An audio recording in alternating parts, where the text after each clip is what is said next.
Chiyuan's scheme. 300 years ago, upper dimension. Supreme Unity suddenly opened his eyes from his temple. His eyes penetrated the lower dimension, and he watched Grand Tao manifesting and erasing 3 people from existence. The aura of taboo. And it's similar to the one emanating from the prehistoric world. I knew this kid had many secrets. He remembered a while ago when he sensed a power on par with himself secretly interfering with the eternal ascension world. At first, he and Maitreya convinced themselves it was only some fleeting entity sending some vague threat, especially since it was so brief that they could not detect it. However, now, he understood that event might be related to a taboo, and the key to everything was Wang Wei. Supreme Unity left his magnificent temple, prepared to head to the lower dimension. With his power, nothing can stop him from interfering, except for the normal-looking nun that appeared before him. "Why are you stopping me?" Supreme Unity demanded with a cold and indifference in his voice. "You can't touch the kid. I can do as I please. And I can stop you if I desire." Supreme Unity looked directly into her eyes. "Aren't you tempted? Whatever secret the prehistoric world is hiding might be the key to finding the path forward." At their level, where there is no single cultivation path of advancement, exploring taboo secrets is another way to experience new things and possibly find the way forward. "I do. But I prefer to wait until he reaches the same height as us and ask him." Maitreya knew that with Wang Wei's personality of always paying his debt, he would tell her if he asked about the prehistoric world. However, she would prefer to wait until they are on equal ground when he feels more secure and confident to ask. That way, they can have a genuine and open conversation. That is the mindset of the weak. Supreme Unity does not believe in this nonsense. He believes in the hierarchy of power. He will take what he wants from anyone weaker than him. "You were once weak." The key word was implying the past. Besides, your plan is flawed as it implied he could reach the same realm as us. "Why not? You and I know that our realm became more common after the arrival of the ultimate taboo." That was true. Chiyuan's second battle of origin was one of the most critical events in the entire Chaos universe. Most people believed he wanted to make the Eternal Ascension world the center of the universe. He tried to make it the Chaos world with the most luck or destiny but failed. But that was only on the surface. Chiyuan's real goal was to start a war that spread throughout the universe. While everything was chaotic, he arranged pawns across different Chaos worlds to gather the luck of the entire universe and summon the ultimate taboo. And he succeeded in the end. The plan succeeded with the help of many allies both in the Eternal Ascension world and other Chaos worlds. And after the event of the ultimate taboo, half-step detached individuals like Supreme Unity and Maitreya became more common in the Chaos universe. Unlike our time, it is not so far-fetched for someone to reach our level, argued Maitreya. If the majority of people who participated in the event did not die or were stubborn and would not settle for a perfect method of detachment, there would be more of them in the Eternal Ascension world. "More is not necessarily better," countered Supreme Unity. "The more people in our realm, the fewer resources for us. Or, we can share our experiences and methods to find the path forward. You and I know this universe is somewhat of a cage, and only by working together can we escape. I don't need anyone's help to achieve detachment." "It seems there is no point in arguing with you," said Maitreya, shaking her head. She realized the man opposite her was not the person she once knew. Back then, Supreme Unity participated in the second battle of origin. He was one of the people who knew the ultimate goal, and he benefited from it. However, now, he suddenly was arrogant enough to think he could create his own unique method of detachment. Maitreya often contemplated whether Supreme Unity was always like this or the result of whatever method he got from the ultimate taboo. "Anyway, you cannot lay your hands on the kid. Then let's fight." "Fine. Let's go to primordial chaos to not destroy the world." The two left the Eternal Ascension world, fighting in primordial chaos for a few decades before Maitreya stopped the battle. While standing in the endless dark space, she looked at Supreme Unity. "I've had enough. I don't want to waste my time fighting you. Stop. Otherwise, suffer the consequence." "And what would that be?" I'll destroy the Eternal Ascension world and rebuild it. If you're going bluff, use a better one. The world's destruction will also be detrimental to your realm. Yes, but not as bad as you. Supreme Unity frowned as he calculated things. He understood they both needed the Eternal Ascension world to take that half step in the realm of detachment. However, her method relied less on the world than his. Supreme Unity also realized he was in a race for time. If Maithreya could get rid of her attachment to the Eternal Ascension world before him, he would be in great danger. Thus, he considered the situation and decided it was not the time to be boggling down and directly confronting Maithreya. After dealing with Heavenly Tao, he can completely swallow it and become free from its restraints. Without saying anything else, he returned to his temple. Meanwhile, Maithreya looked at his departing back. A few minutes later, her face began to change rapidly, forming all kinds of facial expressions indicating different emotions, desires, or odd behavior. Simultaneously, she could hear many voices in her mind.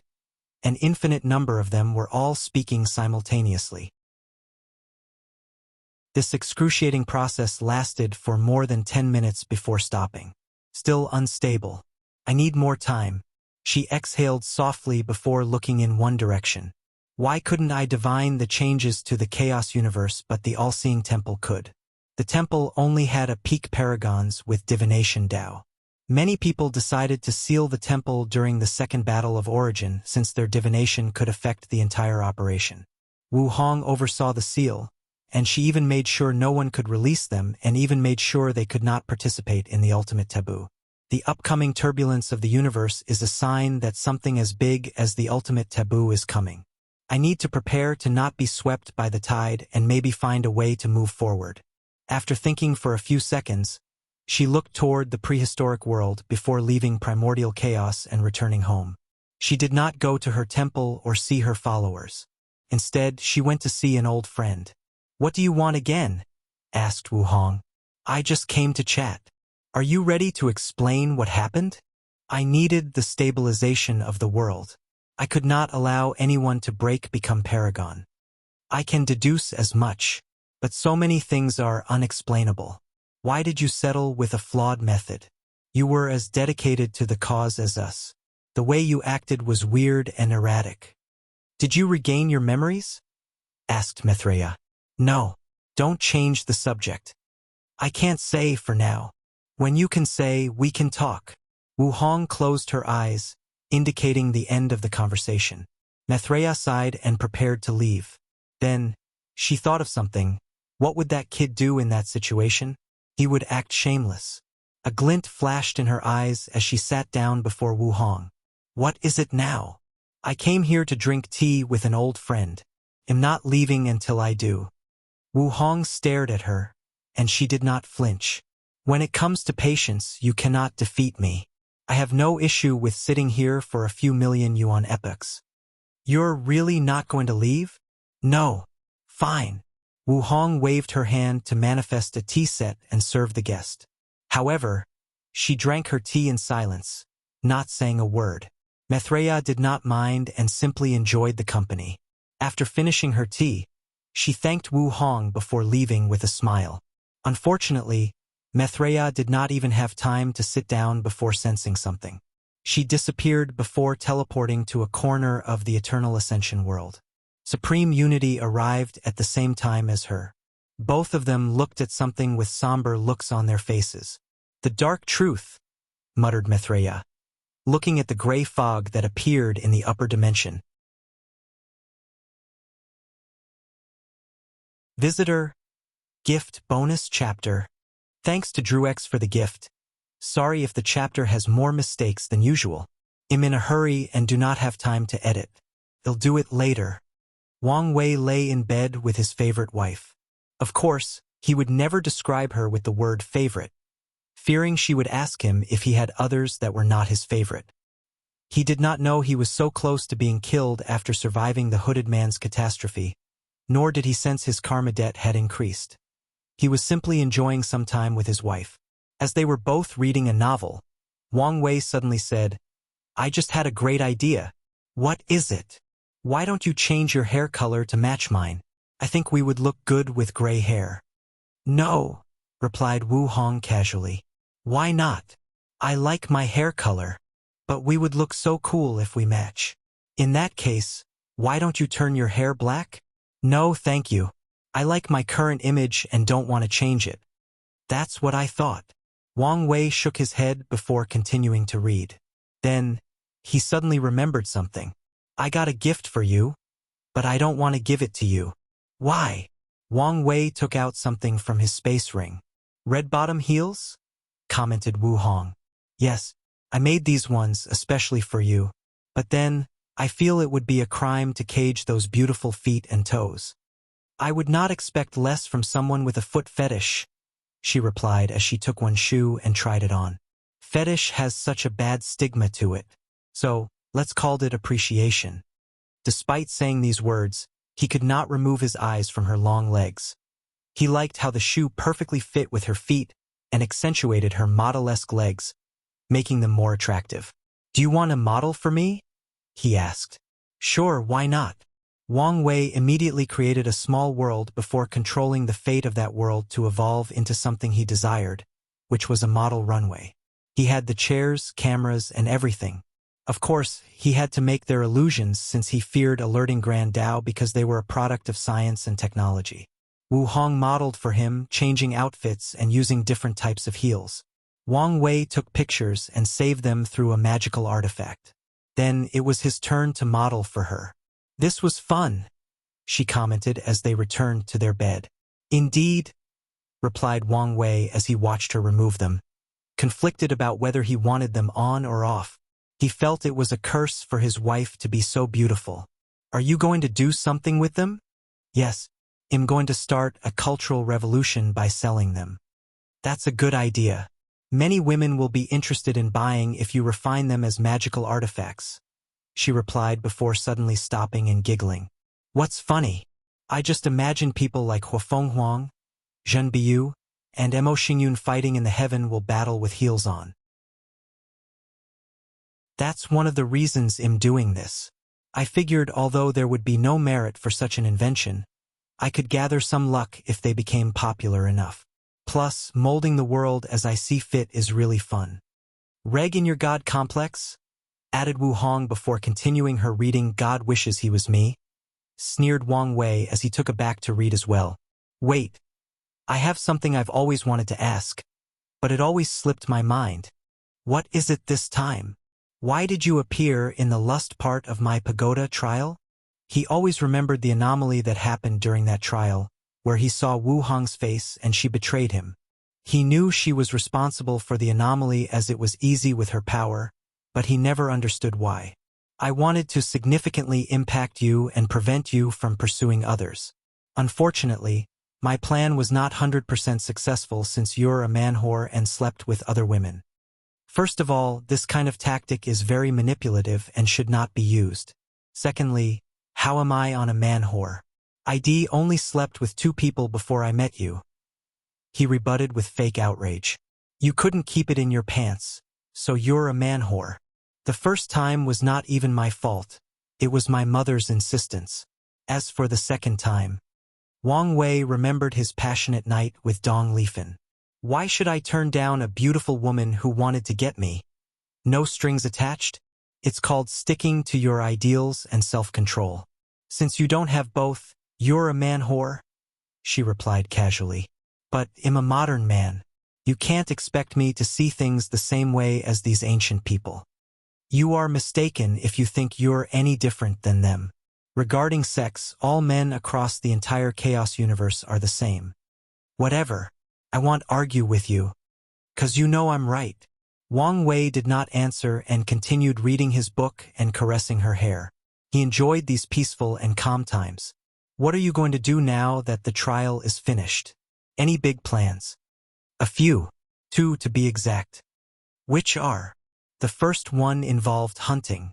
I need to get rid of some things I feel are destabilizing to the overall situation. As for the second, Wang Wei stopped and raised his head from his book. I just divined someone is coming to see me, and it's good news. That's good, I guess. A few hours later, Wang Wei received a request for visitation, and he agreed. The next day, he went to Tianwei Peak to meet his guest. He saw two women, one young and the other middle-aged. Lady Shi, it's good to see you. Wang Wei did his duty as host and offered tea and snacks. Sect Master Wang Wei, I will be direct. I came here to make a deal with you. You want the deceiving heaven longevity art? Yes. Sure. I'm open to exchanging, as long as the price pleases me. Shi was slightly surprised as she did not expect things to proceed so smoothly. Nevertheless, it was a good thing for her. I'm willing to dash. Before we exchange anything, I would like to know the limitations of the scripture, said the middle-aged woman, who Wang Wei guessed was Shi mother because of their resemblance. He looked at her, then back at Shi. I see. You are facing an opponent that is a reincarnated Tao ancestor. And the only for you to win the heaven will battle is to deceive heavenly Tao that you are an emperor child. Therefore use your one attack to defeat the enemy. Shi and her mother's hearts skipped a beat as they felt all their thoughts and secrets were seen through. So they immediately became on guard. Wang Wei did not care about their reactions. Reading people's fate line when they are in his territory is 1,000 times easier. The scripture can indeed do so since you are an immortal child. However, for you to skill becoming a Tao child and become an emperor child will not be easy. Shi became relieved but did not know how to proceed. So, she glanced at her mom, to which the latter just nodded. She took a deep breath to calm down before continuing the conversation. In that case, I offer more opportunities to wash away karma for your sex people. As members of the light race, washing karma is easier for us after proving the Tao. I don't care for that. Although rare, my sect still had a small pole of karma washing water, replied Wang Wei. You know the value of the scripture. It's both an insurgent and a longevity technique. So directly take out your highest offer. Shi sighed softly. Fine. After proving the Tao, I will offer you most of my Tao ancestor and immortal venerable spots. Excellent. Let's sign the contract, said Wang Wei. He would not refuse any opportunity to increase the sect's foundation. Then, they signed the highest binding contract that even a great emperor could not annul. Wang Wei made clauses that stated she could not pass the scripture to anyone besides her mother. He wanted to exclude her as well. However, considering their situation in their homeworld, he feared the poor woman could not protect his investment. Thus, he allowed her to use it to become an insurgent and have the ability to protect her daughter. However, he did not know whether she could become an insurgent with her immortal venerable cultivation. Statistically speaking, the chances were slim. Nevertheless, she could still deceive heavenly Tao to become a Tao ancestor, thus improving her situation. After everybody was satisfied with the contract, Wang Wei and Shi signed it, and she immediately left with her mother. Maybe I should search for some other immortal child to make a similar deal. After thinking about it for a moment, he shook his head. Immortal children were rare, but it was also difficult to find one with a low chance of proving the Tao similar to Shi. All right, let's go hunting, he muttered. Why were you chosen? Wang Wei checked on the sect's elders before leaving. Outside the formation's range, he broke the space to teleport to the central continent's east coast, near the sea. He looked at the endless sea, admiring its wonder and beauty for a moment while also knowing its dangers.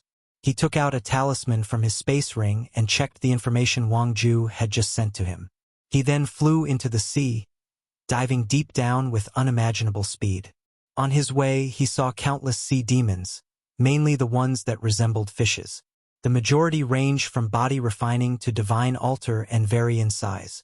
After diving more than 100,000 meters, Wang Wei began to see more sea races with humanoid appearances or characteristics.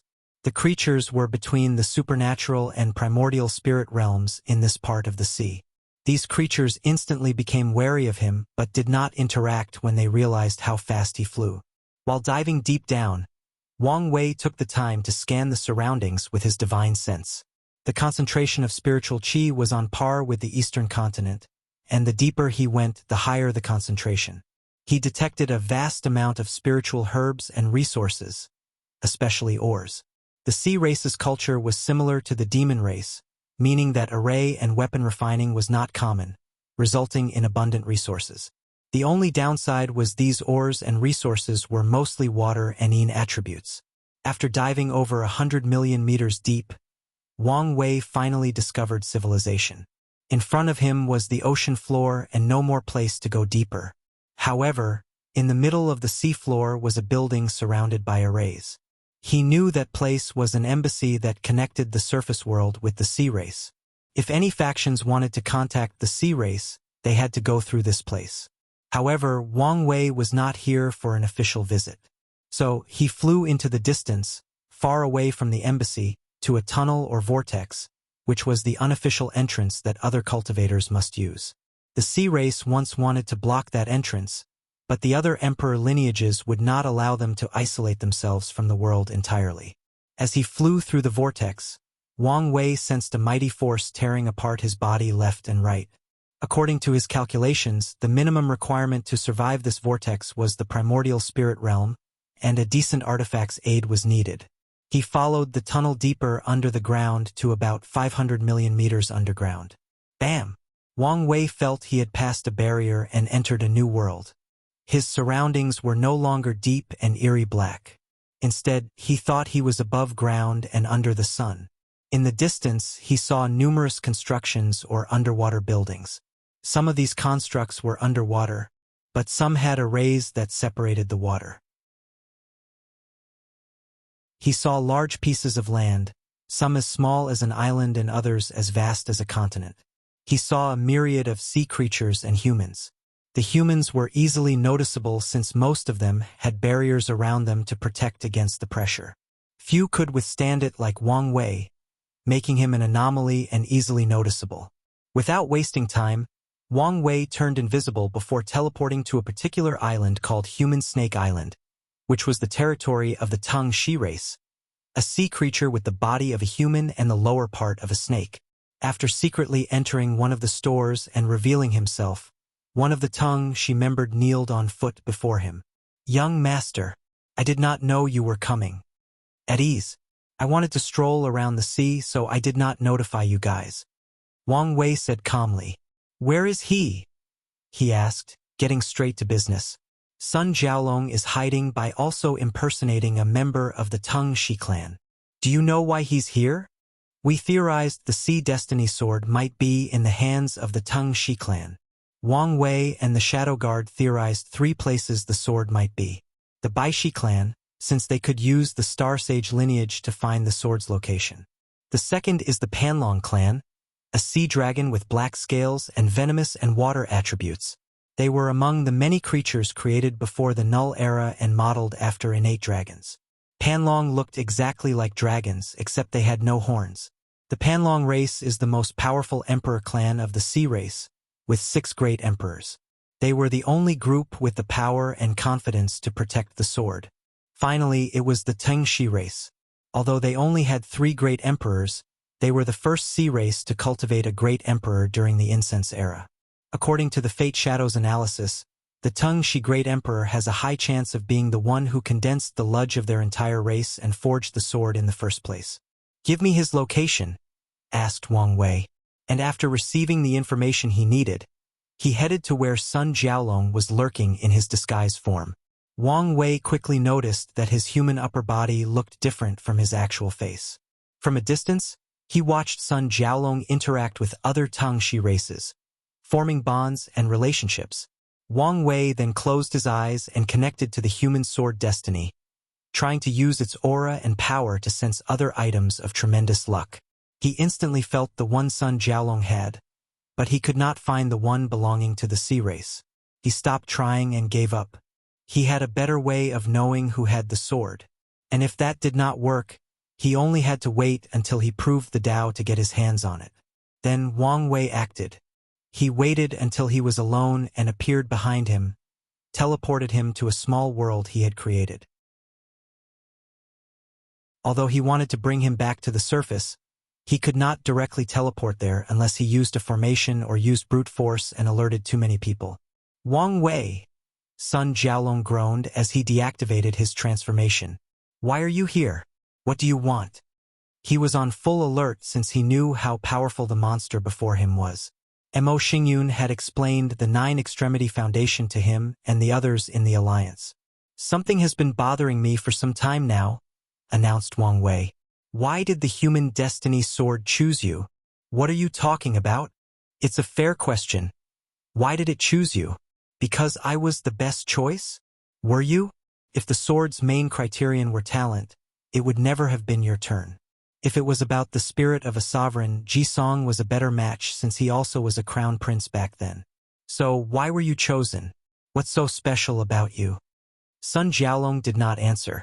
He had asked himself the same question many times, but never reached a satisfactory answer. I'll tell you my thoughts. The human emperor is not the master of the sword. No one is the master of this sword. However, as its creator, he can influence it to do its bidding. So, he left it as a backhand to do something. I don't know exactly what that is, but I have some theories. Regardless, this is not important for the moment. To achieve his plan, he needs a vessel, a chosen champion. However, the vessel has to meet specific criteria. Talented but not too talented. Intelligent and cunning, but not at the level of a Tao Lord or Overlord. A decent background but not one with powerful entities that have become mighty figures in the upper dimension. Do you see where I'm going with this? Someone that is easy to control, added Sun Jiaolong with gritted teeth. Bingo! These are nothing but conjectures. There is no proof, argued Sun Jiaolong before taking a deep breath to calm down. He would not let these words affect his state of mind or Tao heart. True. Unfortunately, I don't care if you believe me. I came here to remove a possible threat to my future. His ancestor warned him about hunting the other heaven chosens, which would affect his status as the son of an era. And Wang Wei agreed, especially after the era luck saved him against these great emperors. However, he felt that some people were too dangerous to keep around. They were unstable factors, so he would remove them before they could grow and affect the overall situation. And killing one or two will not affect his status. He rushed toward Sun Jiaolong and punched him. He moved so fast that the latter had no chance to react. Boom! The great Wu dynasty's future sovereign exploded into a pool of blood, leaving nothing behind, including his soul and Tao. However, Wang Wei frowned after seeing the final result.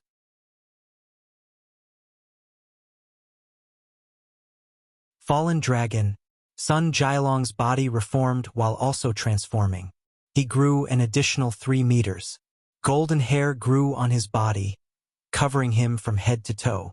A red battle armor appeared on his body, along with a black staff that Wang Wei identified as a transformed demon destiny sword. The Battle Saint bloodline? Not quite. More like a mutation, muttered Wang Wei.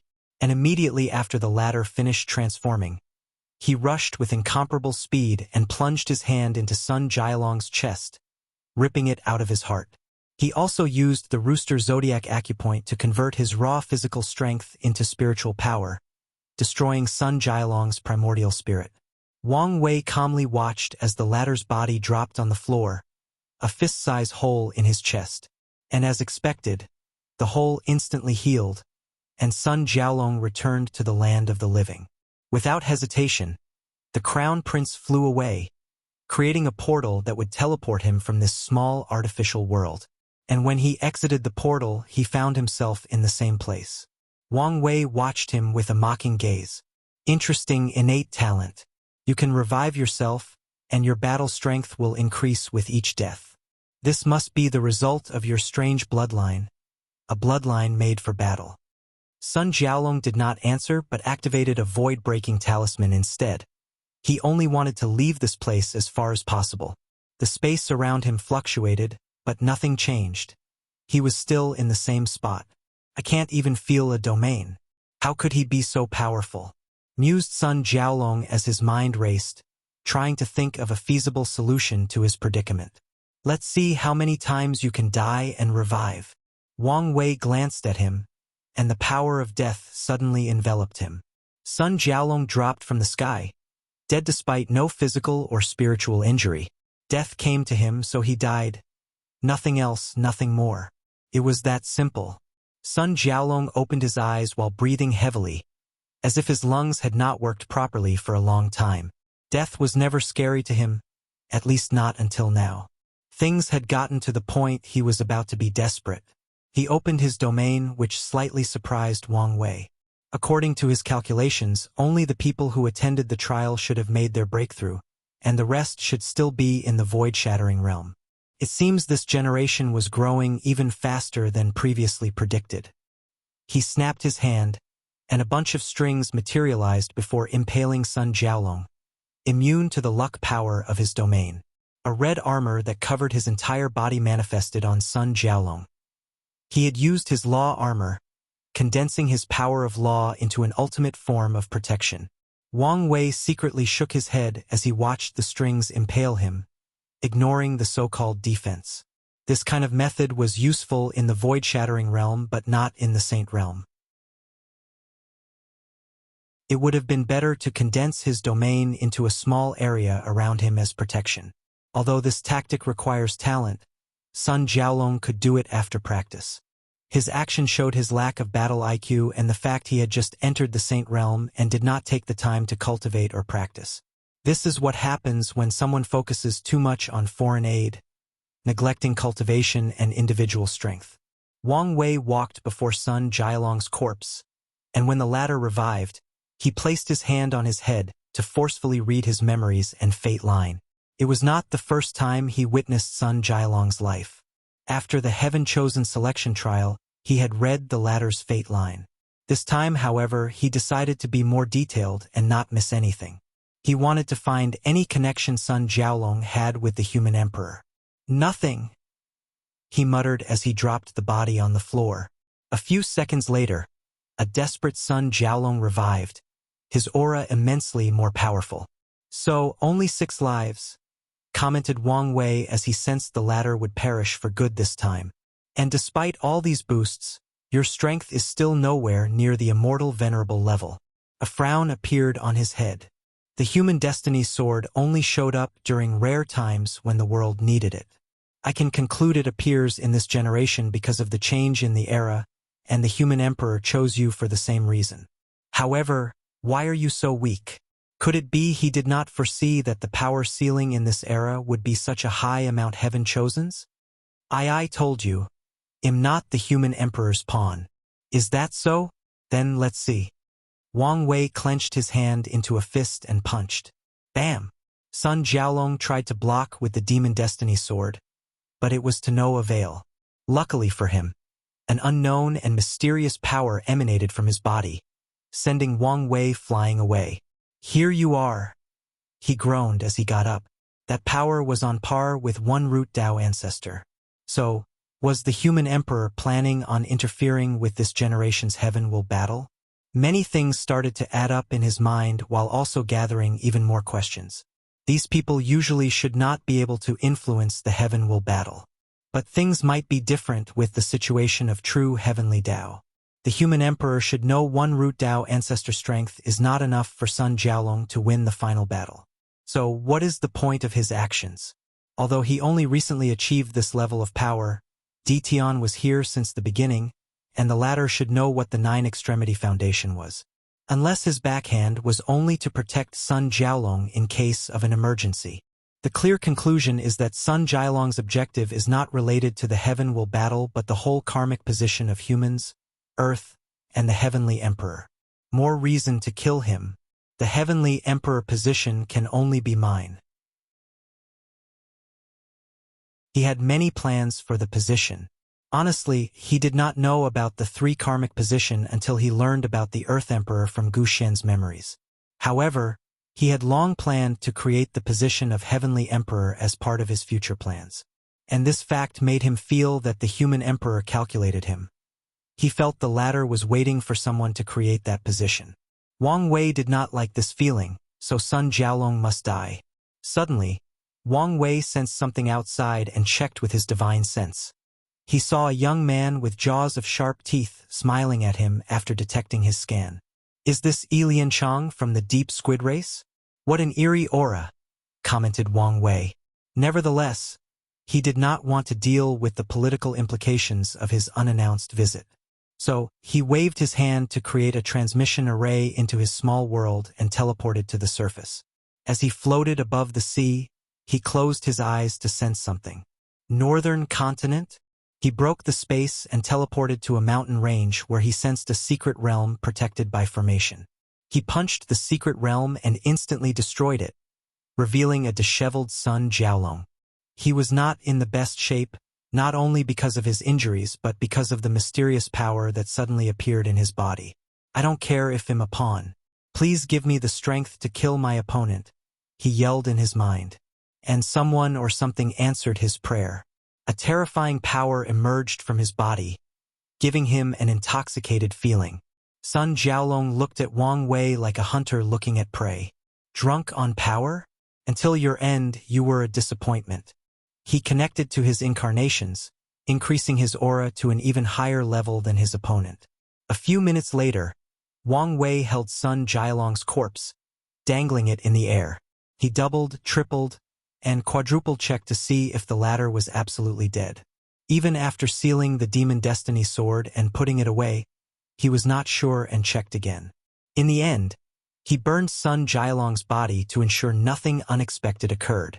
Finally, he used his Era Destiny status to contact Heavenly Tao and made it delay the announcement of Sun Jiaolong's death. As a heaven chosen, his death will show visions to the entire world, announcing and worshipping his death. Wang Wei wanted a delay before he went after his next opponent. Without wasting time, he opened a portal to the Western continent. Limbo, the place between living and non-living, the place between existence and non-existence. The human emperor sensed Sun Jiaolong's death. What's going on? According to my calculations, there should not have been any problem with the first step. His plans involved acquiring the Heavenly Emperor position. However, after many years of calculations and divinations, this was supposed to be the easiest part of the plan. Was my divination wrong? According to his divination, the first step only required him to win the Heaven Will battle in the Myriad Emperor world at a certain point. So, he waited until now. But there seems to have been a hiccup. After pondering for a moment, he denied the possibility of wrong divination. He used a great treasure gifted to him by Hongjun, and knowing the latter's realm, he doubted there would be an issue. The human emperor sensed that Wang Wei was responsible for eliminating his pawn. So, he calculated again to determine his next step. Let's just wait. Let's focus on acquiring the Earth Emperor position first. Unlike the Heavenly Emperor position, which would require him to do a lot of work, the Earth Emperor position was a ripped fruit ready to be picked.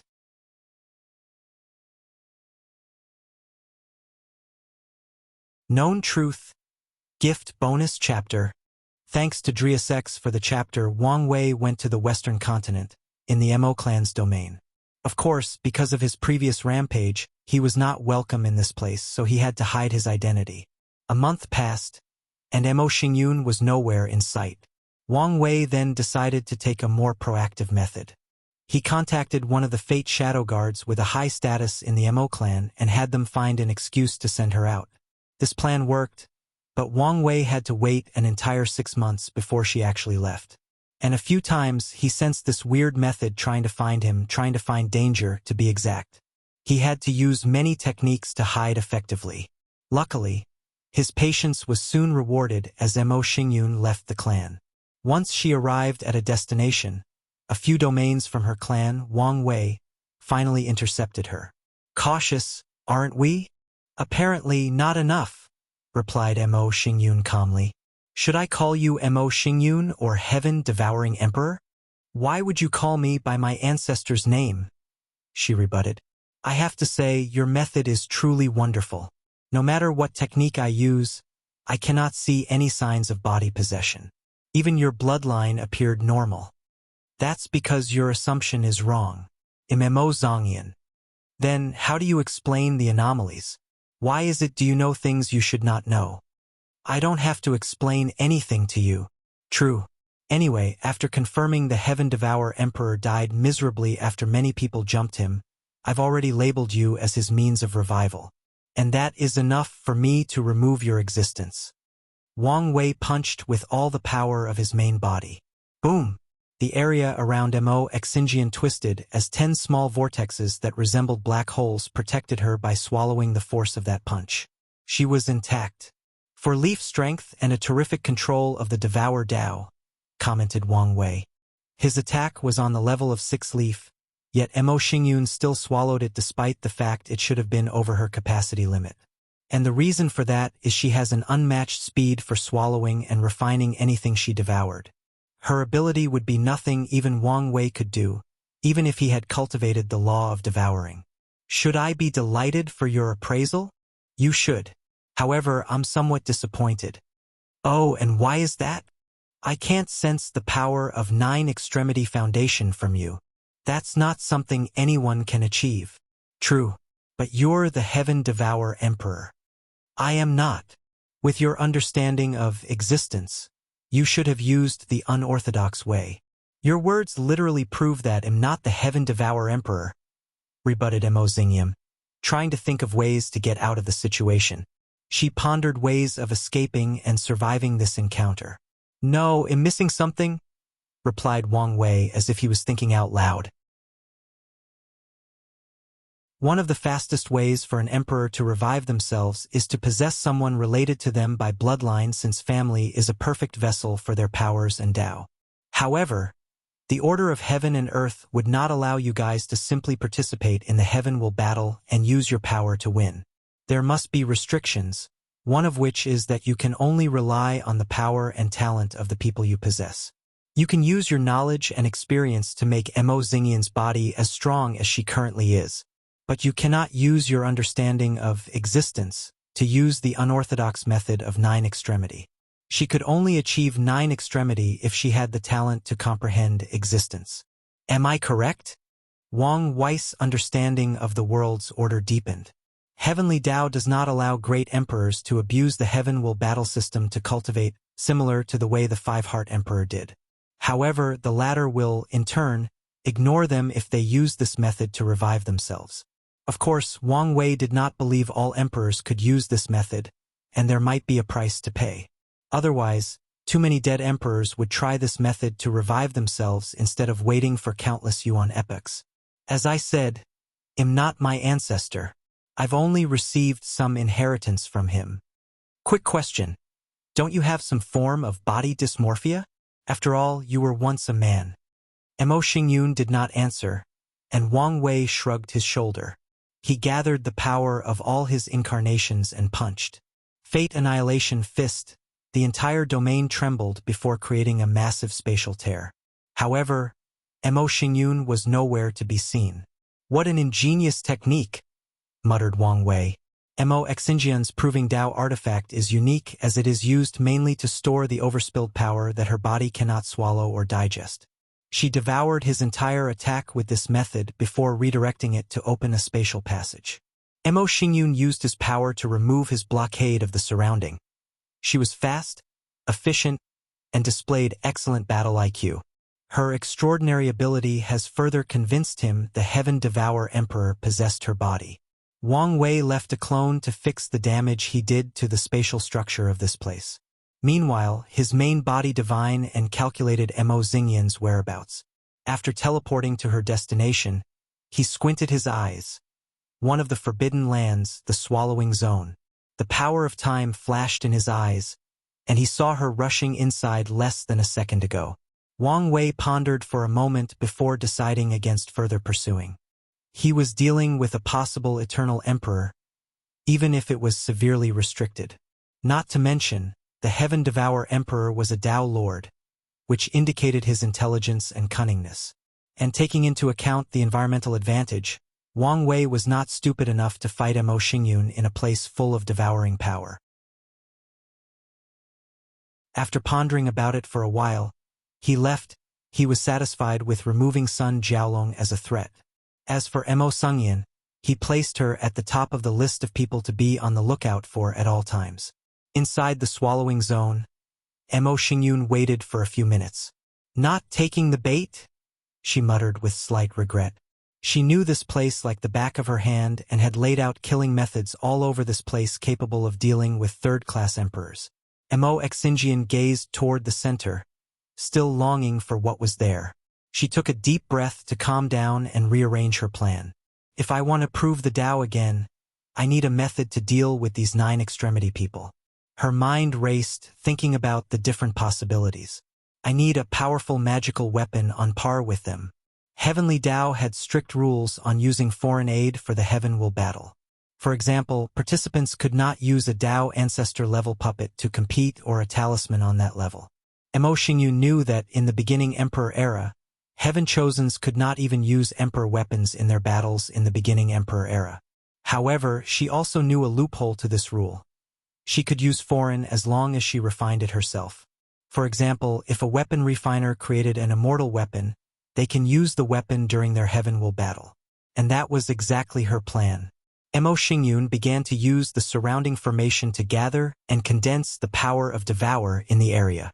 She planned to create a weapon on par with 5-root Tao ancestor before using it at an opportune time when both Di Tian and Wang Wei were at their weakest. And her alliance is to have enough cannon fodder to weaken these two or as sacrifice when needed. Wang Wei returned to the sect. He wanted to hunt down many of the new Heaven Chosens that had recently risen since he suspected many were spies of the upper dimension. Regrettably, these people had excellent methods of hiding themselves from divination, preventing him from rooting out the traitors from the innocent. And he could not mindlessly slaughter them until he found the traitors, since that would affect his Era Sun title.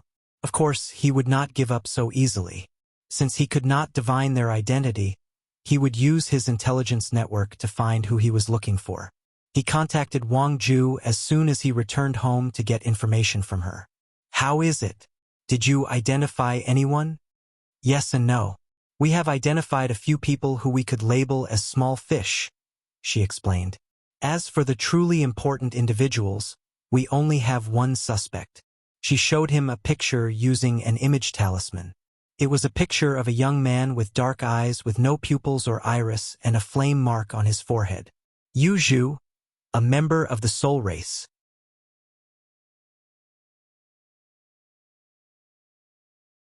The corpse-selling sect. The soul race was one of the minority races of the Myriad Emperor world, with their population barely enough to classify them as a medium-sized races. As for their overall power, they only had 2 great emperors. Regrettably, one event forced their race to live in seclusion in a small world forever. Their second emperor, Multiple Face Emperor, had the ambition to use her race's natural ability to possess people to enact a grand plan. The Multiple Face Emperor wanted to divide her soul into an infinite number and possessed every living being in the Myriad Emperor world, turning into an aggravated mass of souls or a hive mind. Unfortunately for her, she first targeted the 5 Elements Palace, where they were at their peak and the leader of Taoism. All 6 of their best insurgent besieged the Multiple Face Emperor, who was a peak first-class emperor. She lost the fight with her body destroyed. However, as an expert in Soul Dao, she escaped, and the soul race was forced to live in isolation, only showing up during the Heaven Will battle. Wang Wei knew, to this day, there were rumors that the Multiple Face Emperor did not leave but moved her plan to behind the scenes. She wanted to be more secretive and not so direct. The events of the soul race were one of the few exciting things that occurred during the new beginning emperor, along with the rapid rise of the academy. That battle severely impacted the 5-element palace, leading to the direct confrontation with the profound Tai Gate. Not long afterward, they cultivated their 7th emperor and won the confrontation. Then, they forced the 5-element palace to leave the central continent. Wang Wei stopped his words as he sensed something. He looked outside and saw an enormous dragon covering the sky and wailing before dispersing into trillions of motes of light. A sense of sadness and loss suddenly enveloped the entire world. They mourned the passing of a great man. The mortals did not know what was happening, but the cultivators did.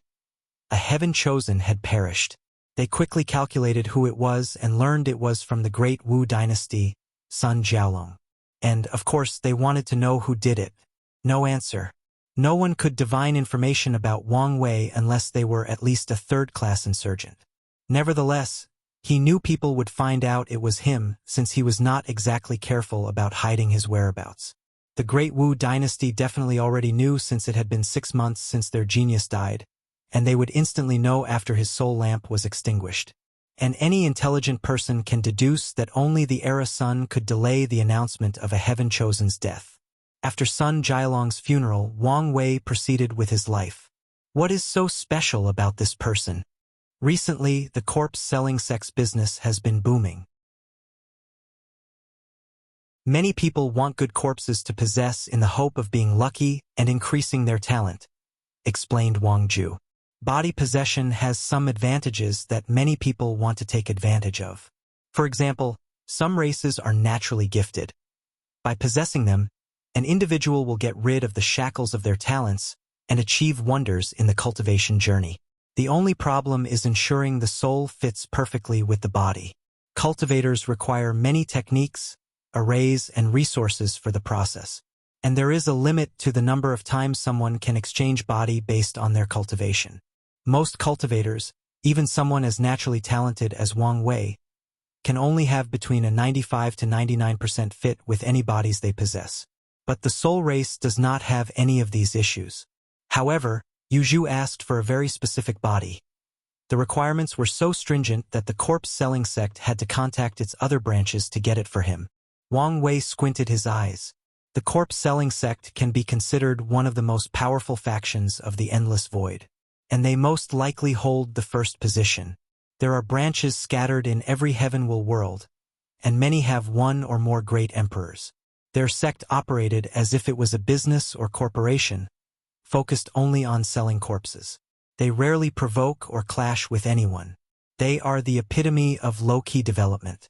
However, Wang Wei saw them as a threat, especially after coming in contact with other heavenwell worlds and learning how far this sect has spread its fangs. Just the amount of chi luck this faction has is unfathomable. And according to his prediction, their factions have more branches under different names, dormant in case something happens and they need to hide or start over. The founder of the corpse-selling corps is something, thought Wang Wei. According to his predictions, with how they operated, the corpse-selling sect won't be much trouble for his plan. On the contrary, they might be the perfect partners.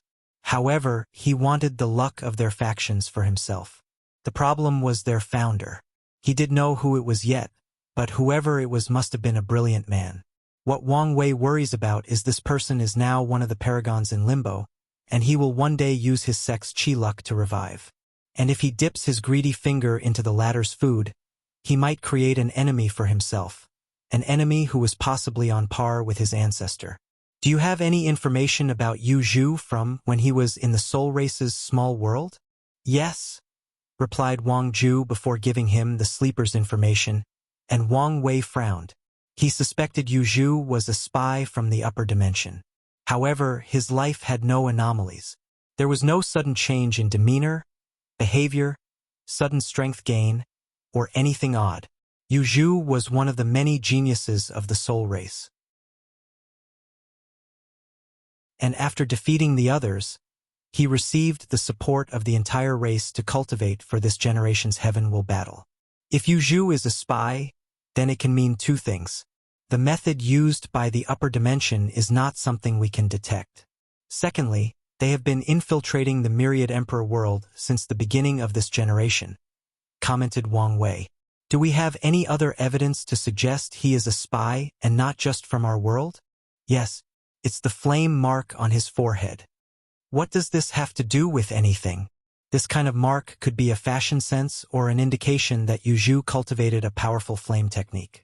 From the records, we discovered that someone used to have a similar mark in his youth, the undead Phoenix Emperor. Wang Wei squinted his eyes. He told the Fate Shadow Guard to be on the lookout for any information related to undead Phoenix Emperor and the Disaster Emperor since they had a connection to the Myriad Emperor world. Keep a lookout for Yu Zhu. Even though he only received the undead Phoenix's inheritance, he is suspicious. Sent a few people to test his ability. As you wish. What about the corpse-selling sect? We should have people in high positions, right? Yes. Can they also infiltrate the other branches? Not very likely. Contact with the other branches has strict requirements. What about the Fate Shadow Guard branches I've instructed you to create? Thanks to your help, the initial development is going well. But, without the sleepers, it's almost impossible to infiltrate the high levels of so many factions without being detected. Indeed, with his Spirit Flower's ability, Wang Wei helped the Fate Shadow Guard spread in other Heavenwell worlds. However, if he wants things to be in the Myriad Emperor realm, with spies in high positions in every sect, it's not possible in a short time, especially since there are no sleepers for him to take over. Alright, continue monitoring laying low in the corpse-selling sect. Place them as a priority when it comes to news. As you wish. I have a few important things to do before I go into retreat. I will take this time for us to go through the ceremony for you to officially become my shadow. Wang Zhe's eyes lit up in excitement. She bowed to him before excusing herself to attend to her duty. Meanwhile, Wang Wei used his sect master to send a request to the ancestor. He needed to do something crucial that required their help. And only after succeeding will he be able to sleep soundly. Then he rushed home to see his wife. Wu Hong looked at him with a side eye. Your footsteps indicate you are not excited to see me but want something from me. I just want to ask something. So I was right. Wanting and asking are two different things. Semantic. What do you want to know? If you're asking about the Heaven Devourer Emperor, I never interacted with the man, so I know very little. No. I want to know about the founder of the corpse-selling sect. Wu Hong frowned deeply after hearing the question.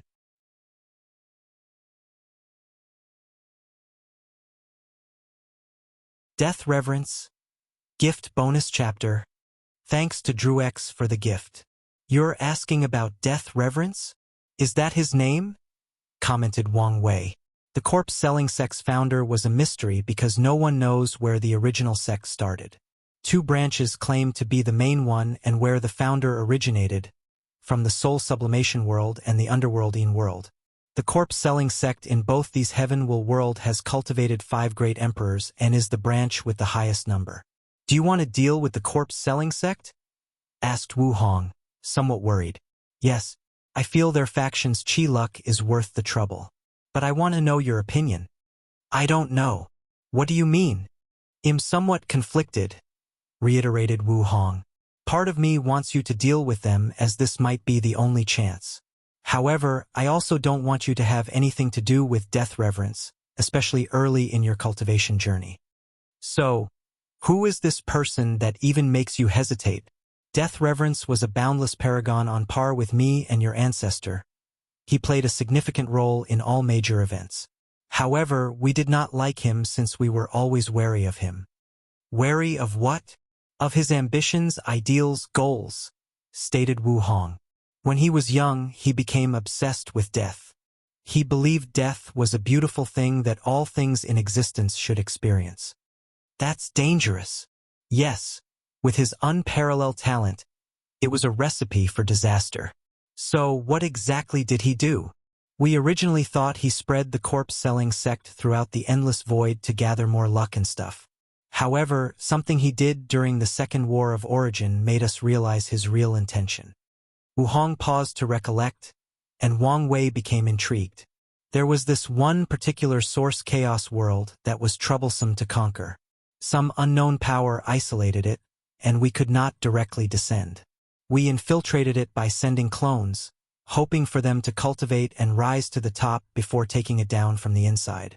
Unfortunately, this method failed until Death Reverence showed up. The main issue with this source chaos world was that our clones would be discovered and destroyed when we tried to break the Empyrean realm. Was it different for Death Reverence? Asked Wang Wei. A little. After proving the Tao, he spread the corpse-selling sect throughout the all-savant world while his clone hid and did not continue to cultivate. After countless Yuan epochs, once it had spread in every corner of the world, he gathered the power of all the sects to instantly return to the Paragon realm. Wu Hong squinted her eyes. We thought we had finally succeeded, but that's when he showed his Fong. The corpse-selling sects were some sort of ceremony where he turned the entire all-savant world into a world of death, killing all sentient beings, no matter the realm. Wang Wei had a severe look on his face. Why would he do that, since it would reveal his plans for the Eternal Ascension world? We don't know exactly. The best guess we had was something precious was inside the All-Savant world. The very thing probably responsible for preventing us from entering and restricting our development. Wang Wei caressed his temple as he felt things were more complicated than he previously thought. He was only greedy for their sect's chi luck. He did not expect to be dealing with a powerful secret boss. What happened next? We did not hesitate to besiege him. After all, we did not want our home to suffer the same fate. And he survived? Asked Wang Wei in shock. Yes, not only that, he ran away with only severe injuries. She remembered that battle. Countless peak-boundless paragons tried their best to eliminate Death Reverence, but he still escaped. Later on, he even participated in the ultimate taboo after the All-Savant world suddenly disappeared from the face of the universe. That's scary to think. In that case, what about the corpse-selling sect? Why didn't you guys remove them? We tried but failed because of too many restrictions. What do you mean? Great emperors cannot intervene whatsoever in the lower dimensions after the ascension. Empyreans can be sent a projection, but they can only attack if willing to receive punishment from heavenly Tao. And their attacks also have limits. Paragons can also send projections and attacks. But there is a limit and the level of the attack. We tried to eradicate the corpse-selling sect by sending projections. However, Death Reverence will always appear and expel us, resulting in us only capable of destroying a few branches that recover after some time. Things are not adding up, said Wang Wei. How is this man so capable? That's the odd thing about him. After turning on him, we realized many of his methods were odd and had this incongruence or incompatibility to them. Moreover, in addition to his hiding ability, he was a master of the order and disorder Tao. What do you mean? He knew how to bend the rules of heavenly Tao to his advantage, explained Wu Hong. For example, the model of spreading to otherworld communities was not invented by the corpse-selling sect. Before the Null Era, this tactic was more common to ensure the spread of some factions and prevent them from destruction. However, true heavenly Tao's balance system activated and banned this method afterward. Any factions who tried this method were guaranteed to be schemed against, resulting in the destruction of the branches. Yet, the corpse-selling sect is intact. To this day, I do not know how he did it. Wang Wei sighed deeply, feeling things were too complicated. What about his homeworld? Is he from the soul sublimation or underworld-in world? Did you guys at least find something from there? None. In fact, no one truly knows the first branch since he made sure to erase it from his history. I even suspect he personally hides the first branch, completely isolating them from the outside. We also search his homeworld, the Spirit Central world, but we found nothing. I remember the Spirit Central world is a rare world dominated by the spirit race. Is Death Reverence one of them? Yes, to be exact, he is a tomb that gains sentience. Well, it fits with his name and motif, replied Wang Wei as he walked back and forth, pondering deeply. What about the two sons? Why don't they do anything about Death Reverence? Wu Hong suddenly realized something now that he had mentioned it. Both Maitreya and he know Death Reverence's weirdness and the potential danger he poses. However, since both his existence and history have not been erased, it means even those two could not find him. In that case, why haven't they eradicated the corpse-selling sect? That I don't know, she replied, shaking her head. However, you don't have to worry about the death ceremony. Death Reverence is the problem. Did you guys solve the ceremony problem? Yes, after failing to eradicate his sect, we left formations in the upper dimension to counter the ceremony. However, it would be ideal if the last worry was removed. She looked at him. What are you going to do? What do you think?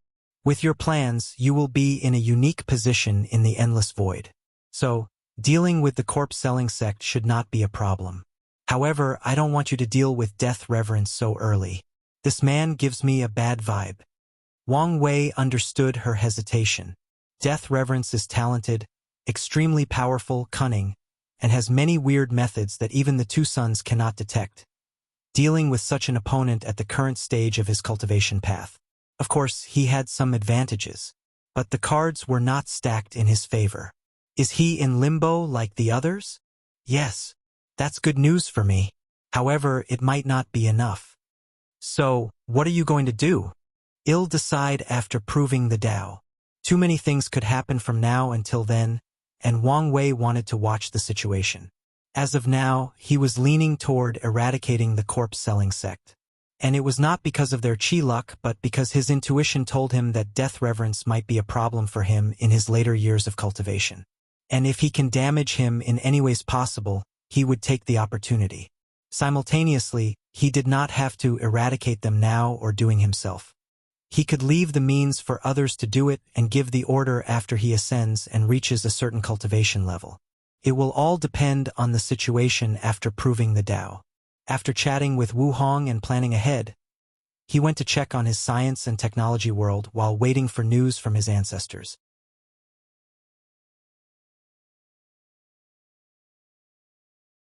The assembly, Wang Wei watched everything in his surroundings. No longer existed the peaceful world full of tall and futuristic buildings. He could not see spaceships covering the sky like birds migrating. Instead, the sky had a dull gray color that gave the entire world a depressing atmosphere. He saw cracks in space scattered in different directions. Most places were devastated, including forests, mountains, rivers, and populated cities. There were only a few areas that looked like civilizations had begun anew. Genetics warriors are now rare, and the few powerful ones on par with void-shattering realm ruled over different sections of the world. Scientists were now the most valued individuals as fought over by various factions. However, they no longer had any power and were forced to focus only on research. They were basically under house arrest. Those attacks did a number on this world, muttered Wang Wei. The original science and technology world was only a middle thousand world. Although Wang Wei controlled the laws of heaven and earth and even expanded the world at its essence, it was still a middle thousand world, making its spatial stability very fragile. When these two great emperors attacked with full force, they destroyed the world, killing more than 99% of its population. And in the 300 years Wang Wei was in retreat to cultivate, a new civilization sprouted out from the ashes of the old one. After checking the situation, he began to repair things. Using his space-time law and fate law, he returned the world to its original state, including reviving the dead. The only problem was he could not save everybody. Many people died because of the great emperor's attack. And since these people were mortals, that attack eradicated their existence. And current Wang Wei could not do anything about that. However, he could still revive the people who died as a result of the world's destruction. He did try to save some people.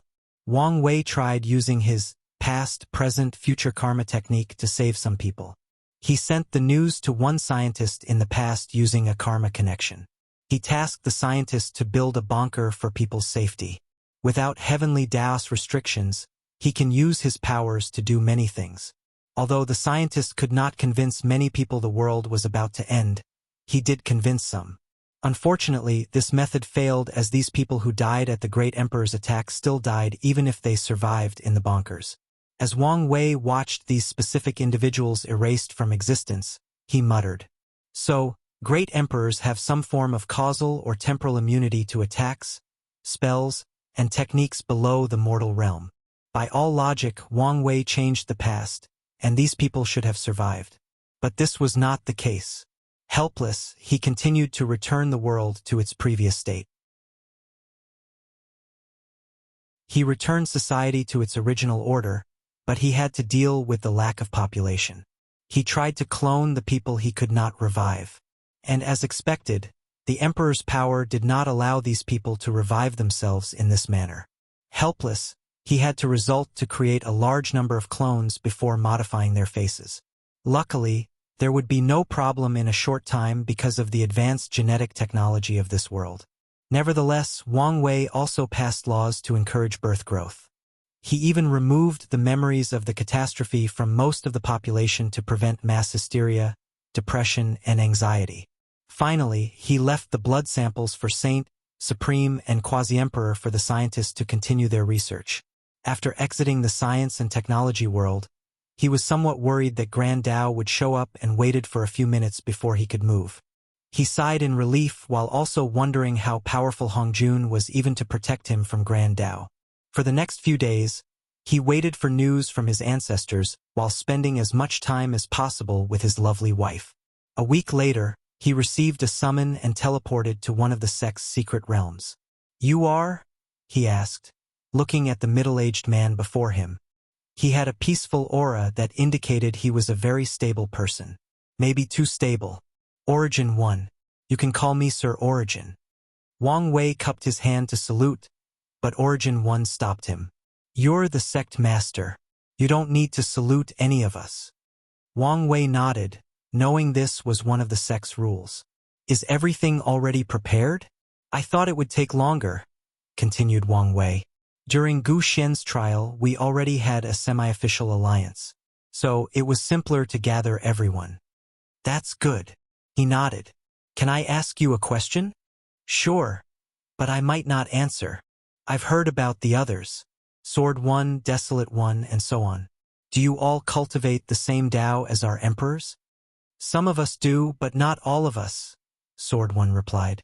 "For example, I cultivate Thunder Tao. However, Qiyuan blessed me with many abilities from Origin Tao. And it's the same for the others who cultivate different Taos." "That makes sense. So, it's just a title. You should understand that titles, or words in general, have power." "That's true. Last question. The way you call the answer seems very intimate.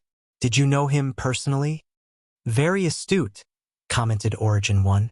He knew this kind was intelligent, but it was different when you interacted with him and noticed this trait.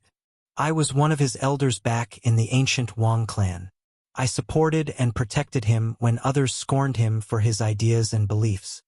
I guess he would not be here today if not for you." "Maybe," replied Origin 1. "All right, let's begin the meeting." Wang Wei followed him to a room full of formations. After activating it, countless small screens appeared with people's faces. When Wang Wei showed up, everyone paid attention to him despite everyone present being an immortal tier powerhouse or accompanied by one. This was the political power of the sect master of the most powerful sect of the myriad emperor world and the son of an era title. "Greetings, fellow Taoist," began Wang Wei calmly, not nervous despite facing representatives of most of the emperor's lineages of the world from all 5 continents. "What is the reason for this meeting?"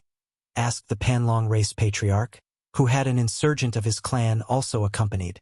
Typically, their sea race is left out of any conflict or interaction of the surface world. "Do you know of the recent changes that occurred in the lower dimension?" asked Wang Wei, getting directly into the core of this meeting. Most of the mortal leaders did not know what he was talking about, but the immortal powerhouses were aware. This is why Wang Wei insisted on them attending. These powerhouses immediately filled in their sect masters or patriarchs of the situation, resulting in small cluster chatters in this meeting. Wang Wei did not interrupt and gave these people enough time to think and process the information. "What does this have to do with this meeting?" asked the representative of the ancient clan, Huaru Hua Fenghuang's father. "By now, you are aware that many other worlds see our rise as a threat," added Wang Wei. "Without the interference of the upper dimension, many of these people will become more bold and direct in their actions. If they want a plainer war, we are not afraid of them," commented Jian Yi from the sword-casting villa. "This is not the main issue. If these worlds allied together, they could disturb our heaven-will battle," added the representative from the 5-element palace. "We should also consider the possibility of immortal sovereigns intervening," proposed Di Tian's father. Wang Wei nodded, as this was one of his main worries. He believed Heavenly Tao did not like the unstable factor of immortal sovereigns in the lower dimension. So, it schemed for their downfall, drastically reducing the number present. However, there should still be a few remaining. "Aren't you guys worrying too much?" stated the Mo clan patriarch from the western continent. "Nothing has happened yet." Wang Wei glanced at him. He decided to keep the news of the Heaven Devour Emperor's possible resurrection a secret since he had no proof besides his theory. Even if revealed, there is nothing to gain as of yet. Have you people forgotten the forbidden zones? Especially the Tao burial ground? Said Wang Wei.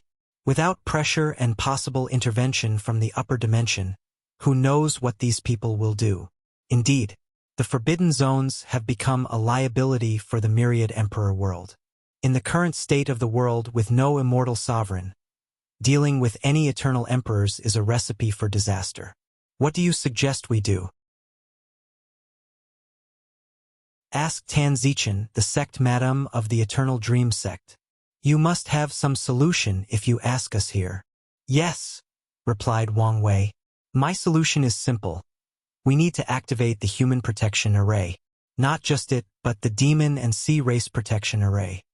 And you guys should be glad I don't feel like giving a cliffhanger.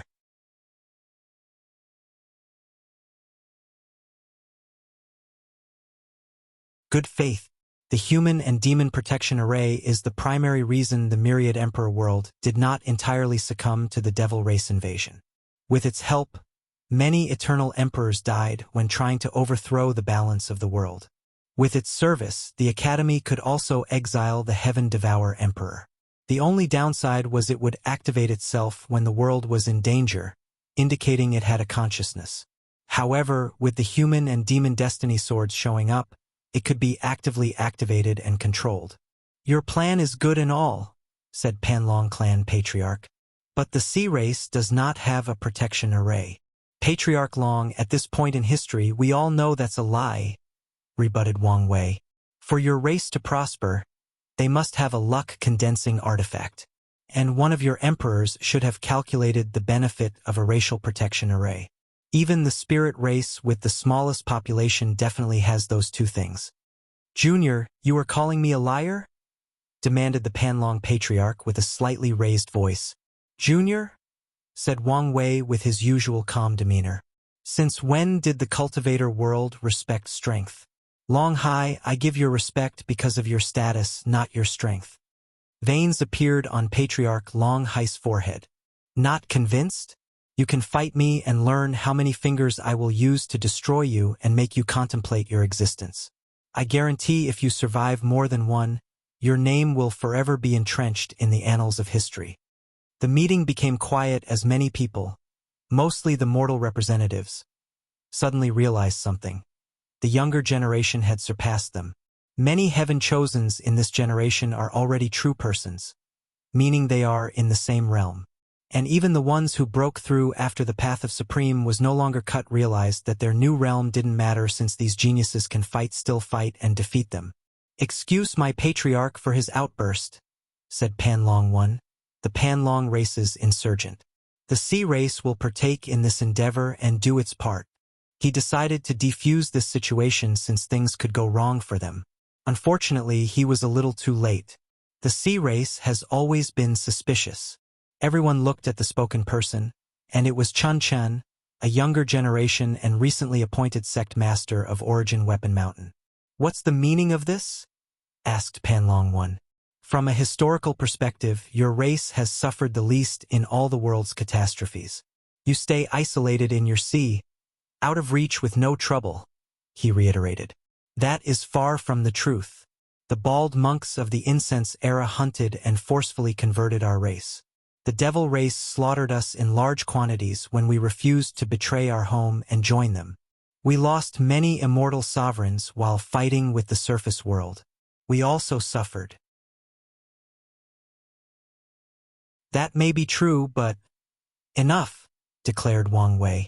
We are not here to compete on who suffered most throughout history. In fact, he agreed with Chun Chun that the Sea Race suffered less among all the races and factions of the world. He even started to suspect they might have an immortal sovereign still alive and present. If there were a faction that did, it would be them. Although Ancestor Wuxia told him there were no more of them left in the Myriad Emperor world, he also was not 100% sure. Finally, Wang Wei has an inherent fear that something terrible exists deep at the bottom of the ocean. It stemmed from all the conspiracy theories he read back on Earth about Chutulu and the thing living deep in the sea. If a creature could survive in the sea of the Myriad Emperor world, he could not fathom how powerful or scary it would be. Since the Sea Race has agreed with our notion, we can continue with our assembly. That's good and all. But the demon race cannot do anything, said the Golden Lion Chiefess. We do not have the Demon Destiny Sword to activate the formation. The sword is in my hand, Wang Wei said calmly, and as a sign of good faith, I will hand it over to your race. The demon race representatives were immediately surprised. But before they could analyze the situation and give their thanks, someone objected, Sect Master Wang Wei, is this really a good idea? I agree. I think it would be best to place it in a secure place that all our factions can safely guard. I agree. Me as well. You humans only want to control the luck of our demon race. After what you people have done, do you blame us?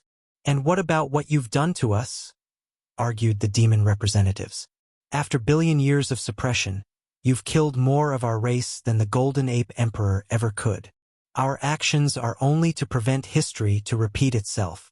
You demons should be glad we did not exterminate your race from this world. All right, stop before things escalate, Wang Wei stated. In this kind of argument, his status as the perfect son of an era played its role. I need all of you to start thinking and see things on a much larger scale, to go beyond the scope of the myriad emperor world and take into account the entire endless void. Everyone listened to him, waiting for him to finish talking. If you analyze the information from Gu Xian's trial, it's easy to notice that too many geniuses that would be described as era-suppressing have appeared in the lower dimension. It's almost as if a glorious age has occurred in many world communities. And what is the role of a glorious age? To cultivate eternal emperors. Exactly. In this generation, there is a high chance that more than a dozen eternal emperors will appear from the 3,000 world community. You can imagine how complicated things would be if these people decided to give a devastating blow to the myriad emperor world and prevent our development. Wang Wei then looked at the demon race representative. I will be direct.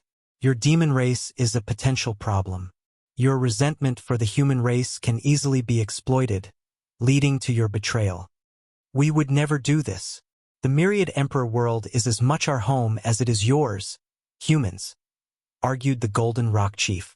Maybe so, but it does not change my statement, continued Wang Wei. Eradicating your race is one solution to this problem, but I would like to avoid the price suffered in the process. So here is my solution to deal with this problem. I will hand the sword to you, and the Dao opening sect will begin doing business with the northern continent, using the fox race as a proxy. I hope to slowly mend our relationship with this method. He then looked at the others. I hope some of you can follow in our steps. Wang Wei needed to rally the entire world's power after proving the Dao. So, it was in his best interest to form alliances with all races. As for the Demon Destiny Sword, he will take it back later. By then, since he will also take the other race's swords, the demon race cannot complain. It will also help if they have cultivated a good relationship by then. The other participants pondered their next steps. An alliance with the demon race was not worth it. The northern continent was barren with few truly valuable resources, besides the demon race itself. Regarding the few rare resources they had, the emperor lineages could plunder or buy them at a meager price because of exploitation. Allying with them will be one-sided, with their factions having to help the demon race. Furthermore, many of these factions hated or had a prejudice against the demon race. Some of the immortal insurgent presence lived during the reign of the Golden Ape Emperor, making it even more challenging to ally with them. Nevertheless, they also understood they needed to remove their emotions from the equation, thinking about things from different angles. In what ways will the Dao opening sect benefit from an alliance with the demon race? Maybe not an increase in resources, but an increase in influence and political power. After years of oppression, the demon race had no choice but to become a tight group by bonding, turning them into a powerful force considering all the different tribes. If the Dao opening sect allied with the demon race, it would give them too much political influence on the myriad emperor world. The Eternal Dream sect will always support our ally, said Sect Madame Tan Zichen. The Academy will also help our fellow demon race, commented Song Li.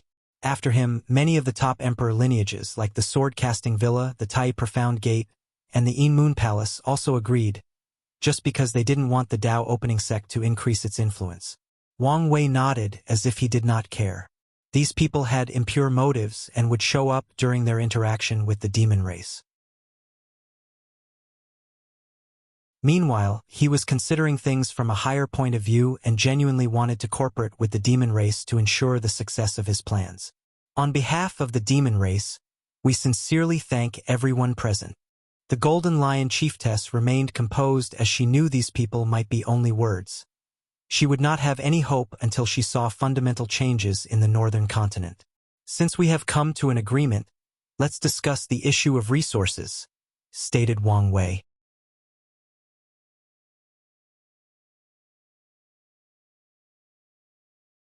Compromise. Gift bonus chapter. Thanks to some city chabs for the gift. I still think this is not a good idea. Everyone looked at the person who suddenly destroyed the momentum of this assembly, and it was an insurgent from the Origin Rune Palace. Our actions are based on the premise that other planes will attack or intervene in our world. But nothing has happened yet, so why the need to act? Explained Formation 1. Everyone looked at him, wondering why he would disagree with something that was obviously beneficial to the entire world. Some people speculated it was something to do with the resource discussion, since it would take an extremely high amount of resources to keep these formations activated until the heaven will battle. These people's speculations were correct. Formation 1 knew the Origin Rune Palace was in a precarious situation. As the founder of Array Dao in the Myriad Emperor world, they had a high status and respect. Unfortunately, it did not change the fact their sect only had 2 great emperors. So, regarding resource allocations, he feared being treated as one of the top emperor lineages with 5 or more emperors. Your objection means nothing since the majority has agreed, announced Wang Wei.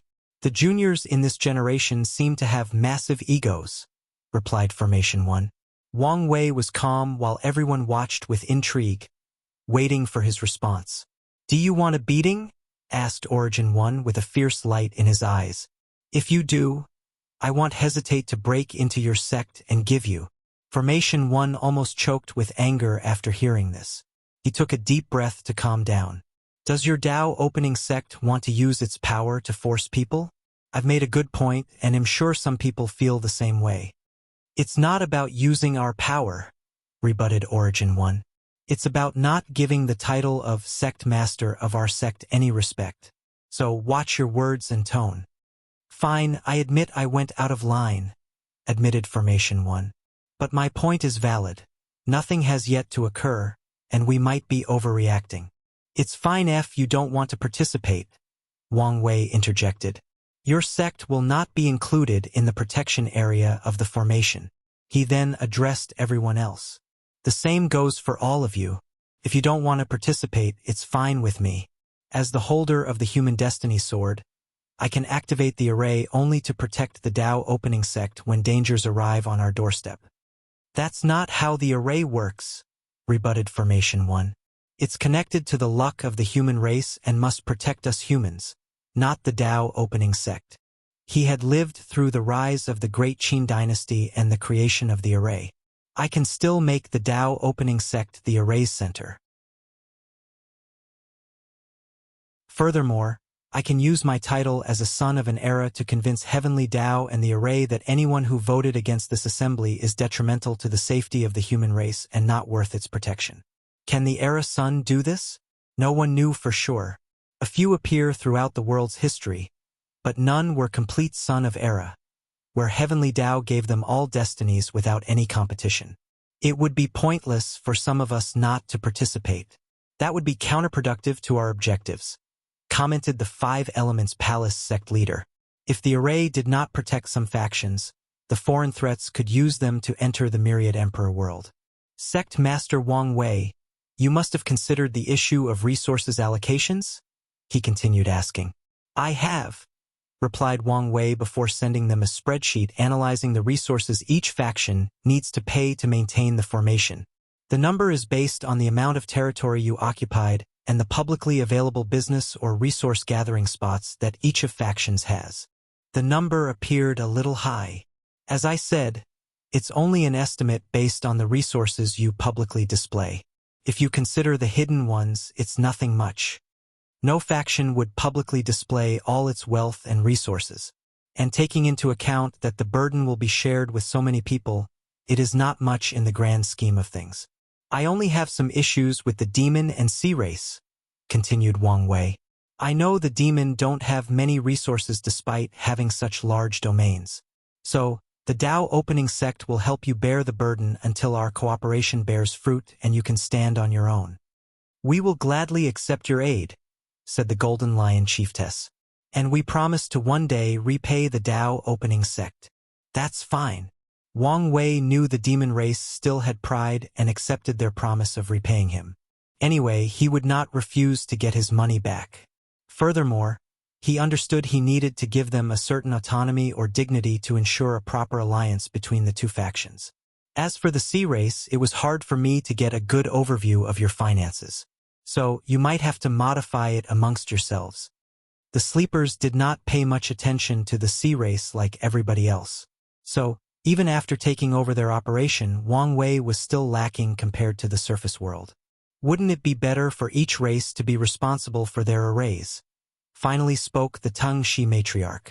Indeed, agreed the representative from the Myriad Spirit Mountain, the most powerful spirit race faction of the Myriad Emperor world with 5 great emperors. They only had accepted members of the spirit race in their sect.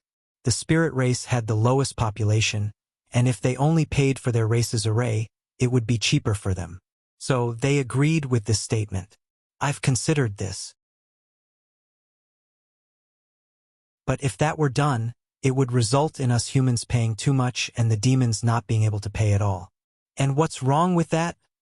Asked the Panlong Patriarch. To prevent resentment and inability for the assembly to succeed. So, the best method is to consider the cost of all the arrays. That way we are paying for the other race's array, and we are paying for yours. It's all about compromise. Even after Wang Wei said these words, the meeting did not immediately end. A few factions began negotiating the price they needed to pay, resulting in more people arguing. Ultimately, the assembly took another month of ongoing discussion before everyone reached a satisfactory conclusion. Even then, the sea race asked for more time to figure things out and deal with the issue of their arrays. However, they only had 2 weeks at Wang Wei's insistence and pressure from the human race. The Origin Rune Palace also had to pay more than they were willing. And the main reason was their sect often used their status to occupy resources that their overall strength should not be able to hold. The devil cultivators in the West tried to cause some problems during the negotiation. But the D clan placed their foot down and even threatened Emperor Dao War to eradicate and suppress as many of them as possible. Besides the Dao opening sect, their factions had the highest stake in this assembly. With D Tian, they had the highest chance of winning the Heaven Will battle in this generation and did not want anything to intervene. Finally, everything proceeded smoothly, and the assembly ended. Phew! Exhaled Wang Wei out loud. You did a great job. You knew when to compromise, take a loss, and be firm. Basic diplomatic tactics. You are like Qiyuan when he was young. He always believes in talking first before using force. In fact, it was one of his flaws in his early years. Luckily, the Sword Empress and Battle Baniac were with him. They would act as his iron fist when he hesitated to take action. They seem like the perfect trio, commented Wang Wei. Indeed, Qiyuan can be too passive. Sword Empress was too aggressive, and Battle Maniac was the voice of reason. The perfect balance between the two, added Origin 1 as he reminisced on the past. I must warn you, said Origin 1 after regaining his bearing. I understand your plans require you to have some level of objectiveness and fairness for all races and factions. But you must remember you're from the Dao opening sect. I know. Plus, I only need to appear fair.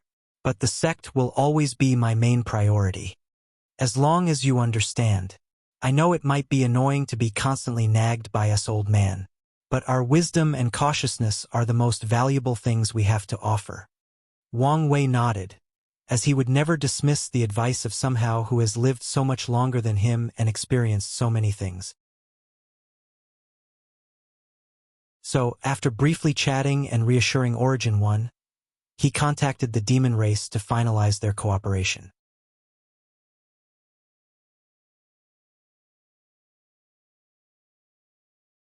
Immortal Mansion. Wang Wei activated the formation to open communication with the demon race on the Black Tortoise Northern Continent. Sect Master, when are you sending the sword? Asked the Black Tiger Chief, trying to control his voice and hide his worries. Right now, replied Wang Wei. He used his Sect Master token to control the sect's surrounding space before opening a tear in the void and sending the sword into the northern continent, close to the primary habitat of one of the main tribes. The demon race sensed these actions and sent someone to fetch the sword. They also had their few remaining insurgent to check and ensure nothing was wrong with it. Thank you, said the Golden Lion Chiefess with great sincerity. She honestly thought this process would be more difficult, and the Dao opening sect would delay the process as much as possible while levying the sword to benefit them and further exploit the demon race. And part of her believed the sword might not be returned, that the sect master was only saying these words for the sake of the assembly. I'm only fulfilling my part of the agreement, replied Wang Wei. Now, let's discuss the gritty detail of our alliance. The discussion took little time. The alliance mainly involved the demon race using the power or name of the Dao opening sect. When dealing or trading resources with other factions, they can use their name or influence to prevent others from exploiting them.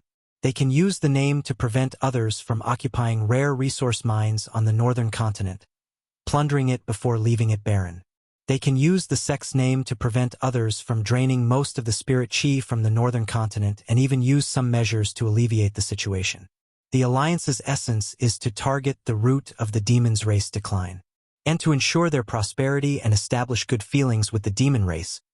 Wang Wei even promised the sect would send powerful cultivators to help them reinforce these new changes, since he knew many factions would openly agree while sabotaging the alliance from the shadow.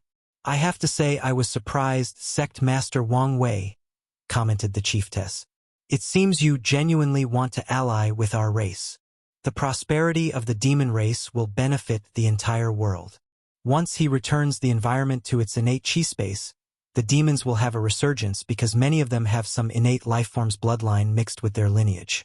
And by absorbing innate chi, these demons will have a higher chance of activating these hidden bloodlines. One of his objectives is to ensure some level of peace and harmony between the races and factions. If you don't mind, I have a request, said the Golden Lion Chiefess, making Wang Wei frown slightly. Do say. We would like control of the demon school Chi Luck. Over the past 10,000 years, she has witnessed the benefit and horror of the school. The humans continued to preach to animals to awaken their intelligence and become low-level demons or demonic beasts. This act resulted in many factions increasing their military power through a large army of demons. However, this was only the beginning. These factions forced these low-level demons to fight and consume each other as cultivation. That way, they did not have to use too many resources to cultivate an individual demon. The increase in demonic population in the other 4 continents has drastically boosted all professions in the world. Demonic beasts' bodies are one of the primary ingredients for many pills, arrays, weapons, and talismans. Talismans benefited the most since they required papers with spiritual chi to engrave runes, and demon race skins were the perfect materials. The herd-raising Valley's business took a big hit as they lost overwhelming control of the demonic beast market. Most factions do not have to rely on their services since they can use their school to raise and educate demonic beasts, ensuring their loyalty. No, replied Wang Wei, his tone very firm. Just like the Academy control the concept of Academy for your demon race, our sect must also control all aspects, including other races like the Sea race. Wang Wei never liked that each race could create its own school concept by copying his idea. He felt Heavenly Dao should change the order of the world to prevent copyright infringement. As such, after creating the idea, he also followed so for all the other races to ensure their sect had sole control of the luck. I figure as much, replied the Golden Lion Chiefess. In that case, how about returning the Fox clan to us? Wang Wei did not immediately answer as he pondered. The Nine-Tail Fox clan has been on his mind lately. Once his plans are accomplished, the Wang, Li, and Yan clans will increase their number of emperors, thus shifting the already tilted power dynamic of the sect. So he wanted to find a way to make up the power of the sectarian side. His first plan was to introduce the Fox clan into their factions. The two together would increase their chances of cultivating great emperors. However, he feared once the Fox clan had cultivated an emperor, they would become the fourth faction of the sect instead of supporting the sectarian section. Their racial identity made it easy for this possibility. 3 factions controlling the sect is fine since they can use the majority to decide significant events. But a fourth will result in complications if they cannot decide on a majority. I understand why you want their return, added Wang Wei. Emperor bloodlines are very important to the demon race. After a great emperor prove the Tao, their entire race's bloodline will also benefit. It is the same for humans, but it is not as apparent for them because the benefit of great emperors manifests more in the luck of their sects or clans. However, the current situation is the result of your poor management. If you want them to return, communicate with the Fox matriarch and convince her. The chiefess sighed as she knew this was unlikely to succeed. Their tribe treated the Fox clan poorly, to the point they saw no choice but to defect to the human race. I will try. Wang Wei nodded but did not continue the topic. After signing the alliance agreement, he ended the conversation. Have you decided what to do with the Fox clan? Asked Origin 1. No, but am leaning toward making them die-hard allies like the Eternal Dream sect. Are you not worried they would return to the demon race? I know they will return, but only after cultivating a great emperor. Before them, we only need to support them to the best of our capabilities. And generations later, we will have a solid ally when they succeed. It's good you are thinking long-term. Origin 1 knew it was rare for young people like Wang Wei, who only has lived about 100,000 years, to consider things in terms of generations. I suddenly remember, did we ever find someone to cultivate the dragon's sovereign qi? Yes. Was it another immortal venerable? No, it was one of the sealed quasi-emperor. He fit perfectly with the qi. Can mortal refine immortal qi on their own? Is there a difference between an immortal doing it or even with a great emperor's help? Yes, replied Origin 1. The core issue is the immortal mansion. Immortal venerables require it to produce more qi by converting it from outside energy sources like spiritual qi. The problem with mortals refining immortal qi is that they usually have to rely on a single string to create their immortal mansion, a process that requires a ton of time. Then, they must consider whether their bodies are strong enough to bear the power of the immortal mansion or whether their soul is strong enough to control it. After all of these issues, they have to survive immortal tribulations, explained Origin 1, who paused to gather his thoughts. If an immortal venerable refine a new qi, they only need to fine-tune their immortal mansion to adapt to the new qi and ensure they understand it enough to control. As for great emperors, they can refine the immortal mansion that is best suited for someone, ensuring a higher success rate of quality, which dictates the leaf strength of immortal venerables. Wang Wei understood his meaning. The higher the purity of a qi, the higher the leaf strength of the immortal venerable.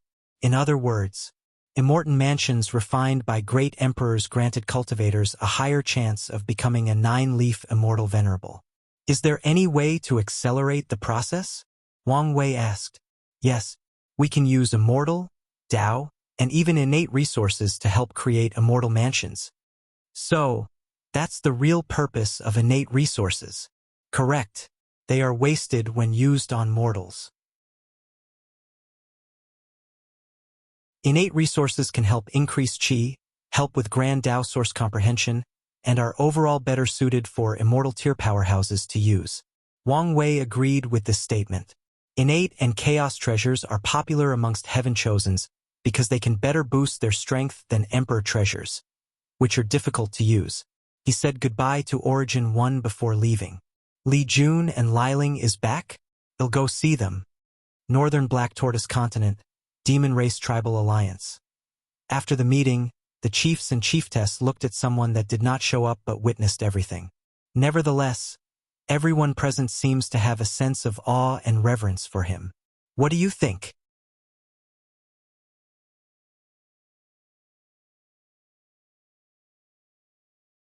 Ao Shen, Gift bonus chapter. Thanks to some city chabs for the gift. He's planning something, replied Aoshin. And it's something major, something that will take into account the entire world. Heavenly Tao has some hint of what it is, and it approves of his actions. That would explain why he was chosen as a complete son of Era. But what roles does our demon race plays in his plan? I don't know, but it seems to require harmony between races, continued Aoshin. In that case, how do we treat the alliance? Asked the Golden Lion Chiefess. Aoshin did not immediately answer, pondering about his race's future. The time spent in the martial hegemony world has benefited him immensely. Upon arrival, he had to learn to hide and become quite good at it.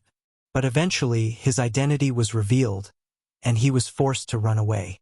While constantly running away and surviving, Aoshin became more powerful, cunning, calm, cautious, analytical, and ruthless. These traits allowed him to survive along with the good faith of one emperor lineage that shielded him without asking for anything in return. He also received countless fortunate encounters. So far, the alliance appears to be favorable to us.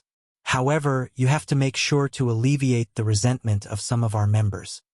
Aoshin knew many tribes would not accept humans' aid.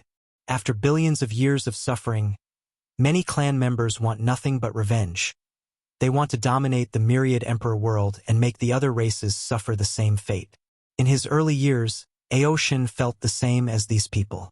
But as he grew up and learned more about the world's truth, he understood how difficult this task was.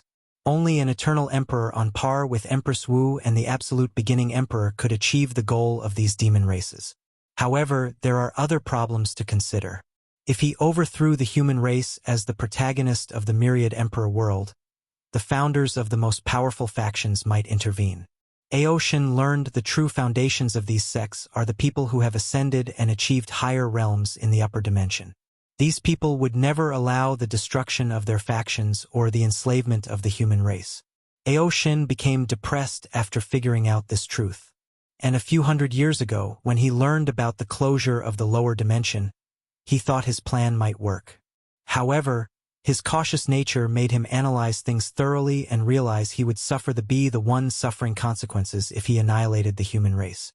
These founders and previous emperors would never allow him to survive in the upper dimension. And Aoshin eliminated the possibility of hiding in the lower dimension since he wanted to continue his cultivation journey. After mulling over the situation, Aoshin realized that he needed to change his primary objective and not let hatred cloud his judgment. After becoming an eternal emperor, his goal should be to lead the demon race to prosperity and rival the other factions. He needed to take this rare opportunity of an upcoming era to ensure that the demon race dominated that era. And after years of prosperity, the demon race can rejuvenate itself and become one of the most potent factions in this world. I'm worried about them too, commented the Black Tiger Chief. Hatred ran deep in many tribe members, and they could affect this alliance. I will talk and explain the situation to them, said Aoshin. But if they cannot control themselves for the overall betterment of the demon race, we will eradicate them. Is this necessary? I've already explained the entire situation to all of you, so you should understand that hatred is detrimental to our future. We do understand, but you cannot expect many of us to suddenly forgive the humans. I don't expect you to. I just want you to be able to control your hatred and not let it affect the general situation, explained Aoshin. Our demon race is so close to liberation. I don't want anything to affect us, especially our own kind. You're right. I will try to appease them, said the Golden Lion Chiefess. Good. What about the cultivation technique I gave you? How are things proceeding? Not very good.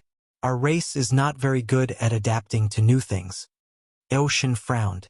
One of the main reasons the demon race has become so weak is that humans exploited this weakness. They destroyed most of the race's knowledge and cultivation techniques. Most demons have to rely purely on absorbing spiritual qi to nourish their bloodline. That's all many people use for their cultivation. The cultivation method is so basic and rudimentary. Emperor bloodline tribes can use this method to reach the quasi-emperor realm.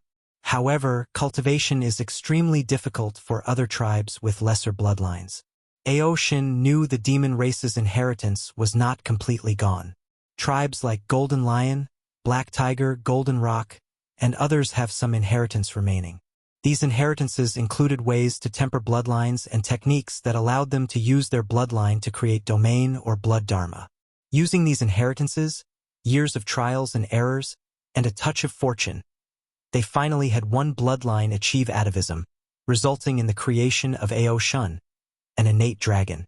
Unfortunately, these tribes are adamant about keeping their inheritance amongst themselves and don't want to share it for the demon race's advancement and prosperity.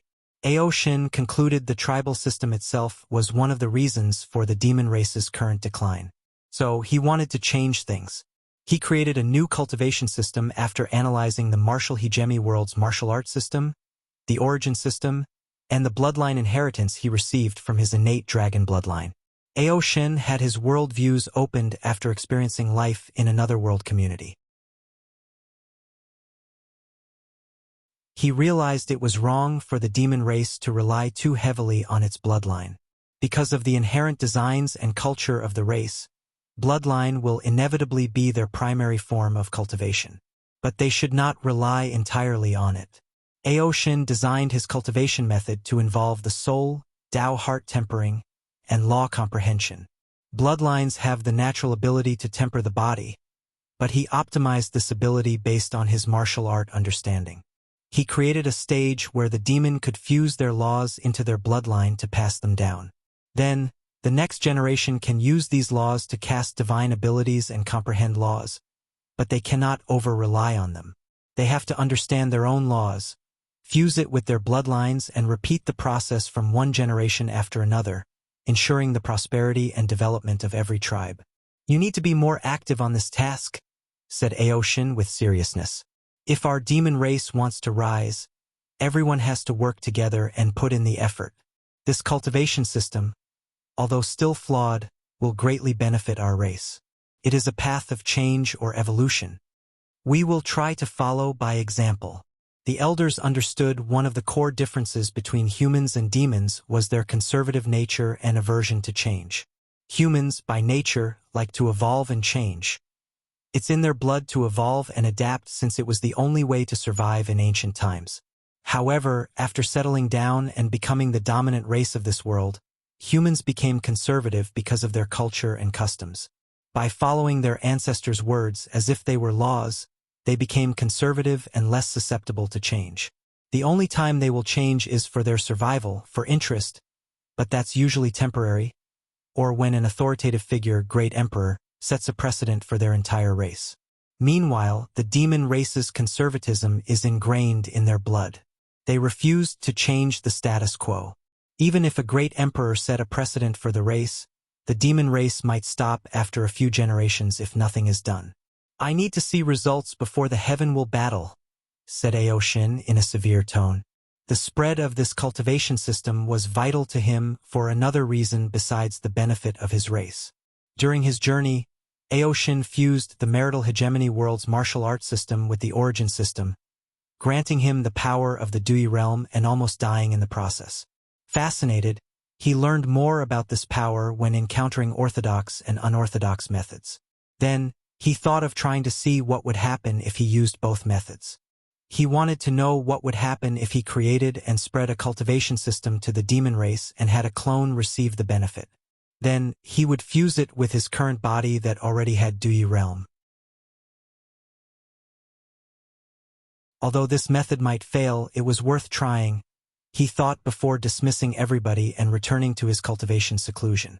Aoshin took out a golden light of merit that floated in his palm. "Hopefully, this is enough for the heaven path tribulation," he muttered.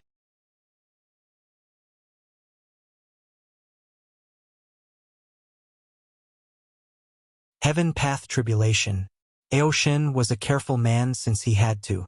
As such, he was unwilling to lay all his eggs in one basket.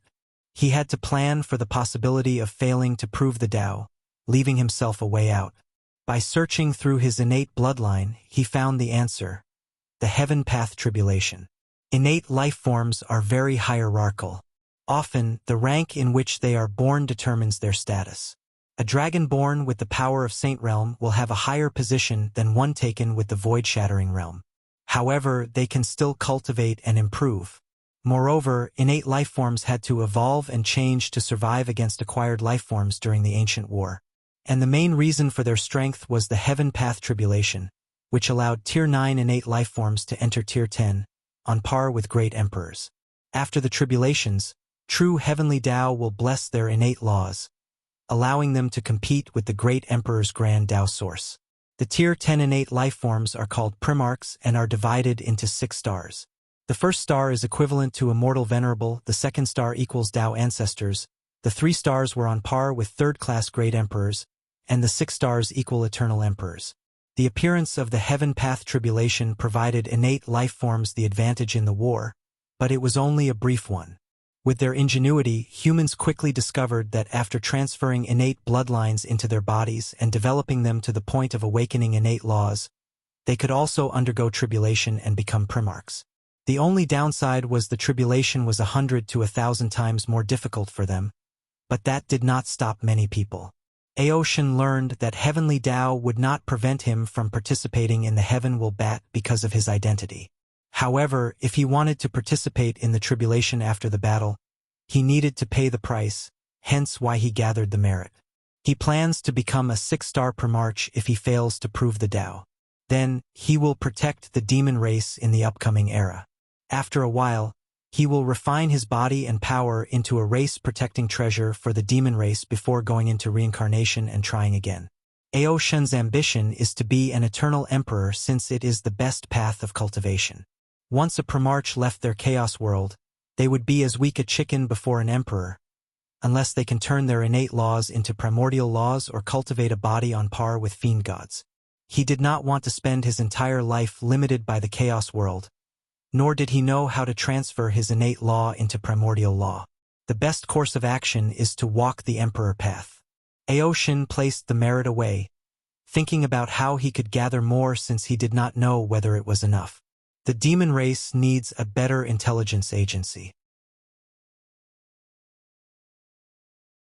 He realized how little information he could gather with the current system, which was dangerous since he knew little about his competitors.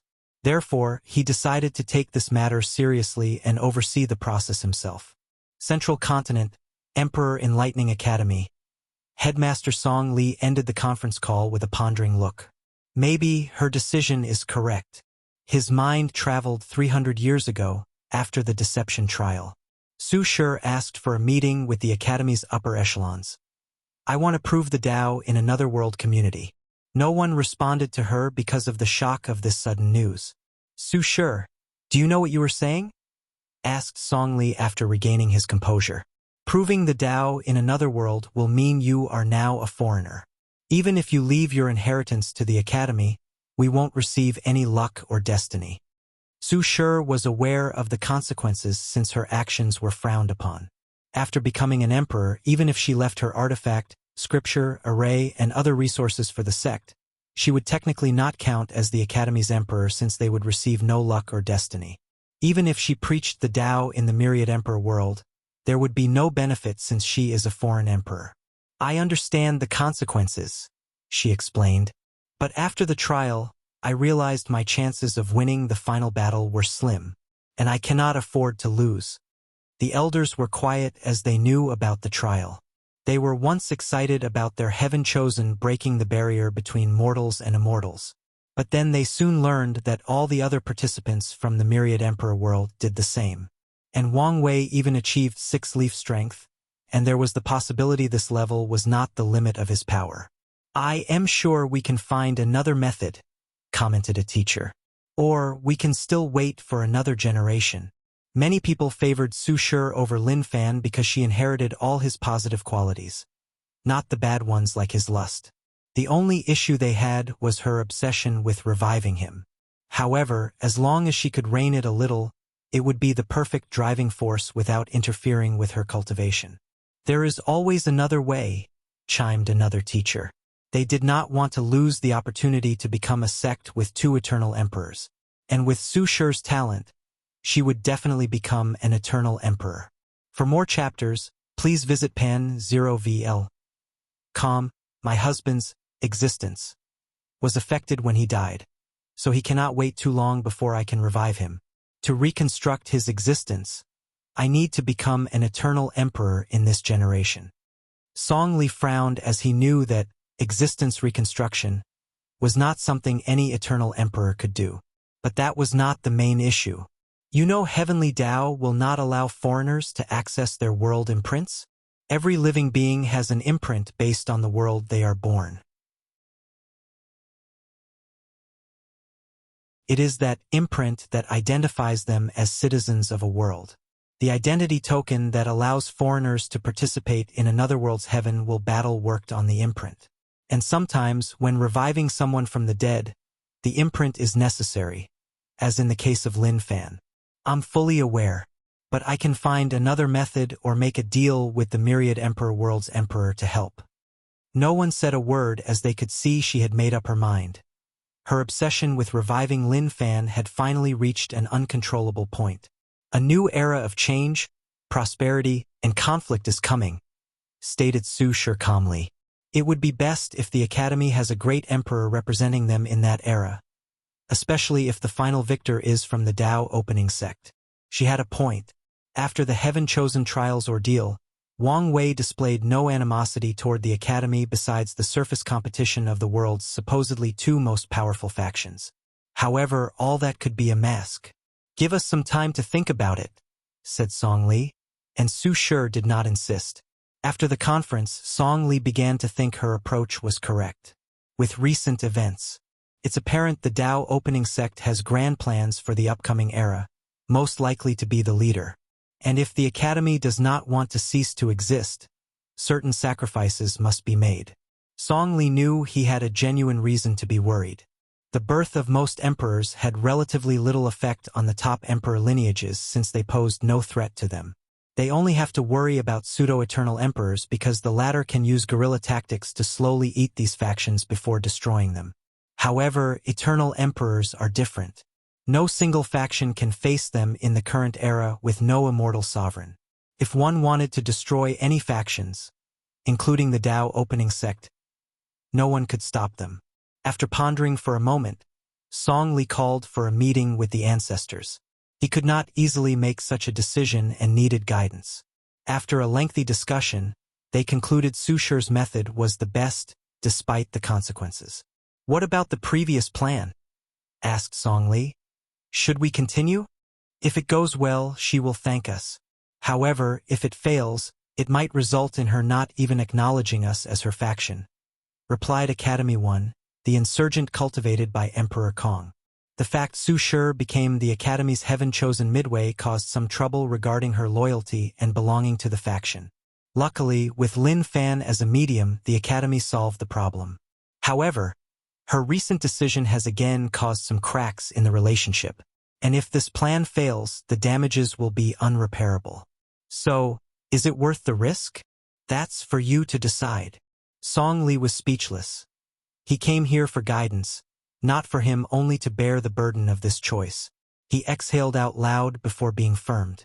Let's do it. He took out a talisman to contact someone. Su Guan, you can do it.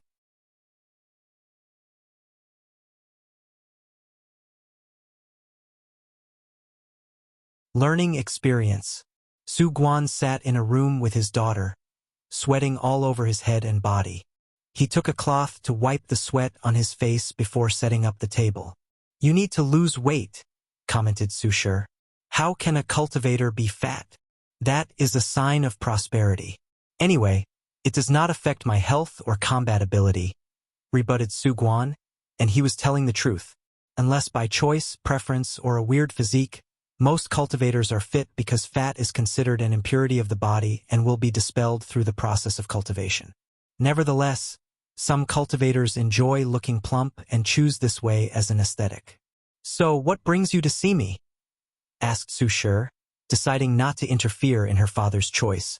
Do I need a reason to come see my daughter? True. Su Guan nodded before taking out something from his space ring and handing it to her. She was surprised as she had never seen something like this, despite her wealth of knowledge. What is it? Some kind of shoes? It's called a heel. About a month ago, the Tao opening sect began to sell this new and strange footwear. The popularity has reached the point that it's gotten to my radar. They looked beautiful, praised Su Shi before trying them on. Comfortable, too. That's what all the women who tried it said, stated Su Guan. According to our commerce's predictions, this industry will soon become another staple business for their sect. Su Guan sighed out loud. Why do these powerful sects keep getting richer? Shouldn't they have enough? They could leave some opportunity for us peasants to struggle. Su Shi ignored her father's complaints. The Association of Chamber of Commerce is one of the most wealthy factions of the Myriad Emperor world, ranking top 100. They have not gone up in the ranking because their most potent backing is a third-class strength insurgent. And the fact they can keep such considerable wealth without trouble is proof of their diplomatic abilities and the connection they've made with different factions. Are you going to sell knockoffs of these shoes? Asked Su Shi. If you are, you should be careful of the Tao opening sect's reaction. The original plan was to create a cheap knockoff and sell it in the black market through the unaffiliated business of the association, replied Su Guan before gritting his teeth. However, the plan hadn't even started before ending. Did they warn you? She asked, slightly surprised. When it comes to products such as this one that can be easily copied, most factions will ignore copies as long as they control the primary market.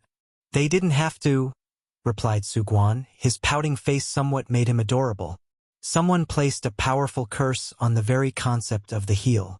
The knockoffs will spontaneously catch fire if someone else tries to sell it before self-destructing. This must be quite the unique curse, analyzed Su Shi.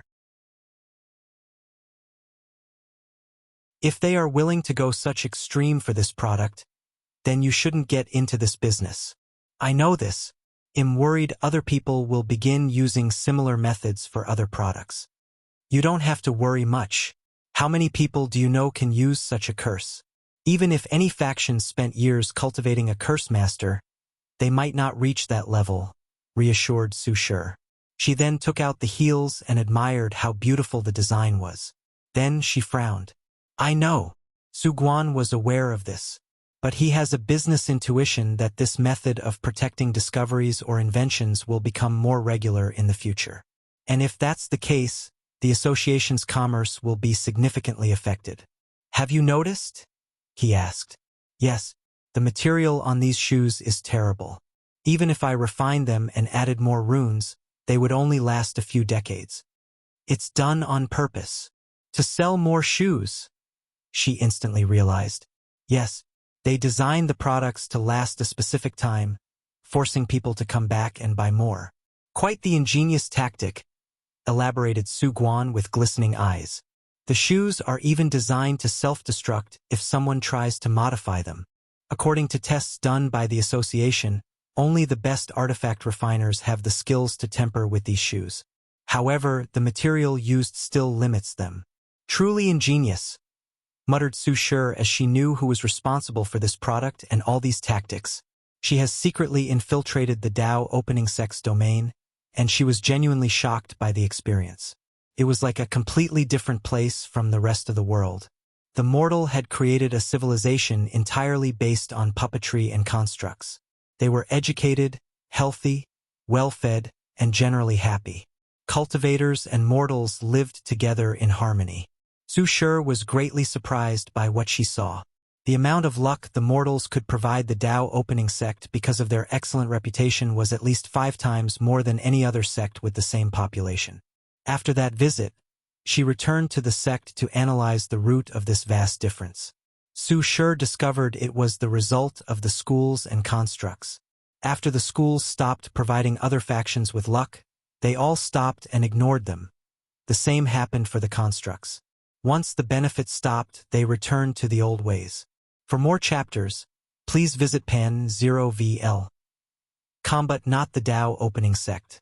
They persevered to the point of allowing the mortals to create another civilization besides cultivation, a civilization with them as the core. Immediately afterward, She used her power as the next headmaster to copy their model. However, Su Shi discovered the main thing preventing her from reaching the same success level as the Tao opening sect is the inability of the academy students and teachers to look at mortals with equality.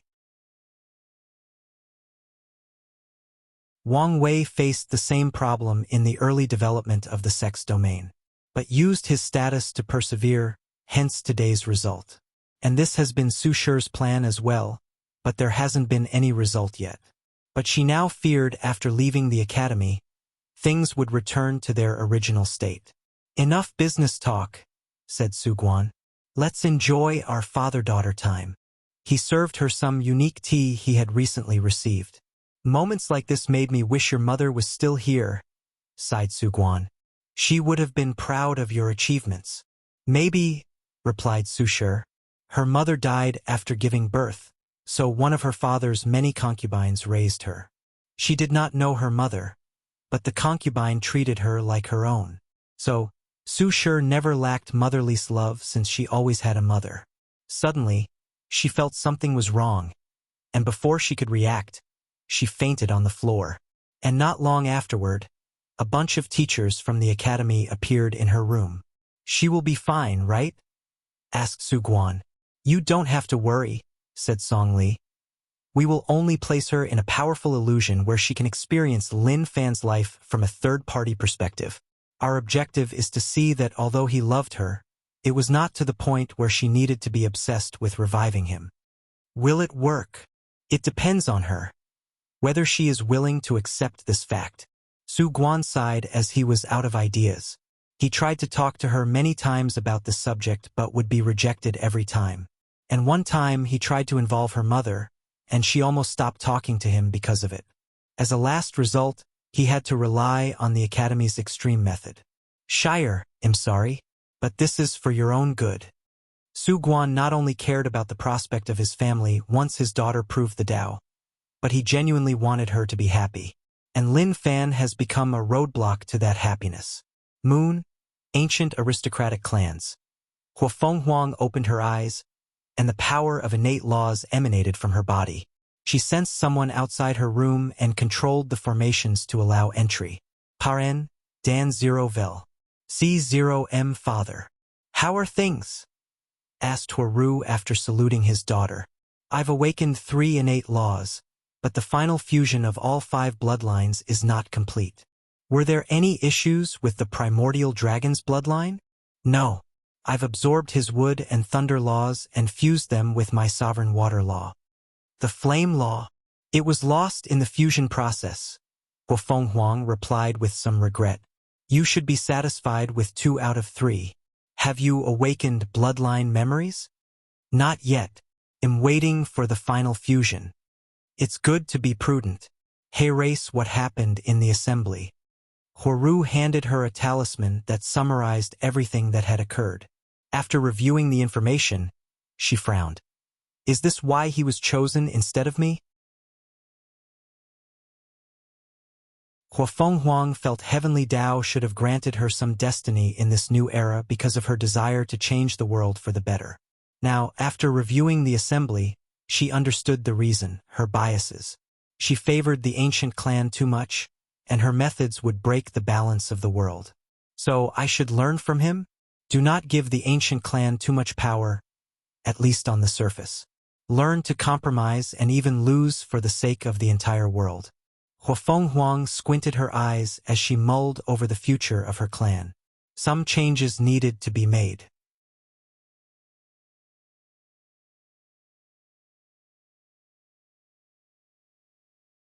Li Jun's encounter. Pan, DN0VL, C, M Origin Weapon Mountain. Chun Chun ended the formation, deep in thought. The past few years have not been kind to him. He did not show up in the early stages of this glorious age, waiting for the opportune time. During his time in hiding, Chun Chun was confident he was par with all the other Heaven Chosens. His competition with Tong Ruobing was proof of his prowess. Unfortunately, everything changed after she encountered a man named Wu Ming. Chun Chun did not know what she got from him, but after that encounter, she easily surpassed him, frustrating him beyond words. And things worsened when he encountered heaven-chosens like Wang Wei, Feng Heng, Hua Fenghuang, and others. He realized these people were in a class of their own, and his rival Tong Ruobing was now part of this class. Chun Chen's ambition has always been to create the most powerful artifact in history, surpassing the all-encompassing mirror that the refiner ancestor created. The mirror is, without a doubt, the most powerful artifact of the myriad emperor world, despite the refiner ancestor being only a pseudo-eternal emperor. Chun wanted to create the most powerful artifact of the lower dimension, surpassing all artifacts in the lower dimension. And without proving the Tao and becoming an eternal emperor, he could not accomplish his goal. After sighing in desolation, Chun took out a booklet from his space ring, a pondering look deep in his eyes. 200 years ago, he received a fortunate encounter that could change his life. It was the inheritance from a foreign heaven-will world named Mechanized Puppet World. He did not know this inheritance was in the myriad emperor world, nor did he care. The cultivation system of that world involved created a puppet that is empty inside, and the cultivators can enter to control. The puppets are essentially operated armors. That's the best way Chun could describe them. Chun did not care for the novelty of this system. In his eyes, these puppets were nothing but well-crafted magical artifacts used in another system. Furthermore, he could see the flaw in this system: reliance on foreign aid. The cultivators who controlled the puppets were naturally weak, having only cultivated their spiritual power to control the puppets better and have the ability to create and update them. In the later stages of this system, cultivators can create law puppets, but they still have to summon their puppets from their sea of consciousness when needed for battle. If someone is fast enough, they can take advantage of this flaw. This issue is solved only after the heaven will battle. After proving the Tao, the cultivator will inherit their puppet's power, while the artifacts will become something similar to a proving Tao artifact. A technique considered forbidden in the mechanized puppet world allowed the cultivators to fuse with their mechanized puppets permanently, to eliminate the boundaries between flesh and metal, human and puppet, to eliminate the boundaries of self and tool. The moment Chun read about this technique, he thought about fusing with an emperor-tier puppet. Of course, reasons told him that was impossible, but he still could do it for an immortal tier 1. However, this technique had a high failure rate, and the consequence was worse than death. He previously rejected taking such risks. But now, as he watched his peers surpass him, as he sensed the upcoming era, he hesitated. Was the risk worth it? That's all he could think about. Chun spent the next few hours thinking to himself, asking not to be disturbed. Then, he gritted his teeth as he made a decision. Tell the elders I'm going to the refiner paradise world. Chun believed that he had a higher chance of success if he refined the immortal tier puppet himself. And only in places like the refiner paradise world, where refining masters can prove the Tao only based on their skills, would grant him the skill to achieve such a feat. People reacted differently to the assembly. However, one consensus that every participant agreed upon: a new era of strife was upon the world, and the son of an era had a plan for that era. After finishing the negotiations, Wang Wei headed to Li Jun's mountain to meet the latter. It has been a while since they talked and interacted. After serving tea, the three reminisced about what had happened to them. Nothing exciting occurred for a while, explained Li Jun. After receiving the talisman from the ancestor, I went into retreat, even using the time formation. You must have gotten quite the result? Asked Wang Wei. Indeed, I realized how much ID underused my physique. As long as you learn. Liling, what about you? A lot occurred. I received the ancestor's talisman right after the automatic cauldron succeeded in producing heaven-grade pills. And with what I learned, Saint pills won't be a problem. That's good news, nodded Wang Wei. What about the acquired source rune physique I mentioned? I've succeeded, she replied before raising her hand, displaying as it turned into a hand made of runes. I've turned all the cells in my body into runes, as you suggested.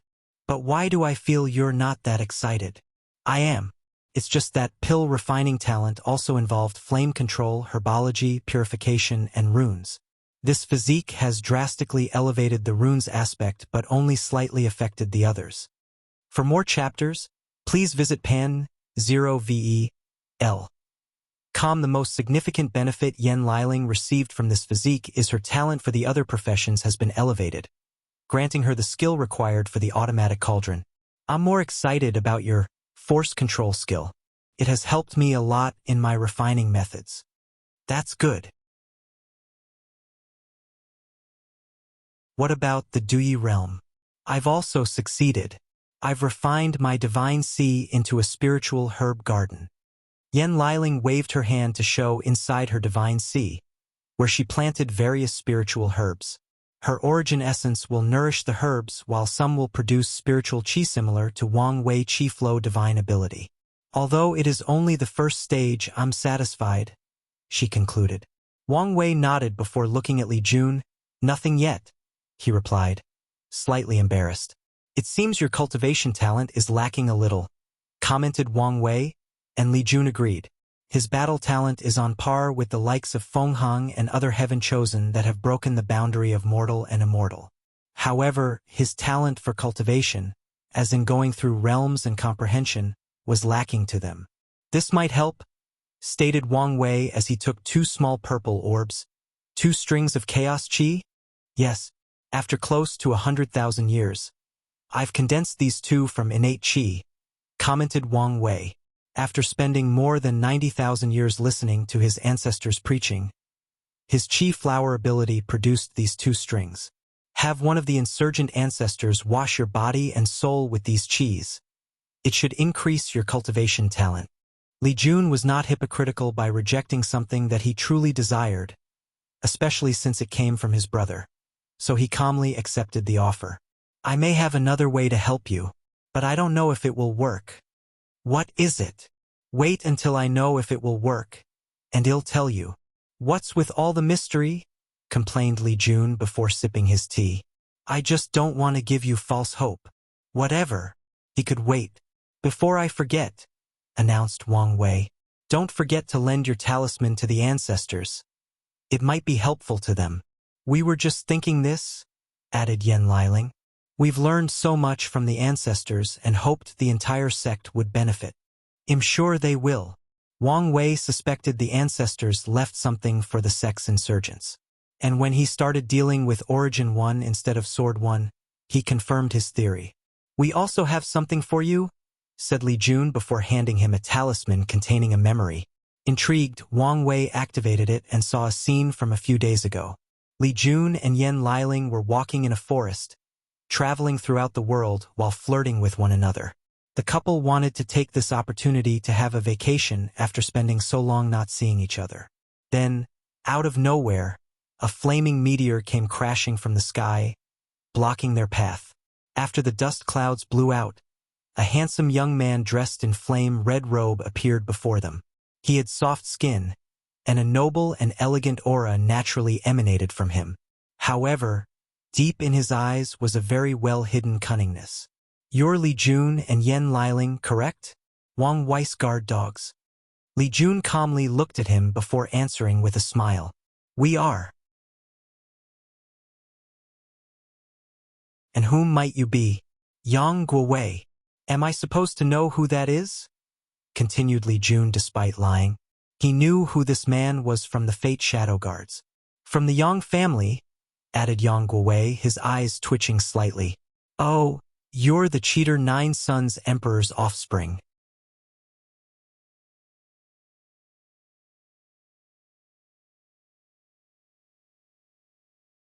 Li Jun versus Yang Guowei. Cheating? Replied Yang Guowei with a sneer. Anything goes for the final throne. It's not my father's fault your elders were stupid enough to fall for such a trick. What did you say? Yen Liling asked, triggered by this comment. No one can badmouth her elders. Li Jun placed his hand on her shoulder, calming her nerves. He was also mad since the 9-Sun Emperor basically destroyed the Tao heart of his brother's grandfathers. That heaven will was wasted on your father. Any of our elders could have become pseudo-eternals and even eternals. But your father barely became a first class. All I'm hearing are excuses from sore losers. Okay, I don't want to waste time with you, countered Li Jun, every second looking at your ugly face. I feel my lifespan rapidly shrink. Veins appeared on Yang Guowei's forehead. He had to admit this comeback was a good one. What do you want? Continued Li Jun. I want the deceiving heaven longevity art. And what does it have to do with us? Li Jun suddenly thought of something. You want to kidnap us to blackmail Big Brother Wang Wei? I guess you're not as stupid as you look. Interesting, commented Li Jun as he took out his spear. I haven't had a good fight in a while. He did not hesitate to deploy his domain, turning the surrounding into a world of crimson red, the same as his hair. Meanwhile, Yan Liling flew out of the boundaries of this confrontation. The same for me, replied Yang Guowei as he also deployed his domain, turning his surroundings into a world of white. Looking from above, these clashes looked like two circles, one red and the other white, clashing, trying to overwhelm the other. Let's test the water first, thought Li Jun as he waved his spear. Then, an infinite number of weapons manifested in the sky. Spears, swords, sabers, halberds, axes, bows, and others.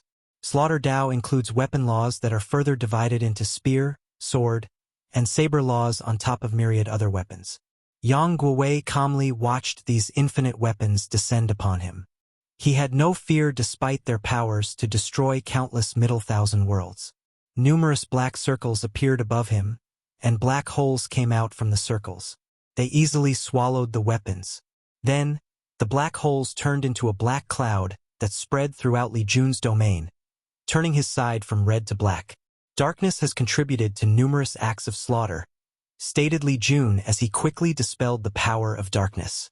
Before humans discovered fire, too many people died because of the species' inability to see in the dark. Countless military tactics involved using the darkness to commit acts of slaughter. So, darkness was one of the weapons of darkness. Li Jun placed the tip of his spear on the ground. The earth turned gray, the color of death. An army of dead soldiers, ghosts, and zombies rose from the soil. There were billions of dead, all ready to listen to their ruler's command. Li Jun took the battle maniac's advice and reforged his slaughter Dao.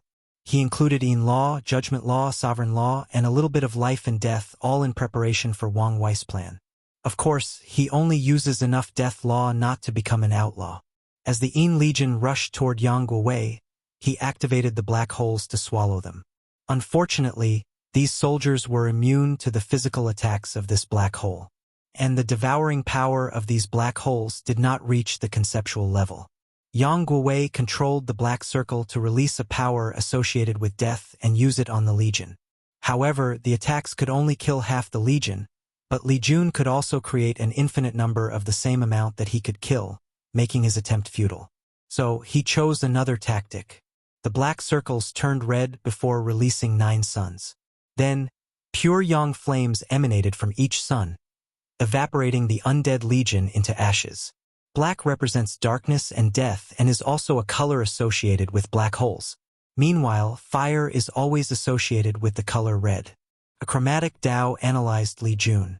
He immediately could tell his opponent would be a versatile fighter since colors are associated with many things, some with physical things and others with concepts. Furthermore, colors are often associated with emotions, so Li Jun immediately prepared for this possibility. He used a new technique he learned called primordial spirit projection. Another illusory primordial spirit split from the one in his sea of consciousness.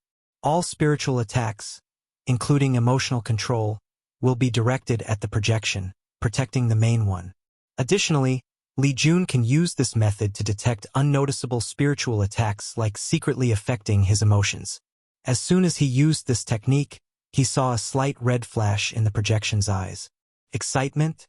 He wants me too excited and become careless? Analyzed Li Jun. Let's get serious. Death Judgment. A scale appeared in the sky with the words life and death on each side / then. It tilted to the death side. A brilliant golden light descended from the heavens, headed directly toward Yang Guowei with incredible speed. For more chapters, please visit pan0vel.com. Luckily, his white domain turned orange, representing slowness and drastically reducing the attack speed. In addition to the time spent destroying the Red Suns, Yang Guowei finally reduced the attack speed to a point where he could react. 2 circles appeared above his head. The first was green, representing the Earth's solid nature and defensive capabilities. The second was black and white, which generated a yin-yang shield. Yang Guo's measures defended against Li Jun's attack. However, his opponent did not give him time to breathe. He saw Li Jun rushing towards him with a tsunami of blood following him. He could hear the scream of the fallen from the blood ocean but quickly protected his mind with a color barrier. He used the color black, this time associated with space and the void, to teleport the blood river away from him. He tried doing the same with Li Jun, but the latter resisted. Yang Guowei had to defend against Li Jun's spear. So, at the last minute, he condensed his domain into a protective barrier before him. Boom! The clash made the surroundings tremble as the space broke apart. The trees flew away, mountains broke, and rivers dried up. Li Jun slid backward because of the shockwave. Meanwhile, Yang Guowei was perfectly intact. At least that's how it appeared. Splash! Yang Guowei spat a mouth of blood, and his complexion became paler. What? I blocked that attack. Absolute control of the domain is one of the main requirements to enter the Supreme Realm. And not many people, including his peers, can condense it into a protective barrier right after entering the Saint Realm. As such, he should have blocked the attack. Yang Guowei immediately used the yellow color that represented plants to heal himself. Unfortunately, this method failed as he sensed his body rapidly become weaker. He tried the color gold, which represented light and also healing. It was the same result. He rapidly analyzed the situation before things reached a critical condition. What is the greatest cause of death throughout history? He muttered. Sickness. It was not cultivators, mortal strife, or the environment that caused the greatest death throughout history. Sickness. Trillions upon trillions of mortals die every day because of disease. You've figured it out, commented Li Jun. Birth, aging, sickness, and death. The 4 fundamental aspects of life. Yet, cultivators have removed this aspect from the equation. I think it was about time for that to change. 5 colors appeared before Yang Guowei as he continued to cough blood and get weaker. According to medicinal theory, sickness results from an imbalance of the 5 elements. So, he used them to cure himself, and this method had some effect. Nevertheless, he still felt a sense of weakness, and his origin essence operated slower than usual. I can't believe I have to use my full power on someone like Li Jun. Yang Guowei felt humiliated, but he had no choice. Suddenly, his eyes glanced in one direction before returning to normal. It was such a passing glance, so subtle that no one would notice he was looking somewhere else, thinking he was simply scanning his surroundings. Then, Yang Guowei took a talisman and disappeared, making Li Jun and Yan Liling frown. Wang Wei finished watching the fight through the talisman.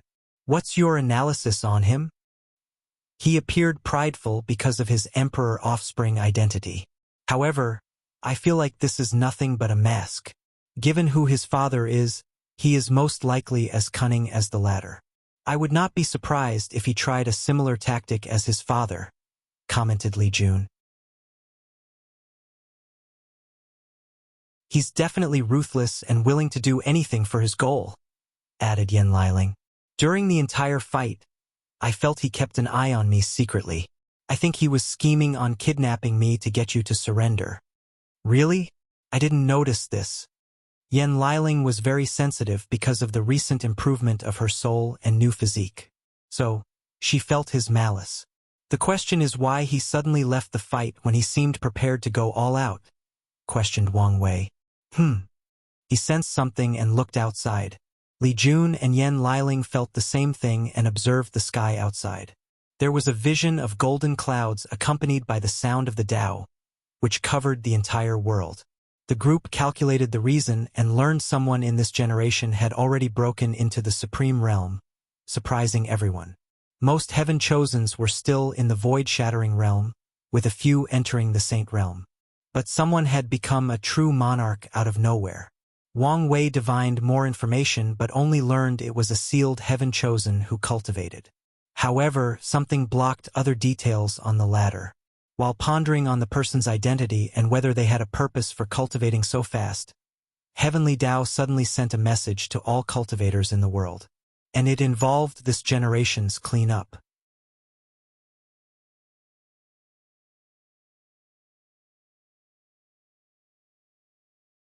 The cleanup. Something is wrong, thought Wang Wei.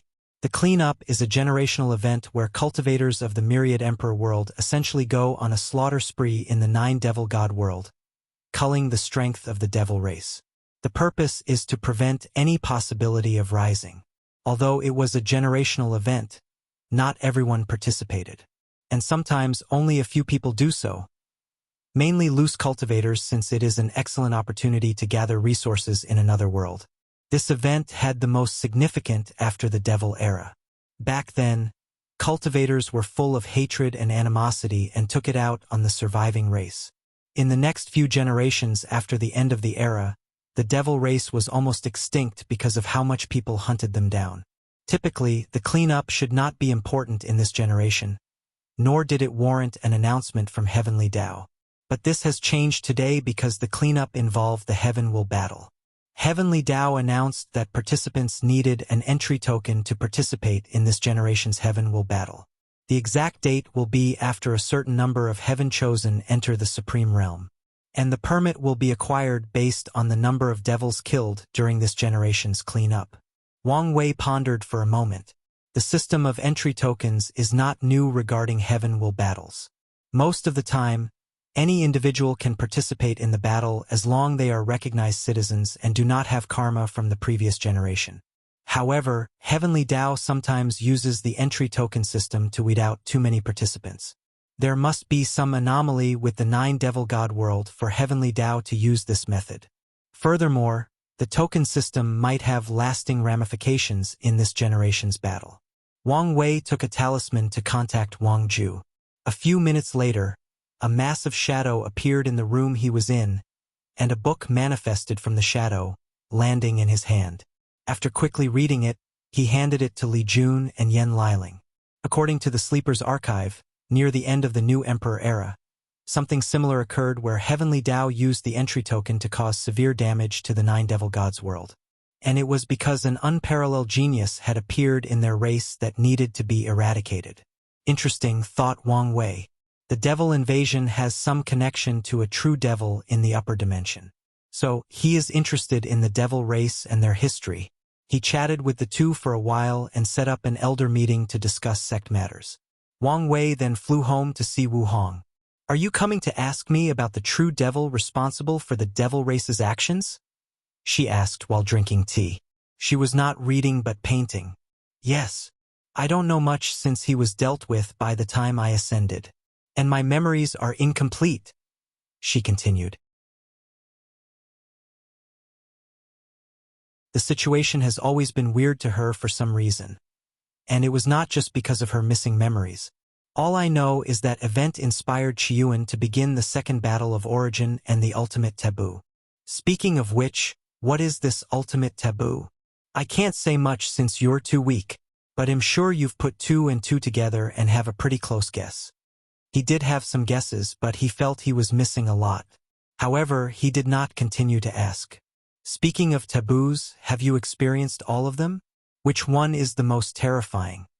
"There are a few that I've only heard about," she replied while continuing to paint and not focusing on him. "As for the most terrifying? Well, there is some nuance to this answer. The ultimate taboo should have been the most terrifying. But since everyone failed and died, it reduced its significance. So, the title goes to the 6 Cardinals Tribunal.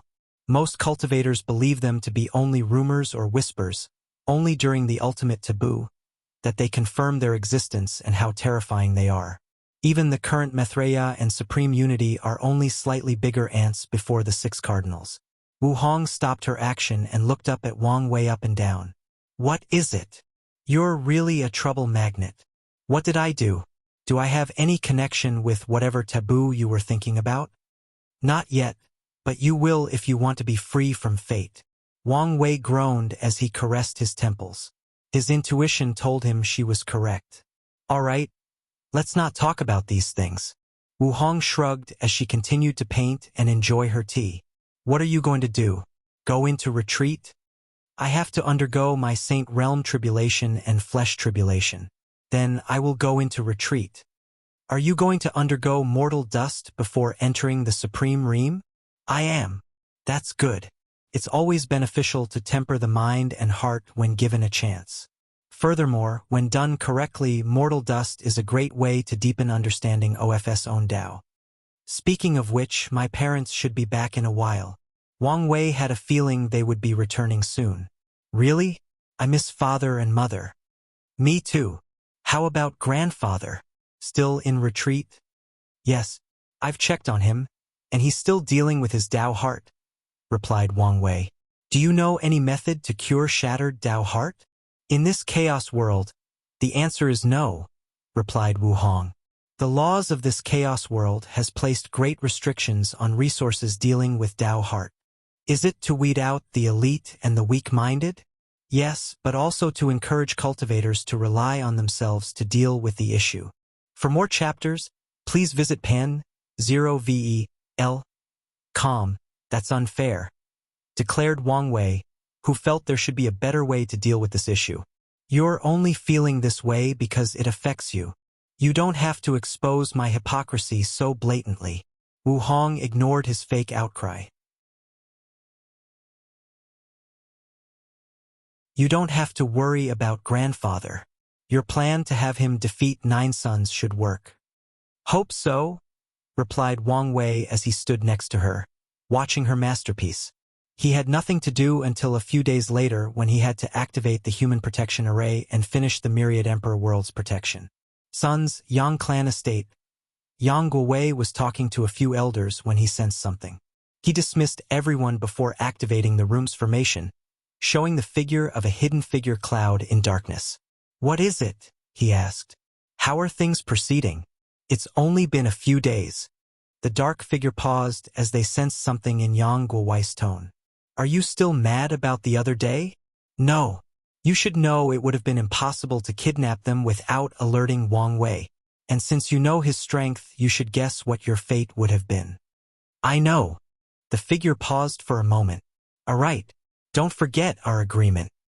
He then disconnected the communication, and Yang Guowei squinted his eyes. Somewhere in the Myriad Emperor world, the dark figure ended the formation. He was a young man with green eyes. His face was handsome until an insect came from his ears and burrowed into his cheeks, and the figure behaved as if he felt or sensed nothing. This Yang Guowei is a snake. I cannot determine his motive and behavior pattern, he thought. Anyways, as long as his father is on our side, he should behave. He then activated the formation to contact 2 others. Yu Zhu? How? I've told you not to call me by that name, parasite. Fine. Undead Flame. How is your situation? Not good. I think the Fate Shadow Guards have spotted me? So soon. They knew they could not hide for long, but the longer they could, the better the situation was for them. I think they are only suspicious, but some people have been monitoring me and my contact with the corpse-selling sect. You need to be more careful and better hide your track. I will. Parasite then looked at the second individual. Designer. How are things on your side? Excellent. As long as you gather the resources and have enough people to sacrifice, I guarantee you a weapon capable of killing a 3rd-class emperor, reassured a young man with dirt all over his face. I guarantee you these 2 9 extremity foundations won't survive. Don't worry about the sacrifices. I've already established a semi-decent alliance with many Heaven Chosens. I will turn everyone against these 2 if I have to. What about the Suppressing Fate Alliance? Do you think we can ally with them? Asked Undead Flame. Maybe. I'm hesitating to deal with Mo Xingyun since she might be connected to the Heaven Devour Emperor. If she is as selfish as her ancestor, it won't be a bad thing if she's the one who proves the Tao. Their objective is to prevent the rise of the Myriad Emperor world or at least delay it for as long as possible. So, If someone as selfish as Heaven Devour Emperor become emperor, they would never help or lead this new era. Let's wait and see. The moment Parasite said these words, he and the others sensed something. Then they received Heavenly Tao's message. Immediately, Parasite's face changed as the situation just got complicated. Heavenly Tao uses the entry token system to reduce the number of participants in the battle. And if it is the same in this cleanup, their plan, which requires ganging up on Wang Wei and Dition, will be in jeopardy. What do you think? Asked Parasite. It doesn't make sense to restrict the participants' size, commented Designer. In Heaven Will battles where Eternal Emperor should appear, it has always been a free for all so that the final winner is the person who suppresses every individual. According to precedent, a few times, Heavenly Tao tried to cultivate an Eternal Emperor through a glorious age that skipped the previous generation, and countless heavenly physiques showed up. And in all these battles, there have never been restrictions on the participant number. Do you think it's because of the Era Sun? Asked Undead Flame. No. Heavenly Tao cannot show that much favoritism, even if it would benefit it, analyzed Parasite. Let's just until the clean up. This might be because of an unknown situation in the Devil God world.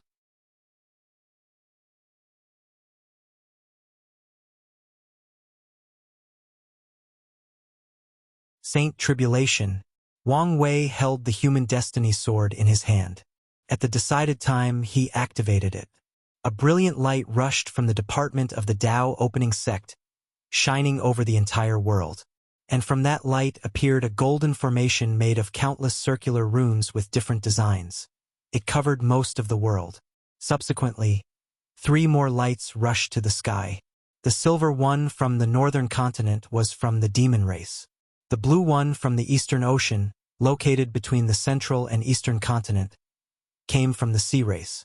The last one was white and it came from the eastern continent. The different color formations appeared above the heavens before fusing. The process was easier than expected, making Wang Wei believe that someone thought of this possibility and tempered these formations. His guess is Emperor Kong, since only an eternal emperor would have the means to detect these hidden formations. Of course, he had no proof. As he proceeded with the fusion, he strengthened his theory even more. He discovered that it was not someone tempered with the other formations but the human protection array. They made it more compatible with fusing with different arrays. Focusing on the task at hand, he finished the fusion process before giving it 2 main directions. Firstly, watch any movement from the forbidden zones, especially the Tao burial ground. Secondly, be on the lookout for foreigners approaching and entering the Myriad Emperor world. Once everything finished, Wang Wei felt a sense of relief. The next step of this plan was the committee that ensures each faction pays its share of resources. He had already chosen a reliable delegate from the sectarian faction to send for the committee. While mortals, ordinary cultivators, and non-emperor lineages wondered what was happening in the world, Wang Wei had other stuff to do. Tai Gang had returned, and he wanted to chat with him. How did things go? There was no suspense since most of the worlds I went to were middle 1,000 words. As for the Great 1,000 Worlds, there were a few resistances, but the elders put them down. That's good. Did you catch the existence of other factions in the lower realm? A few, Tai Gang replied. Mostly the Academy. They've conquered a few worlds to compensate for the previous Chi Lux loss. According to your instructions, we did not intervene in these worlds to not alert anyone. Wang Wei nodded. We must reduce interaction with the outside world for a while before the Heaven Will battle. Is there a reason? To prevent foreign interference or invasion. What about your other plans? Everything is already set. I just need to wait. He has already instructed the Fate Shadow Guards to expand throughout the Endless Void. And he has a reliable person in charge of the expansion, allowing him not to worry about problems despite entering a state of low contact. So, why is this conversation really for? Tai Gang could feel this was not as simple as on the surface. What is your plan for the future? Tai Gang did not immediately answer. What do you have planned for me? I wanted you to become Fate One and protect the sect. But I want to know if you are willing. Tai Gang did not immediately answer. I remember the first time we met. I was full of pride and ambitions, even after losing at the hands of Li Jun. But you made me realize how weak I was with one look. Tai Gang looked in the distance, slightly dazed. After broadening my horizon in this world, I truly realized how tiny and insignificant I am. He squinted his eyes with unwavering determination. But I still want to see the highest stage of cultivation, with the best path. You want to prove the Tao? Yes, replied Tai Gang. But I also know my limitations. So, I have a plan that gives me the best chance. Oh, do tell. I want to become the most powerful insurgent possible. And I will serve you until you ascend. But before leaving, you can transfer my power to someone else, and I will reincarnate.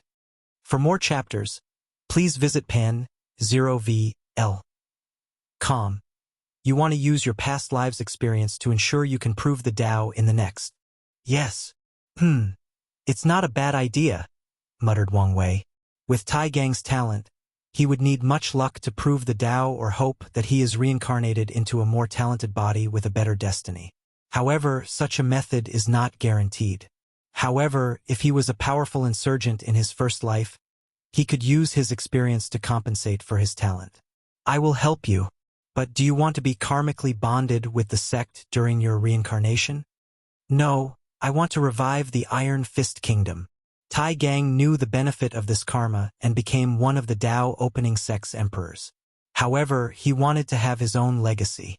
That's fine, agreed Wang Wei before talking with him for a while and dismissing him. I guess I need to find another Fate one.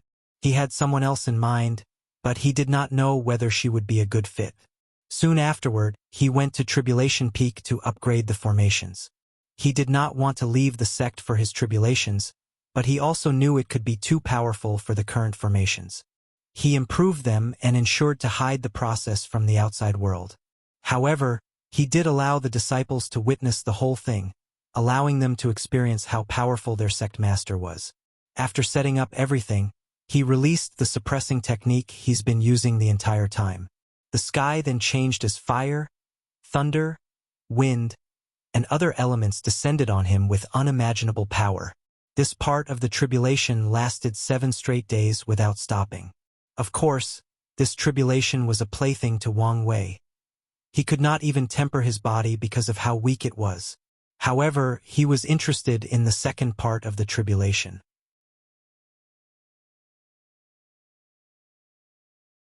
The energy in the clouds condensed into 2 individuals, a woman and a man, both looking very young. Wang Wei's mind rushed as he tried to recognize these two. The Yin Moon Emperor and the Sword-Casting Emperor. These two were the founders of the Yin Moon Palace and the Sword-Casting Villa. They were Jian Wushuang and Su Ya's ancestors. Both were pseudo-eternal emperors who have gone to become paragons and achieve great things. Wang Wei focused on the Sword-Casting Emperor since they technically had some karma. He is the man who defeated the Battle Maniac Emperor during his first Heaven Will battle. He once read some words Battle Maniac left in the sect's archive. According to the latter, this defeat was his greatest shame. And it was not because he lost, but because he lost to a swordsman he deemed inferior to his sister. Later on, after becoming a paragon, he went on to have a rematch and won by a slight margin, just as Sword-Casting Emperor did in their battle. A lot of information flashed in his mind, thinking about the life of these two. The Yin Moon Emperor grew up in a terrible environment as a mortal. She grew to hate men because her father abused her and her mother. One day, her mother forced her to leave before confronting their father and burning them inside their house. Yin Moon hated the feeling of weakness and actively searched for the world of cultivation. She suppressed her peers with the 7 emotions and 6 desires physique before proving the Tao. Unfortunately, she was short of becoming an eternal. Eventually, she created the Yin Moon Palace and only accepted women. The Sword-Casting Emperor lived in the 3rd generation of the Ancient Emperor era. Back then, the sleepers had just begun and could not gather much information about him. However, Wang Wei knew something about his name. Sword casting implied he was a master of sword refining or his Tao was related to it. But that was not the case. He chose that title and named his faction as such to honor his passing father, who was a mortal blacksmith known for creating great swords. He elevated his father's legacy to a refiner and created the sword-casting Vila, who, to this day, is the best sword refiner in the world. Even Origin Weapon Mountain cannot compare to them in that category. Interesting lineup, commented Wang Wei. But that's not enough to stop me. Thunder flashed in the clouds, and they responded as if they heard his words. Then 2 more people appeared, 1 woman and a man. The woman dressed plainly with a scholarly atmosphere around her. Meanwhile, the young man had heterochromatic eyes, red and blue. The Void Emperor, stated Wang Wei as he looked at the woman before glancing at the man. The Samsara Emperor. 2 more pseudo-eternal emperors.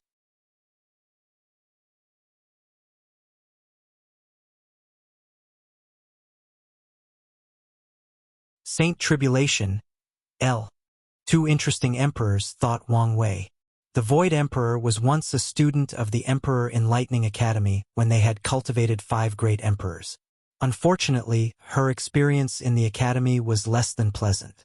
She had one other competitor who was on par with her despite having the boundless void physique.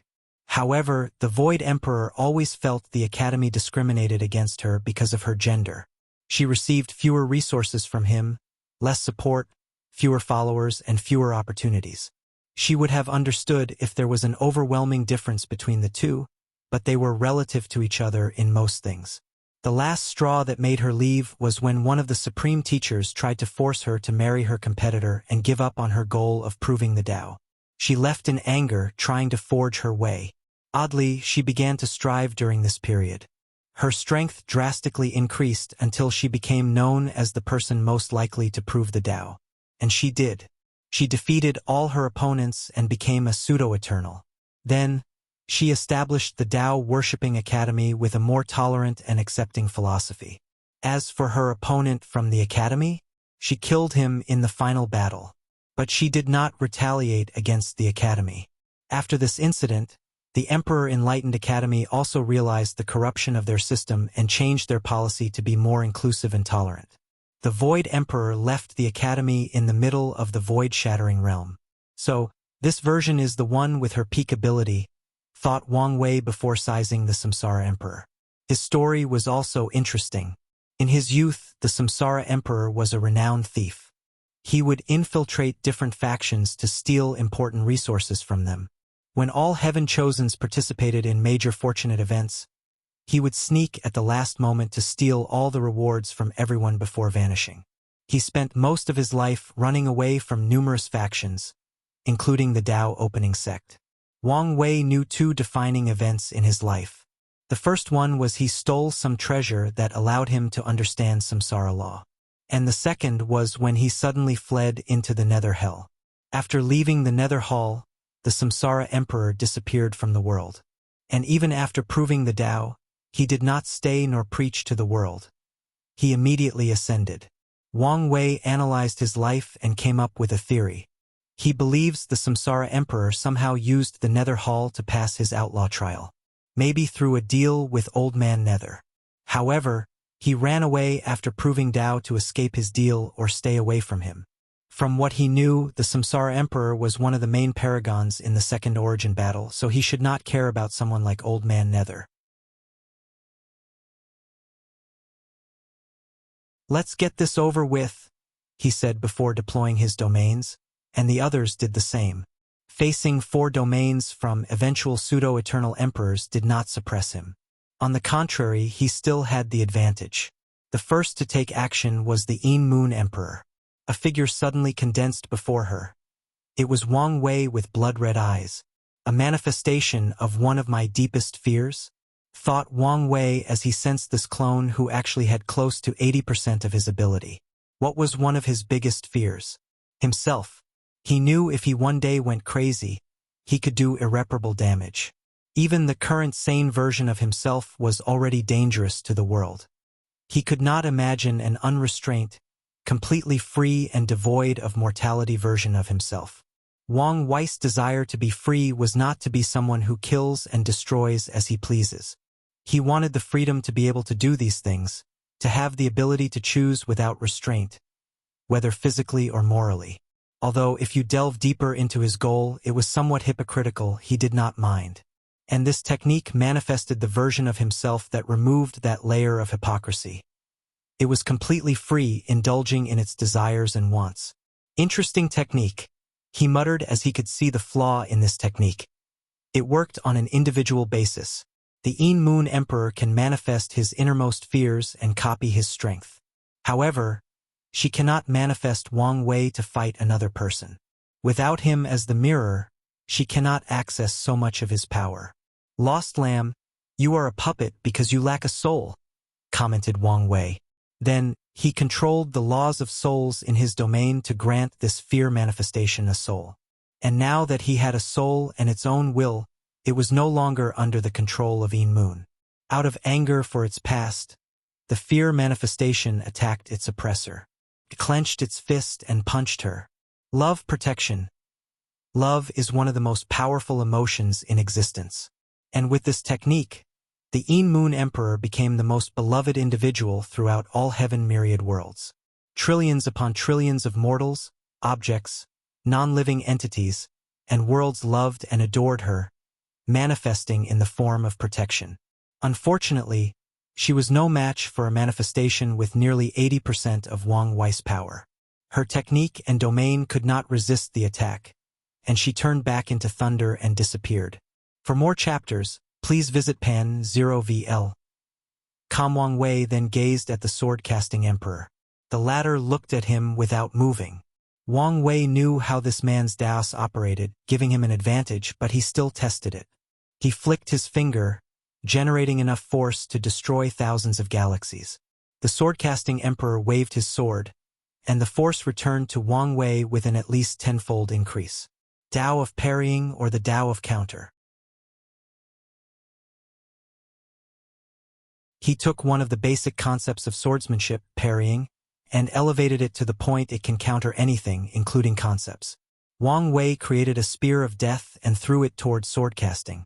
The latter waved his sword to parry it, including the power of death. However, when his sword touched the spear, Wang Wei's domain activated the destiny ability of purpose manipulation. He forcefully changed sword-casting Emperor's Tao to be only able to counter physical objects. So, the latter countered his spear, but death's power killed him. Now, it was the Void Emperor's turn. She first reinforced the space around her domain to prevent teleportation and even made flying a struggle. Then, she created these void twisters, essentially infinite dimensions collapsing and twisting on each other. The space above the Tao opening sect became beyond chaotic. If not for the protective arrays, this would be a catastrophe that enveloped dozens of the surrounding sect's domains. Not bad, thought Wang Wei. As an expert in the laws of space, he could achieve the same feat, meaning this attack was useless. Instead, he was thinking about space and time Tao.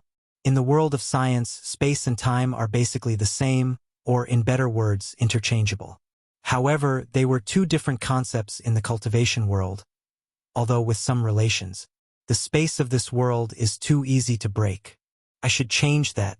Too many catastrophes originated from cultivators destructing power affecting space. As such, he decided to change the order of the world. Cultivators can still use their laws to teleport. But if they want to break the space itself, even a quasi-emperor would not have this ability. Huh? Not a bad technique, analyzed Wang Wei as he sensed the Void Emperor trying to teleport all his organs and even the origin essence inside his body. You can die with your own technique. He teleported her brain from her body, and she dispersed, returning to heaven and earth. At last, it was the Samsara Emperor's turn. The latter waved his hand to create a wheel with the power of decay, which is one of the subsidiary laws of death. Although, it can also be a law of its own, a potent one at that. Wang Wei waved his hand to create the same wheel, canceling the attack. Huh? How sneaky. Worthy of a thief. The wheel was a decoy. The real attack was trying to steal his lifespan and secretly kill him. He snapped his finger. Death vibration. Dark sound waves overwhelmed the Samsara Emperor, sending him into the cycle of reincarnation.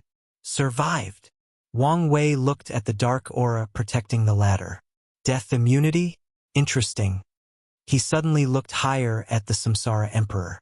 Amongst these young emperors, he believed he had the highest chance of reaching immortal venerable strength. Although the others were talented, breaking the boundary between immortal and mortal sometimes requires opportunity and the right time. It is common in this age because of the glorious age. Without the right opportunity, many of the current heaven chosens would not have this feat. Wang Wei controlled his fate law and changed the Samsara Emperor's fate to that of a dying passing. And unfortunately, fate triumphed over Samsara and bypassed his death immunity technique. I would have to love to compete with the real version. It would be interesting if the younger version of all emperors across time and space competed against each other. That would be a sight to see.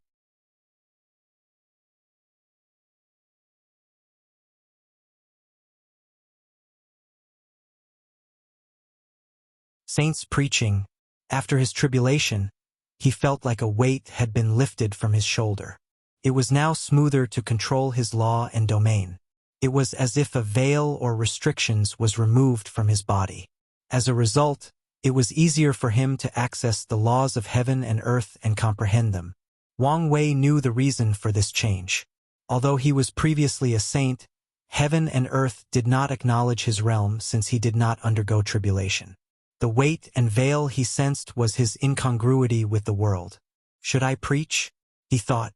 One of the reasons the saint realm is named as such is because every true person can preach their Tao to a large group of people.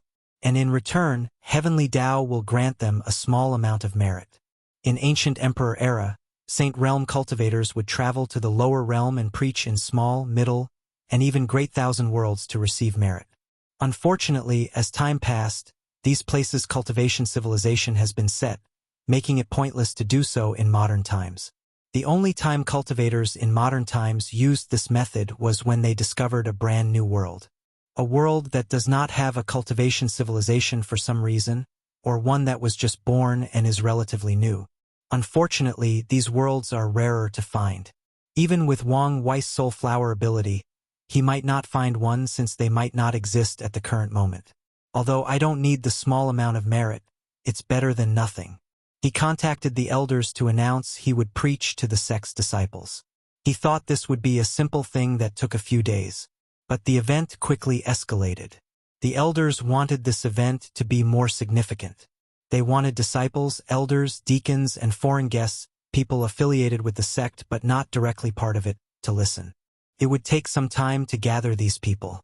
One elder mentioned that the sect would recruit another group of new disciples a few months from now and let them listen as well to benefit the sect.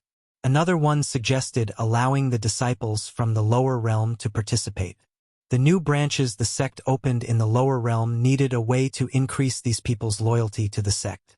And listening to a potential future eternal emperor preach would do wonders for this issue. The myriad emperor world was semi-closed, so the lower realm disciples could not come here.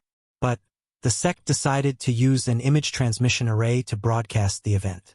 Wang Wei was speechless the entire time. He did not expect things to escalate to this level.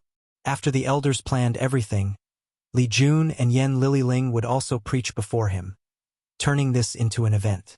Tai Gang was on the list. Unfortunately, he was now in retreat to enter the saint realm.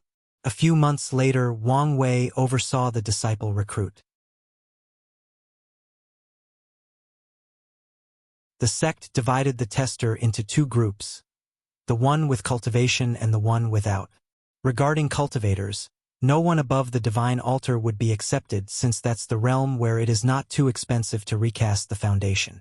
There used to be an age limit, but Wang Wei removed it to ensure the sect could find some late bloomers with undetected talents. As such, people from as young as 14 to divine altar cultivators close to the 1,000-year limit attended this process. The sect then used a variety of criteria to test these people. They tested for their talent, including professions, soul, physique, understanding, chi manipulation talent, luck, willpower, and Tao heart. The pagoda was useful for the last part. And this was not the end. The sect checked the background of these people to ensure no problem. They checked their fate line to see if they had some unique destiny. They checked their karma to see if they had some karmic connection that would be favorable to their cultivation or detrimental to them and the sect. Because of this unique and comprehensive method, some accepted individuals appeared to make no sense. Some people were nothing but mortals that did not even have leakless bodies. They only wanted to take a chance at changing their lives. And since travel had become more accessible because of the constructs, they came to give it a chance. Although these choices appeared nonsensical, only the sects knew these people could compete with some destiny, allowing them to have their legends in the cultivation. That destiny might be as simple as an inheritance. Usually, these people would never have a chance to fulfill their destiny. But with the sect's support, they were now the prime candidates. The advantages of this recruiting method were endless, and it was only possible because of Wang Wei's destiny and fate Dao. Once everything finished, 2 participants stood out amongst the rest. A girl named Kai Song, and she was a member of the spirit race. She is a child's toy who became sentient after being stuck in a high-spirit chi environment. After learning about the world, Kai Song had recently acquired her physical body and was on her way to Myriad Spirit Mountain. On her way, she heard about the sect's recruit and had a whim to come test. The sect discovered she had an extraordinary cultivation talent and a monster-level talent for puppets. She was on par with Yen Liling in her professions, if not even more talented. The second one was Jean Mengyao, the owner of the 25th Physique, Spear Overlord Physique. Sect Master, what do you think of these 2? Asked one of the elders through divine sense. For more chapters, please visit Pan 0VEL. Calm Chao Song is quiet, introverted, and does not fear loneliness. Perfect traits for professions that require years of study. However, we also have to train her social skills. Puppets can be vital for our plans if used correctly, so her skills can be helpful. As for Jean Mengyao, besides his arrogance, he is indeed talented. However, we must see how he grows. Wang Wei can read Jean Mengyao like the back of his hand. He could tell this guy was planning on using the sect's resources to catch up to this generation's heaven shows. Then, defeat him to become the sect's leader before proving the Tao and becoming an eternal emperor. The arrogance and ambitions of young people, thought Wang Wei. These 2 are potential emperors. Based on their performance, they can become the sect's seal heaven chosen. One of them might participate in the generation after my father, he added. A few people thought the same things and waited to bring it off. With the karma washing pool that Wang Wei brought for the sect, they will not have to worry about future emperors. Even if one of these 2 failed their heaven will battle, the sect could wait for a generation with less competition and bring them out. They don't have to seal themselves for millions of years. After the sect's recruitment, it was time for the preaching events. Li Jun went first.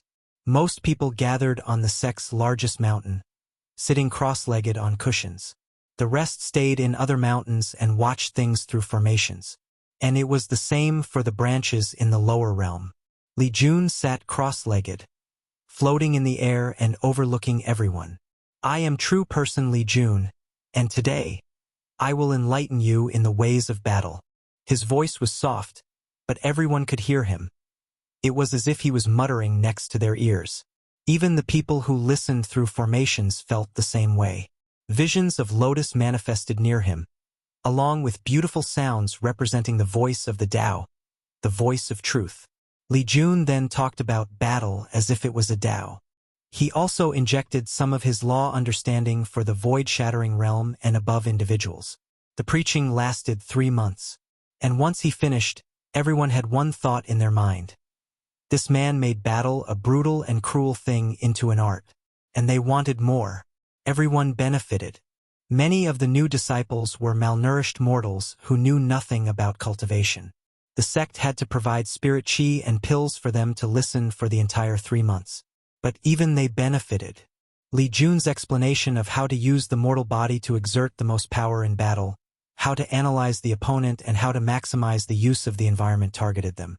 Furthermore, even if they could not understand most of the things he said, it would benefit them in the future as long as they remember some things and apply them in their lives. Golden lights came from heaven, and he received his merit. Next was Yen Liling's turn. Her process was similar to Li Jun's. She preached about all 5 professions, focusing on establishing a foundation for most profession-oriented people listening. Even Wang Wei learned something from her. As for the non-professions, they also benefited since she also talked about flame, energy, and spiritual power control. After taking her merit, it was Wang Wei's turn. "I am Wang Wei, a true person, and your sect master," said Wang Wei with a pleasing voice. "And today, I will enlighten you on the essence of cultivation." He let his words simmer for a few seconds. In the endless void, there are countless cultivation systems, good or bad. But at their core, they involved 4 fundamental aspects: essence, qi, spirit, and law. Even if there are some outlier systems, one of these 4 will be involved in one way or the other. Now, let's begin with essence, or the body. Next is qi, or energy, the source of life and evolution. Third is the spirit, or the soul, mind, or spirit. Finally, it's the law, the fundamental concepts that govern realities. The process lasted 3 years. And once everybody woke up, they did not know how to describe this experience and remained quiet for a few seconds.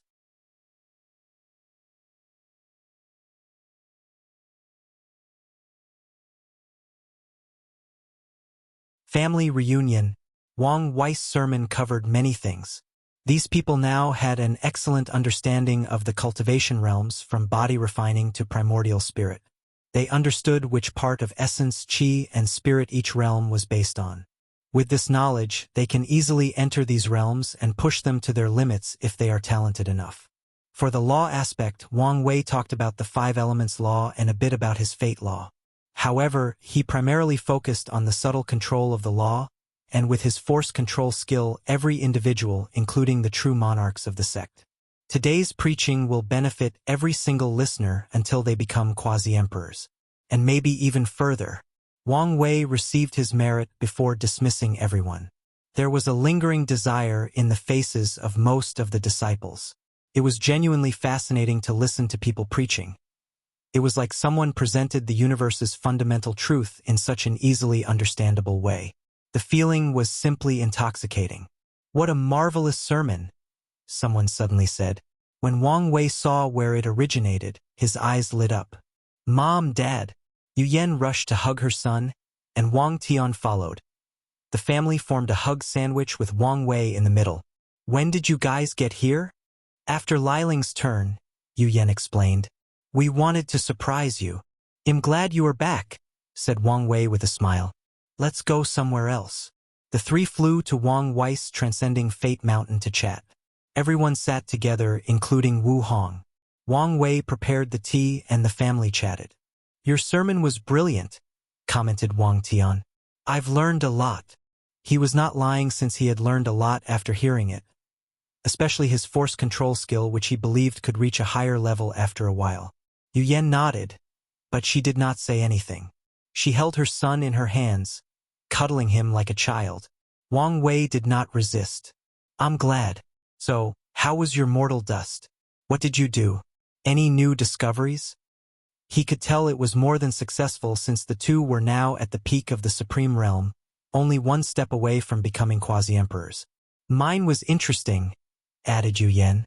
"I became a blind mortal, living all my life in darkness. However, after enlightening myself on darkness and regaining my memories, I felt it was not enough, so I continued. My second persona was someone who had connections with some of the vilest individuals in society. Sex traffickers, rapists, killers, cannibals, etc.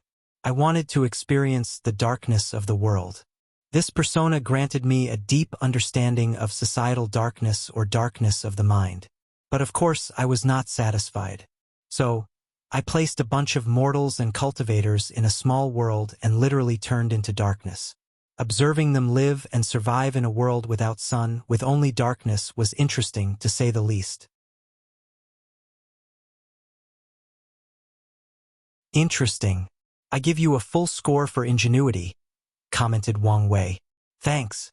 I think you've been rubbing off me," smiled Yu Yan, pleased with her son's compliment. "Old man, what about you?" "Mine was not that interesting," replied Wang Tian. "I had many personas in the mortal world, all swordsmen with different personalities.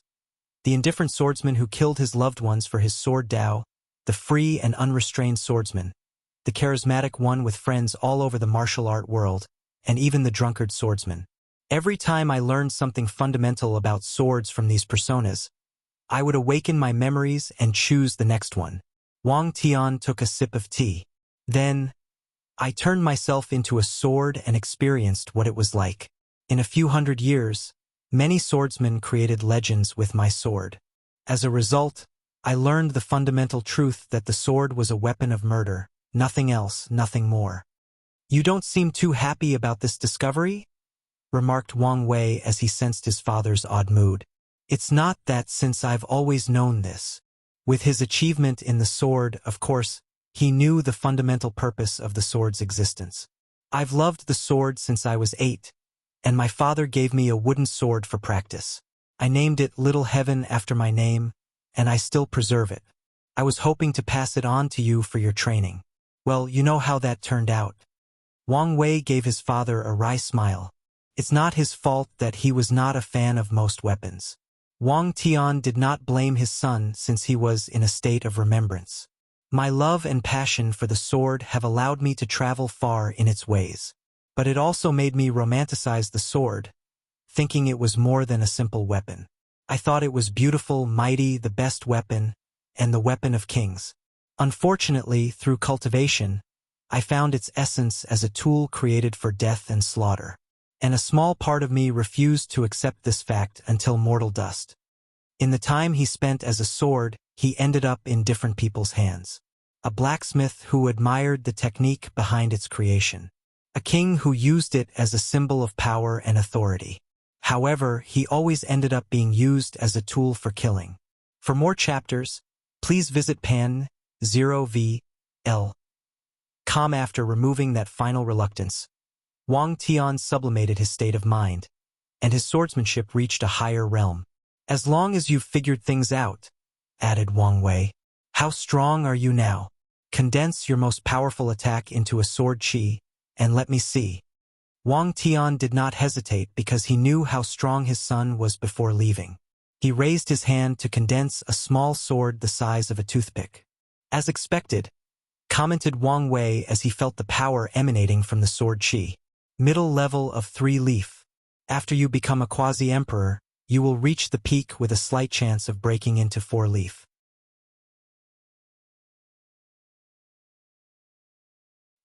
He knew his father, and since Ji Lanfang had such potential, it made sense for his father to be on par with the latter. Chuips! Yu Yen smacked her lips in response. She left her son's embrace and chose to embrace her quiet daughter-in-law instead. What's wrong? After showing her my strength, she argued with me that she would still win if we had a heaven-will battle in our generation, explained Wang Tian. Son, don't you think so? I do. Oh, come on. How come you're on her side? Countered Wang Tian. Firstly, it's not as challenging as you think to scheme against an immortal venerable. I'm sure Mom could do it given the right circumstances, said Wang Wei. Secondly, the only reason you've broken the boundary between mortal and immortal has much to do with circumstances. Now you are just blatantly disrespecting me. There are 3 main reasons for your current success. The fact that you had to stay so long in the Saint Realm, forced to polish your foundation beyond anything you could have achieved if there was a battle in your generation. The others are the Dui realm and my force control skill. Wang Tian pondered for a moment and realized it was the truth. These things contributed most to his current strength. Of course, there were other factors. For example, he pushed himself beyond his limits when he saw how fast his son grew. Competition and drive can motivate anyone to improve beyond their limits. Be that as it may, I still think I would have one. Wang Wei shrugged his shoulders and did not take a side. He believed his mother would win simply because his father had a soft spot for her. If she exploited that weakness, he would not be able to resist. Of course, given how much she loved him, she might not be willing to take it that far. I have 2 things for you, said Wang Wei to change the topic. The first is a talisman from our ancestor, the Sword Empress. Wang Tian immediately became excited. He had never met a swordsman compared to him, so he idolized the ones from the past, and his ancestor was his favorite. Whenever he needed guidance in his swordsmanship, he would comprehend her heaven-slashing scripture or the sword will she left in the sect. He took the talisman with a childlike smile. He could not imagine the benefit he would receive from direct guidance from her. The second is the contact of a swordsman on par with you. Wang Wei then told him about his fight with Ji Lanfang, and Wang Tian became more excited. I cannot wait to exchange experiences with another fellow Taoist. He felt his luck was on the rise after the mortal dust. All right, let's not talk about these boring things, commented Yu Yan as she caressed Wu Hong's hair. Daughter, when are you giving me my first grandson? Ask your son, she replied sheepishly. He's the one who doesn't want children. Wang Wei wanted to roll his eyes. They've talked about this and agreed on the matter, but now she has placed the blame on him.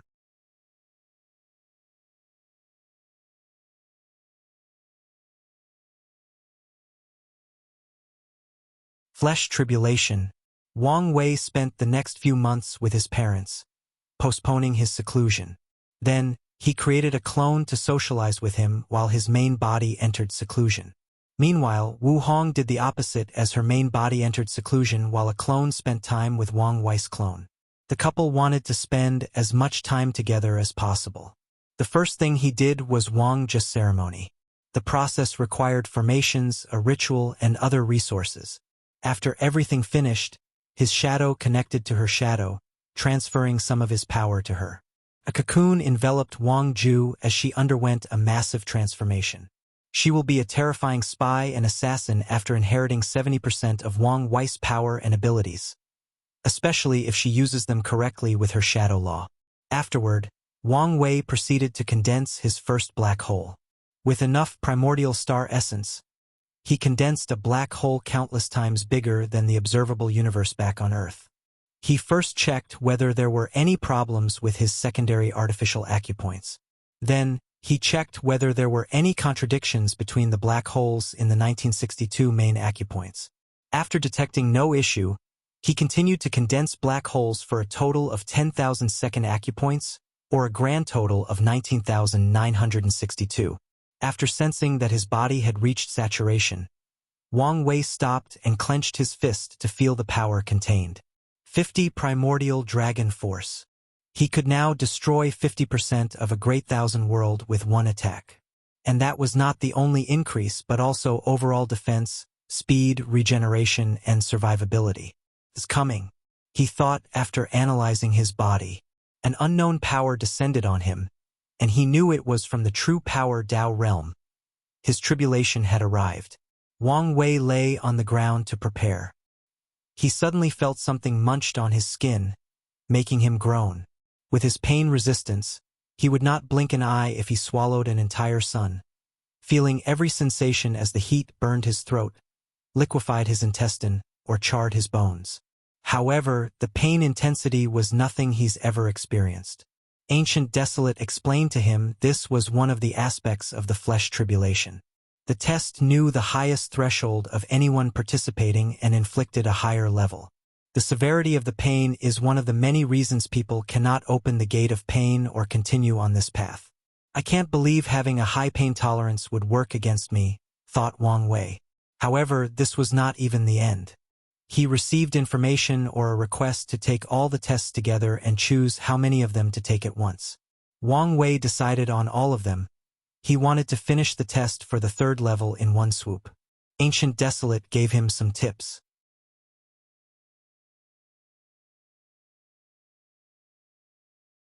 The tribulation is divided similarly to the Ancient Desolate body refining scripture. Skin, bones, blood, muscles and meridians, organs, and cells. There will also be special tests for individuals with unique body refining techniques that do not involve these categories. Typically, Wang Wei needed to take these tests one by one in the primordial dragon realm. However, the Ancient Desolate Emperor told him there would be some advantages if he took the tests together. He will receive a boost of strength afterward compared to if he took them individually.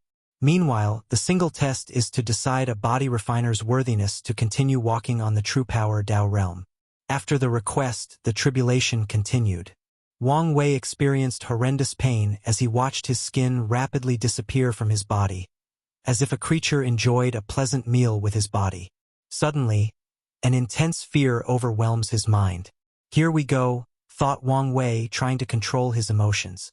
Watching his skin vanish, the fear of dying overcame his mind. Wang Wei knew this part of the test. His powerful soul, immune to most spiritual attacks, was useless on this occasion. The unknown power of the true power Tao realm did not care about his innate paragon soul. And his intuition told him that even if he removed his chains and accessed his spiritual strength, it would be pointless. Wang Wei had to rely on his willpower to bear the pain, his Tao heart and state of mind to fight this overwhelming fear. However, things became worse for him before getting better. After he turned into a macabre creature without skin, his muscles rapidly evaporated, exponentially increasing the pain and fear. Wang Wei was grunting and groaning, trying to keep the pain away. Meanwhile, he felt his mind was on the verge of cracking. I don't want to die, I don't want to die, I don't want to die, I don't want to die. He repeated these words over and over like an endless loop. However, things got worse for him since his organs were next. If Ancient Desolate were here, he would give Wang Wei a thumbs up for his crazy action. When he told the latter to take the tests together, he meant 2 or 3 simultaneously, not everything at once. By the time Wang Wei was a creature with only bone, he was screaming despite having no vocal cords. His scream came deep from his soul. He watched the dissipation of his bones, and the fear intensified. With every cell that disappeared, he felt himself driving close to madness. And the pain did not help the situation. He could hear a whisper telling him to give up and abandon this path. And he desperately wanted to listen to it. How easy it would be to give up. For more chapters, please visit Pan 0VL. Why did he have to endure so much? If he wanted a strong body, he could just comprehend power law. There was no need to inflict this level of cruelty onto himself. It was not worth it. No, I can't give up. In this strange state where he has no corporeal form but still exists, Wang Wei discovered he could use the full power of his willpower. So he tapped into that power. This action aided the situation, but it did not solve the problem. He hung on to this feeling of unwillingness and defiance. Memories of him floating in the endless void flashed in his mind. Back then, he also had to overcome his fear of death while fighting eons of loneliness. He did not give up then, so he would not give up now. He gritted his non-existent teeth and persevered. When only the last cell of his existence remained, his fear and pain reached an indescribable level. And when that cell also evaporated, he failed a crack in his spirit, pushing him to the verge of a mental breakdown. However, he drew on his experience of having his existence destroyed. He reined in all the fear and resisted the pain. He had to withstand such intensity for only 10 seconds, but each felt like a lifetime. 10 seconds later, the suffering ended, and his body was regenerated cell by cell. And since his fleshly body was linked to his primordial spirit, it also regrew. That was interesting, he muttered as he looked at his new body. This test took into account all his willpower and pushed it beyond his limit to test him. And he felt a real challenge for the first time in a while. Not to mention, this experience was a great way to temper the mind. 70 primordial dragon force. An increase of 20.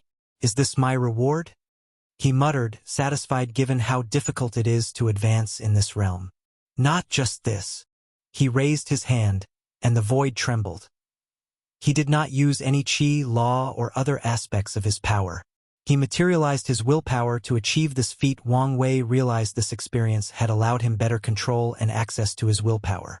For the first time, he can use the strength of his willpower without damaging his body. Although it was only a portion, he always believed he needed to become a great emperor before taking that step. This is a good step, he muttered about his progress. Then he exhaled deeply, thinking about the true power Tao realm. He always knew it was not a simple cultivation path. But today's tribulation confirmed his guess. He has many theories about the true power Tao realm. The best one is that it is the first power system ever. After the birth of the Chaos Universe, after the appearance of the first creatures, Wang Wei believed there were no innate life forms, at least not in a sense they were born powerful with innate laws. He believed these first creatures did not have a cultivation system but discovered the potential of the flesh in the form of the Gate of Power. The true power Tao was the first way creatures achieved immortality and eternity. There is more to his theory.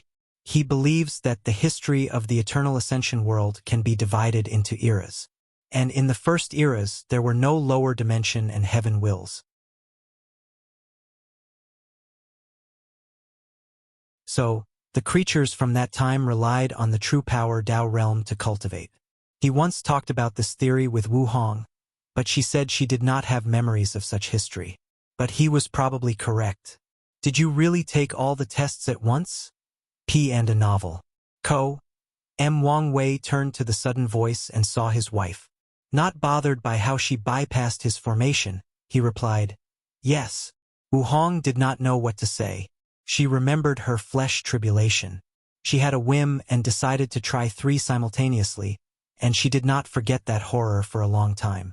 In her career, she has met a few inextinguishable paragons or individuals who open the Gate of Power. The number of people who could withstand 2 tests simultaneously could be counted on one hand. Most of them did so by accident since they knew little information about the horror of the test. Many unlucky individuals chose 2 or more tests for a while and failed, ending their dreams of walking on this path.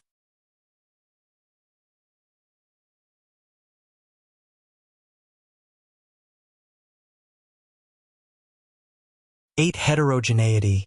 Wu Hong was impressed. She has always known her boy toy was talented and capable.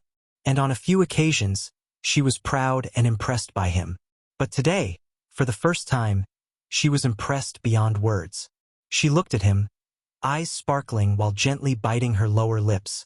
PNDN0VEL. Wang Wei immediately recognized the look in his wife's eyes. He smiled before they jumped on each other like primates in a zoo doing the dirty with no shame or regard for the children's visitors. Moreover, he grew wilder when she even let him be on top. He went wild, losing himself in the embrace of passion and depravity. Wang Wei lay on the floor with Wu Hong on his arm. He was breathing heavily as if he had done the most intensive exercise. The bedroom is one of the few times he can experience mortal things like fatigue and lack of stamina. After taking a few minutes to regulate his breathing, he asked her, I was wondering why my incarnations did not undergo the tribulations. There are already many restrictions on the unorthodox path, and it would be unfair if all the incarnations had to undergo the tribulation. That makes sense, Wang Wei analyzed. I guess the orthodox path only has to take once. They don't have to redoing it with each reincarnation. The two chatted for a moment before continuing to do their own things. Wang Wei had to test the limits of his body while getting acquainted with his new strength. He punched the formation before him. Boom! As expected, 7-leaf. His fleshly body only had this power, not considering his other source of power. And he could sense that he would have no problem increasing his power as long as he moved up in the true power Tao realm. Is this a way to remove the limit of 7-leaf? Or is this the result of my paragon soul and the incarnations? Wang Wei always suspected his soul was one of the reasons he barely had any bottlenecks in cultivation. He also suspected he would not have the immortal venerable limit that most cultivators have. However, he did not know the exact reason. Regardless, he knew that if people wanted to remove the limit, they could cultivate until the 3rd level of the true power Tao realm. He checked his body and smiled. In the early stages of his cultivation, his fleshly body has always been more powerful than his cultivation. However, the other aspects caught up after the void-shattering realm and the 9-extremity foundation. Now, his fleshly body was the most powerful aspect, at least for his main body. After admiring his perfect figure, he continued his seclusion, focusing on comprehending laws. Wang Wei had entered the mature Tao tree stage of the Saint realm, and his domain was hundreds of times beyond the limit. Without the help of Gu Xian's pagoda, the process was extremely long, 20,000 years to be exact. And with the 360 future Buddha self, he spent 2 million years.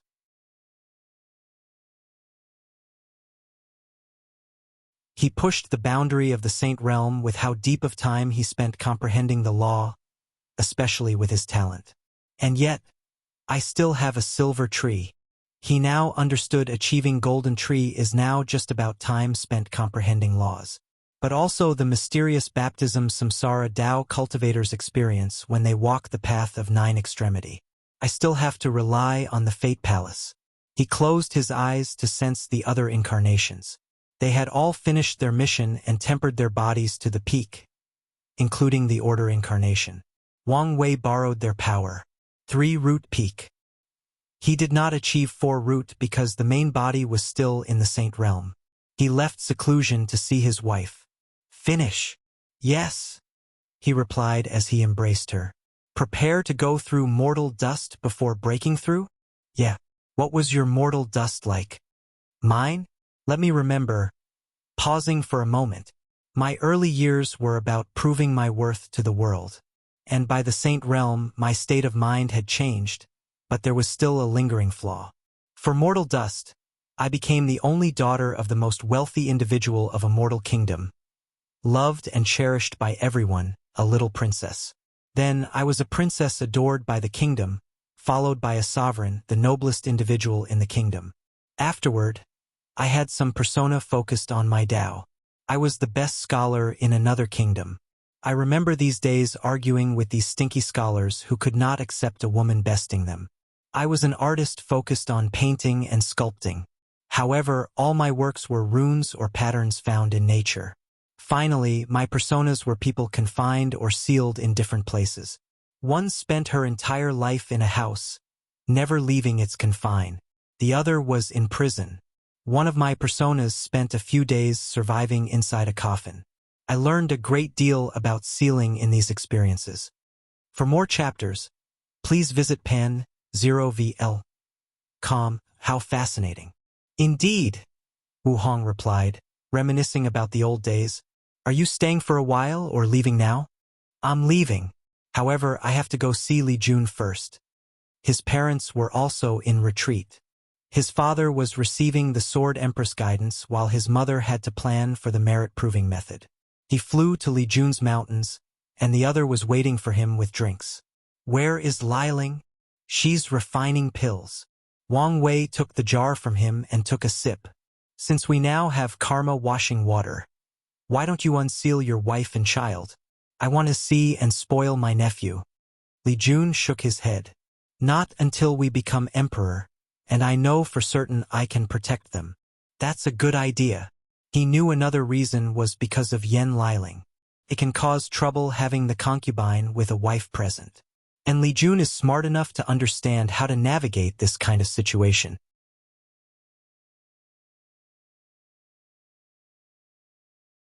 After spending this generation with Liling and once they reached such a high realm in cultivation, many things will have different perspectives. This is for you, said Wang Wei as he handed him a book. What is it? I call it the 8 Heterogeneous Foundation, he explained. You will create 8 incarnations or clones, since they are not connected to your existence. Anyway, you divide your soul into 8 perfect clones. Based on my previous sermon, 2 clones will cultivate a cultivation system based on essence, spirit, chi, and law. Then you will fuse with them, boosting your foundation and achieving immortal strength. Li Jun scanned the book. There were 4 cultivation systems contained inside. Pure essence cultivation that focused on the body, pure chi cultivation, pure spirit, and law-based cultivation. The idea is that these clones would cultivate until the quasi-emperor realm. Then, Li Jun will fuse with them and use them to nourish his fleshly body, chi, soul, and law. As you can guess, this method has some flaws, continued Wang Wei. The fusion process will not be easy since the clones cultivate different cultivation systems, especially the chi clones. I've made it so they cultivate an energy compatible with the origin essence, but it could still cause trouble. He wanted a chi system that uses spirit chi. But he discovered spirit chi itself is a catalyst and cannot be directly used as an energy for a system. Or maybe this is beyond Wang Wei's current ability. Lastly, I've discovered there will be a significant amount of impurities in the bodies due to fusing two different systems or Dao foundations. I've created an impurity removing step, and you can use other resources. No, it's not a problem considering I don't have to comprehend existence for this method. True. As the first person who cultivates this method, you should not have a problem. However, Heavenly Tao might place some restrictions on it afterward. A cultivation method that allows individuals to break the barrier between mortal and immortal will definitely have some restrictions. However, Heavenly Tao operates similarly to a game master in a game. It can fix loopholes or bugs in a game, but the player who discovered it can keep the benefits. Better yet, let my mother and Yen Liling cultivate it simultaneously under the heaven-hiding array. Let's take advantage of the situation to get the most benefit. He also wanted to include Taigang, but with the latter's talent, he doubted he could cultivate this technique. What about the resources? Li Jun asked. Cultivating these clones into the quasi-emperor realm was not cheap. With your contributions, there should be no problem. However, he also had to talk to his mom. He contacted her through Divine Sense to ask. She told him that her Yu clan could raise 8 other true monarchs, and he did not have to worry. Wang Wei told her to ask if she needed, and she reassured him that she would not be polite with her own son.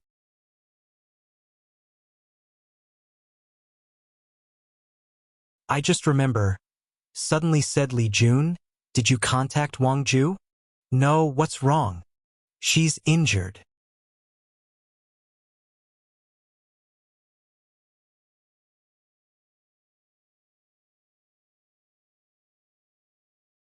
Eating time, is it Di Tian? Was Wang Wei's first thought. He knew the latter had the sex lord's shadow technique and should have cultivated a powerful shadow on par with Wang Ju. However, he quickly denied this possibility since Wu Hong sealed him too early. The techniques have specific requirements, and he could not have met them when he was sealed. Despite eliminating this possibility, Wang Wei realized it was about time for Di Tian to be released. He has to participate in the cleanup to acquire a token and fight in the final battle. From now on, he can no longer be at ease when doing things since he has someone who can match in power and use experiences to compensate for the tactics department. I'll go see her. Do you want me to go with you? It's fine. Focus on cultivating. Wang Wei teleported to the small world where Wang Ju was recuperating. When he saw her, he squinted. A part of her body was disappearing while the other half tried to prevent this from happening. She was too focused on saving her life that she could not respond to his presence. Luckily, he had access to the formations and did not have to use force. Someone or something has erased her time, analyzed Wang Wei. He could tell someone hit her with an attack that erased part of her past. And if Wang Ju did not have access to some of his time laws, she would have ceased to exist by now. No, not erase but 8. Wang Wei came closer to analyze the situation. If Wang Just time could be represented by a line similar to the fate line, the attack took a bit out of her timeline. The attack's purpose could only erase certain events in her life, or it could wipe her out of existence. Wang Wei raised his hand to manifest his time law, trying to fix the gap in Wang Just timeline and save her. He failed. He tried again after borrowing the power of his incarnations. No response. Wang Wei instantly deployed his domain to surround her and boost his strength.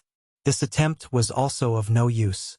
He then accessed the River of Time, which should contain records of Wang Just timeline. He used the records to recreate her timeline and fix the gap. What level of time Dao is this? His attempt at even using the River of Time failed. This is not something even he can do. Fate surpasses time, so let's try that. He connected to the River of Fate and found Wang Just fate line. Using the record of her life in the fate line, he fixed the part that was eating. There was great resistance, but he succeeded in the end. Wang Ju stopped disappearing from reality and opened her eyes. Sect Master, thank you for saving me. This experience was horrifying. Having hundreds of years of her life vanished from her memories. Having to question her sanity on whether these events occurred before slowly watching her dissipate from the world. What happened? Who did this? The upper dimension people. she replied, making Wang Wei frown. Although you can only use 70% of my main bonus power, only Immortal Venerable and above could injure you. And there is that strange time technique. It was a trap, explained Wang Ju. I was investigating some suspicious people when I discovered the possible existence of another alliance against you.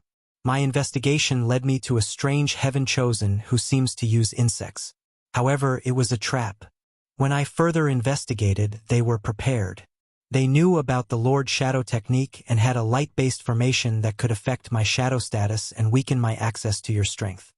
Many thoughts flashed in Wang Wei's mind after hearing this, but he let continue without saying a word. Luckily, I've acquired some of your intuition and felt danger. Before they completely deploy the array, I used the talisman you gave me to create a hole and flee. Unfortunately, someone hit me with a strange time technique. Was it a person who attacked you or an item? I'm sorry, but I can't remember. Everything proceeded too quickly, and I did not have time to detect the surroundings. It's fine, Wang Wei replied. What's your analysis on this event? These people knew the Lord Shadow technique quite well, most likely from the Upper Dimension Dao opening sect. They came prepared with the knowledge, ready to deal with you through eliminating me. You are probably correct. Wang Wei thought deeper about the situation. Time Eater is involved. Wang Just attack suits perfectly for the latter's name. Furthermore, he is one of the paragons who did not participate in the ultimate taboo and knew and interacted with his ancestors. There is a high chance that he knew the Shadow Ruler, interacted with him, and even competed with the latter. You need to be more careful from now on. I will.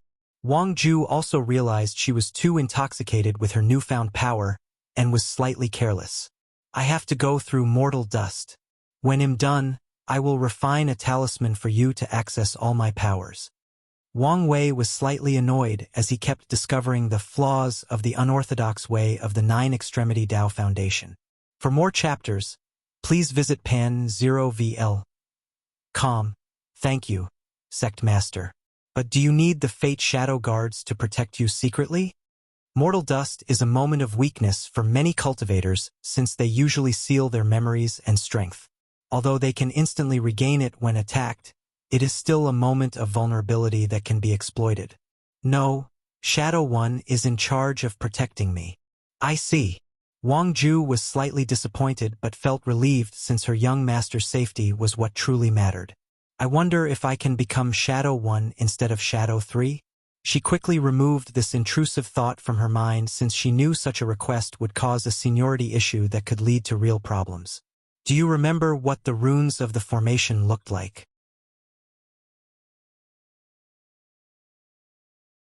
Asked Wang Wei, not knowing her inner turmoil about being called Shadow 3 in the future despite being the most powerful shadow. I do remember some of them. She did not see the entire thing, but she saw a good portion of it after he saw the light emanating from the runes. Write them down and have the sect analyze them. Since you said it was light-based, they can consult my mother. As you wish. Do you know where Yu Zhou is? Wang Wei decided to eliminate him even if there was no evidence to prove he was innocent. Anyway, since he is a heaven chosen, he is his enemy, and if he were a spy from the upper dimension, he would have eliminated an unstable factor of the world.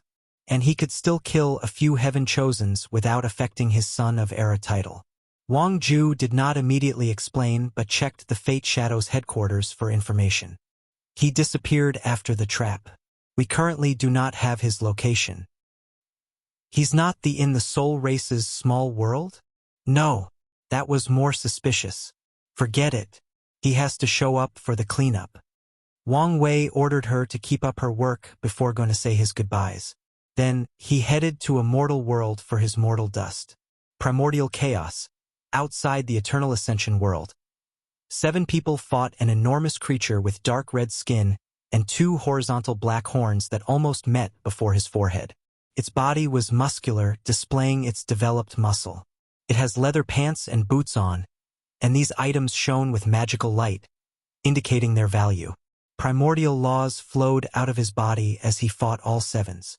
The battle lasted a few days, with at least 6 of the others slightly injured. But the creature was perfectly intact, even his skin was not broken. The creature looked at one of the 7 and then at the eternal ascension before leaving.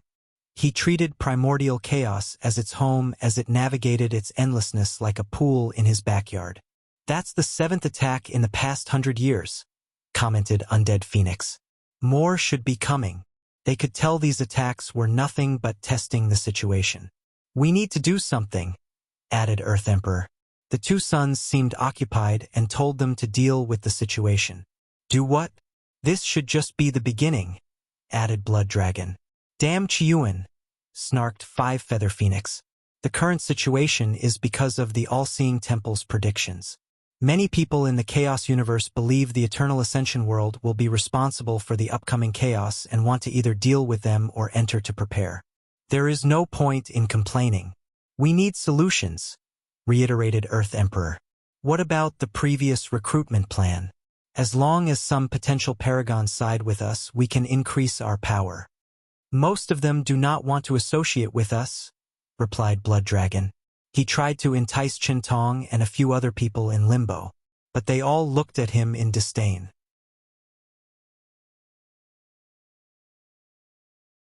"I still do not agree with this method," countered 5 Feather Phoenix. "We do not need to share our power and resources." "I don't believe him going to say this, but I agree with her," added Undead Phoenix. "Then, what do we do once the situation is beyond our control?" asked Twin Flower. "Don't we have the sons? They can protect the Eternal Ascension world with their power."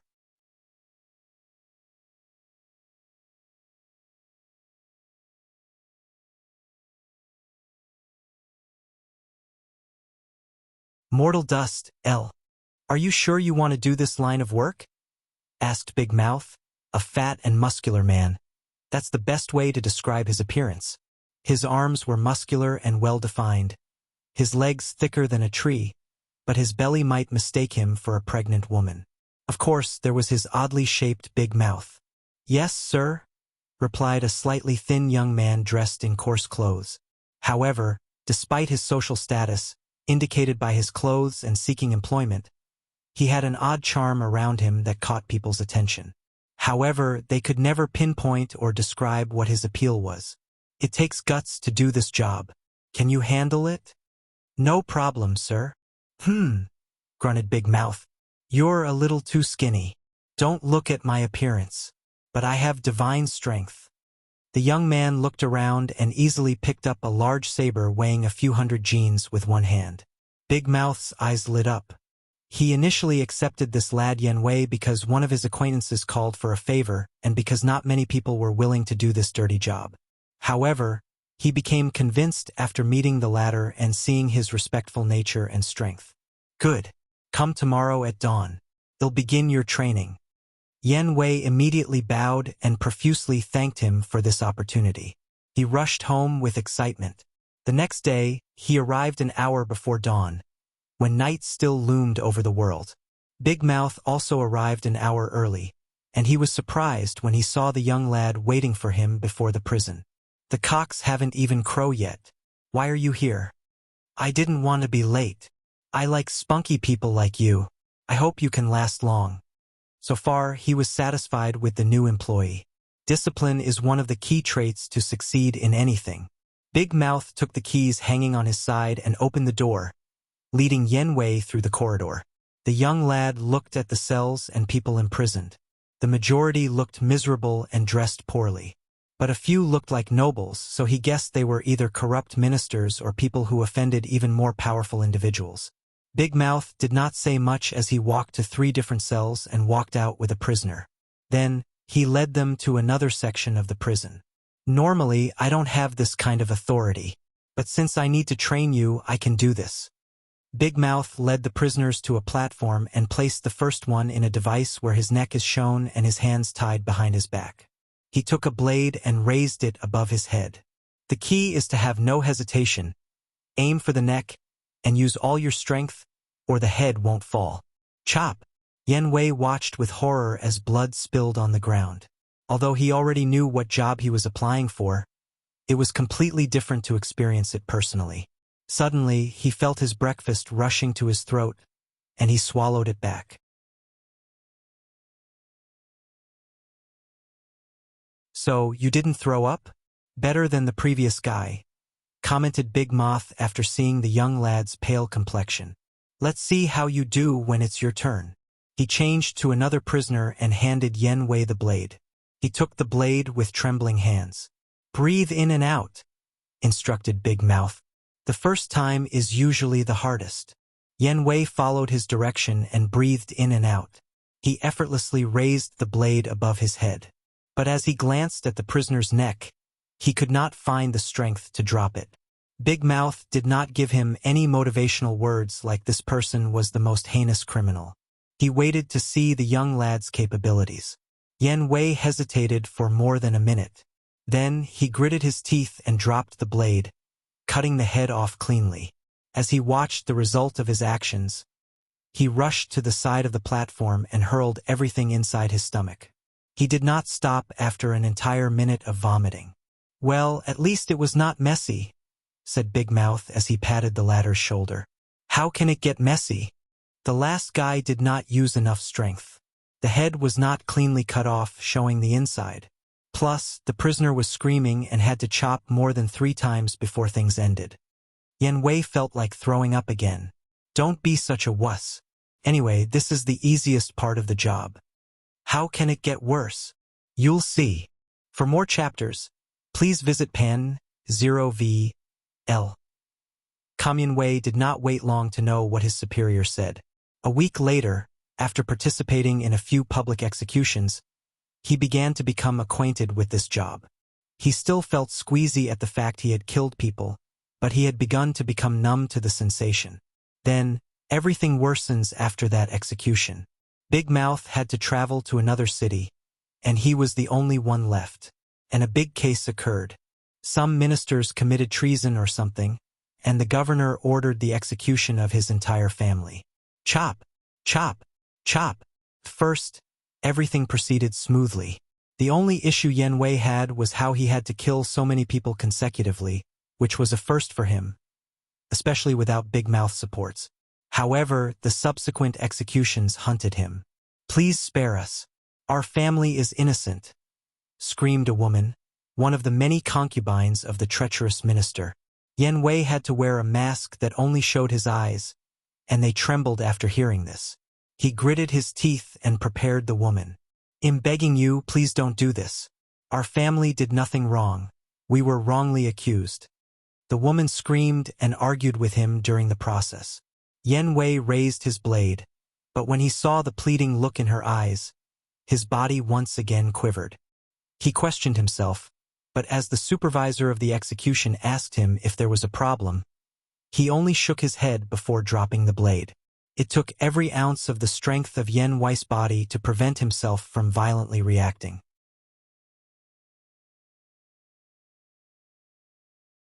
However, his heart palpitations did not stop no matter what he did. Amidst people's screams calling for their innocence, he mindlessly chopped people's heads. However, he was in a daze after killing that woman. His body moved, but his mind was elsewhere. It was like he watched himself from a 3-dimensional point of view, observing the actions of a stranger. However, something brought his spirit back to reality. The last people to execute were children. The youngest was only 8 years old. When Yen Wei dropped that blade, something in him broke. He could not forget that child's eyes, full of fear, ignorance, and innocence. In her eyes, he saw a future that could have been. She could have become a great scholar, mother, healer, artisan, poet, and so many possibilities. But his blade ended these futures. In the prison, Yen Wei drank non-stop while sitting beside his execution blade. He did not know how long he drank until he heard footsteps. "How are you doing?" asked Big Mouth, but he received no response. The veteran executor knew how to deal with this situation, so he left before returning with some food. He sat next to the youngling and drank with him. "People should not be able to kill each other," Yen Wei suddenly said. "What do you mean?" "No one should have the power to end someone else's fate. Such power should not be in the hands of mortals." No, even immortals should not have such power. A world where people cannot be killed? That would be interesting.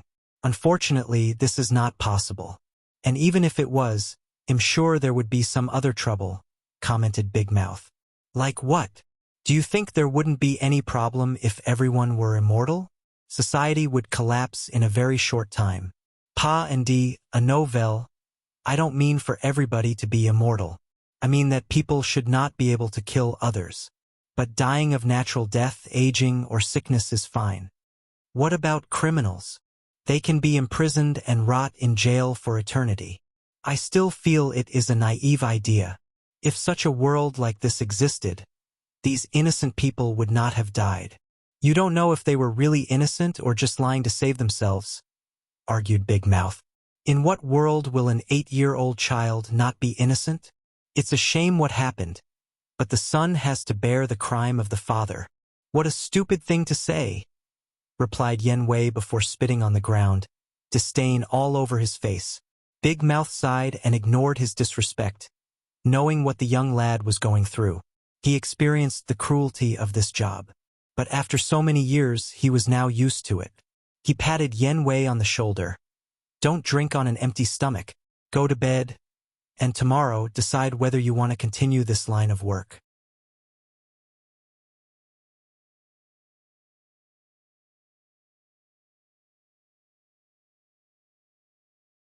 Mortal Dust, LL.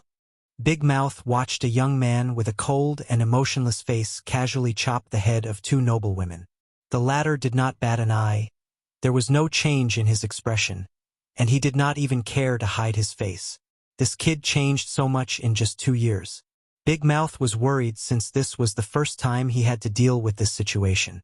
Most people would become numb to the constant killing and take things like drinking and visiting brothels to deal with the guilt. However, the new hire, Yen Wei, became cold and emotionless, worrying him that something terrible would happen to the young lad. PNDN0VEL, COM Yen Wei, come here. The lad calmly walked before his employer, staring directly into Big Mouth's eyes. I'm going to Red Tree City. Come with me. Big Mouth did not give him the time to reject it and stated it was an order. The next day, the Big Belly Man took the young lad to Red Tree City, a place known for its vibrant lifestyle and the red light district. He hoped Yen Wei could get out of whatever headspace the latter was on and meet some new people. Regrettably, Yen Wei remained quiet during the entire journey. The only time he reacted was after arriving. Numerous people surrounded 2 people. A fat youngster dressed in embroidery clothes and another malnourished youngster in coarse garments. The fat noble constantly kicked the other on the floor, swearing at the latter for dirtying his clothes. Everybody watched with empathy in their eyes, but no one dared do anything. They can only pray that the noble has enough and leave the youngster alone. Don't look, said Big Mouth as he dragged Yen Wei from the large crowd. Who is that? Asked Yen Wei. The Lai family's 3rd young master. The Lai family is the richest family in the surrounding prefecture. Don't mess with them. Yen Wei did not say anything. He followed Big Mouth around the city with the same blank look. They stayed at an inn for the night, and Big Mouth prepared to continue the tour tomorrow. He did not want to give up so easily. However, the following day, he walked inside Yen Wei's room, trying to control his trembling body. The 3rd young master is dead. Who's 3rd young master? Asked Yen Wei. Lai family. His head was chopped off in a back alley. Oh!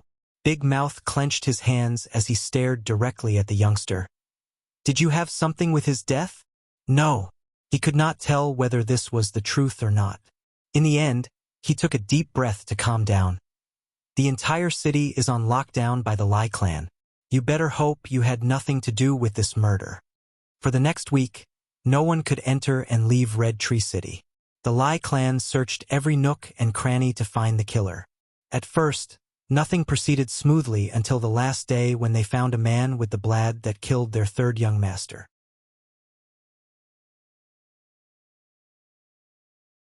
The person tried to deny it, but the evidence was in his possession. However, the clan still wanted to interrogate him to find the motive behind his actions. Unfortunately, the man died due to poisoning. The conclusion was that someone hired him for the job and eliminated him to prevent him from talking. The Lai clan had many enemies, and they concluded this was an attack on them. During the entire week, Big Mouth was on edge, fearing someone would barge into their inn and arrest the two of them. But after the Lai clan lifted the lockdown, he left in relief. Nevertheless, part of him still believed the youngster Yan Wei had something to do with that murder. Soon after returning to their city, Yan Wei began to learn martial arts, and soon the latter displayed his incredible talent. He could learn most techniques after seeing them once. Yan Wei even acquired a breathing technique that absorbed spiritual qi between heaven and earth to strengthen the body. Adding his natural divine strength, he was a born martial art genius. All these improvements should have been positive, but Big Mouth could not stop remembering what occurred in Red Tree City and feared something would happen. Part of him hoped Yan Wei would quit his job and use his newfound strength to make a living. Regrettably, 3 years passed, and Yan Wei was the same. His face was cold and emotionless, always doing his job without any expression, remorse, or guilt, no matter who the prisoner was. At first, Big Mouth thought he maybe was being too sensitive, and things would return to a certain level of normalcy. However, he soon began to notice the disappearance of people in Droplet City, where they lived. First, it was nothing but criminals the law did not catch. Then, it was corrupt government officials, nobles, martial artists, and wealthy merchants. Then, bang! Hundreds of armed soldiers barged into the prison, surrounding Yan Wei. What is the meaning of this? Yan Wei asked before he saw someone in the middle of the soldiers. Big Mouth. I can't allow you to continue your rampage, said Big Mouth with a slight pain in his voice. He always blamed him for allowing this youngster with a bright future to fall down this rabbit hole. Don't try to deny it. The government has gathered enough evidence that leads to you. Why are you doing this? I am an emissary of fate, delivering their final judgment to these scums. Yan Wei replied coldly. Scums? I can understand your actions for the criminals. But what about the innocent people you killed? That's only because of their poor luck. I put the name of every person in the city in a bowl and chose one at random. The selected person will receive a final judgment from fate, from me.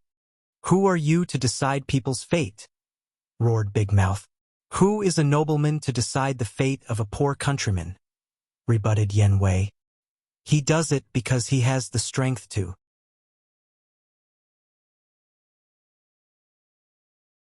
Big Mouth looked at this youngster with red eyes. He knew the person he knew was long gone, and nothing he did would change that fact. Get him! The soldiers rushed with their weapons to arrest or permanently eliminate Yan Wei. Unfortunately, his martial art was truly superb. He used the room or environment to his benefit and ran away with severe injuries. A few months later, the Fate Killer struck again by stealing names from the magistrate, selecting them randomly, and massacring everyone chosen. And from now, this became his M.O. modus operandi. Whenever he traveled, he would repeat the same things. Unfortunately, his actions offended countless martial arts sects and the government, leading to an alliance to eradicate him. Yan Wei fought a legendary battle for 3 days against the coalition of martial artists and the government. Unfortunately, his ultimate end was being stabbed by dozens, if not more, weapons. Wang Wei dug himself out from his grave. Being corrupt by the power of fate? I've never thought about that, he muttered. His goal has always been to control fate, but he never thought about the possible side effects of his actions. Well, he thought about them, but he always believed his cultivation and state of mind should be on par with the task by the time he could achieve such a feat. However, he realized this might not always be true. Maybe nothing is incorruptible, including Grand Tao, he muttered as his eyes lit up. This experience taught him that he should always be on the lookout and be vigilant to prevent corruption of his mind when he can control the power of fate of the entire chaos universe and beyond. He disappeared before reappearing in Droplet City. He stood before a grave. Wang Wei cleaned it up and placed some flowers. An 8-year-old child, how young and innocent, he thought while also pondering whether to revive her. With his mastery of life and death, it's as easy as eating for him to revive a mortal child. However, he shook his head. He knew fate was cruel. Every day, millions of innocent women and children die because fate has determined their lives and outcome. And one day, he has to get used to that cruelty before he can bend everything to his whim. Wang Wei stayed before the grave for a while before disappearing. He learned his lesson and will approach his goal of being free and unfettered by controlling fate with more prudence. He did not want to slowly lose his mind like Yan Wei, corrupted by the power he wielded. After leaving, he proceeded to his next persona, the king of an interesting kingdom. Wang Wei hoped he could also learn something valuable from this experience. He hoped to learn something from all his persona for this mortal dust.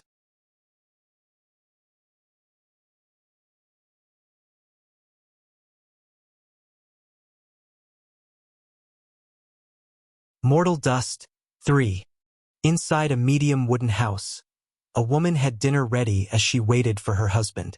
She sat in a chair, waiting for at least a few hours before a man entered the room. After seeing someone waiting for him, the man's face became stiff. "Honey, where have you been?" asked the wife. "I went to Shi Yao's house to help him on his farm. It's been more than hours since the sun has set." She looked at the food on the table. "And the food is already cold. I'm sorry, I didn't pay attention to time, and when I realized how late it was already dark outside." The wife did not immediately reply. She stared at the food she had spent hours cooking before sighing out loud. "Who is she? What are you talking about? Don't treat me like I'm stupid. I know you're cheating, and I want to know the other woman's identity." No, honey. In the name of the death-controlling king, I swear there is no other woman." "I don't believe you," replied the wife. "I want a divorce." "Nothing but this," said the husband as he knelt before his wife. "Please, forgive me. I won't do it again. I've forgiven you 3 times already, and each time you promised me you would not do it again." But then, the husband did not know what to say.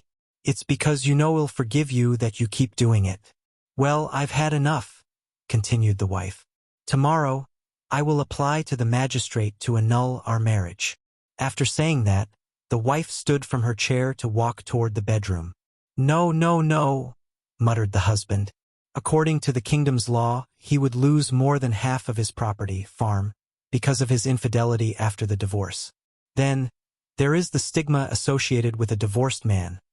He did not want to live his life like this, shunted by his community. The husband's eyes suddenly turned red, and he lost his mind. He took one of the knives on the table and rushed straight into his wife's back, stabbing her more than a dozen times. When the husband regained his mind, he found blood all over his clothes, and he was holding a knife. His wife of 7 years was bleeding heavily on the ground. The husband took a step back, questioning what he had done. However, before he could think properly, something magical occurred. The wounds on his wife magically healed, and her pale complexion returned to normal. The scene scared the husband, so he instinctively stabbed her again. However, a magical shield manifested out of nowhere and protected her. The husband watched the fear and dread in his wife's eyes, and a new realization dawned on him. Without wasting time, he rushed outside the house. Unfortunately for him, people from the kingdom's public security had already surrounded his home, and when they saw the blood on his clothes, they took their weapons. Then, the leader said to the husband, "We have detected an attempted murder in this location, and according to the law, killing is an illegal act."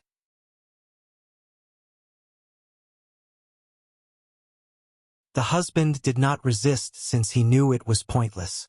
The patrolman from the Public Security Bureau arrested him before taking the wife's statement.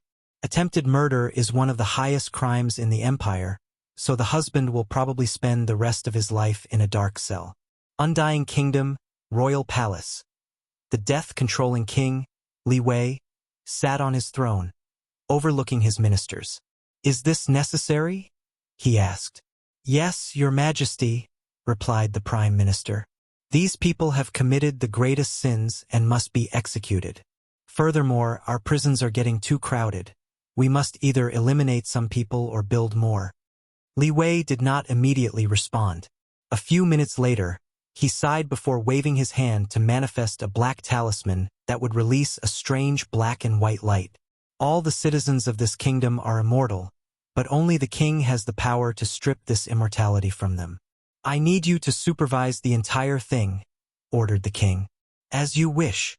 Li Wei dismissed everybody and stayed in the throne room. He sat for hours, alone with his thoughts. He was only disturbed when Queen Wang Hong entered the room with today's dinner. Are you all right? She asked as she checked his forehead for temperature.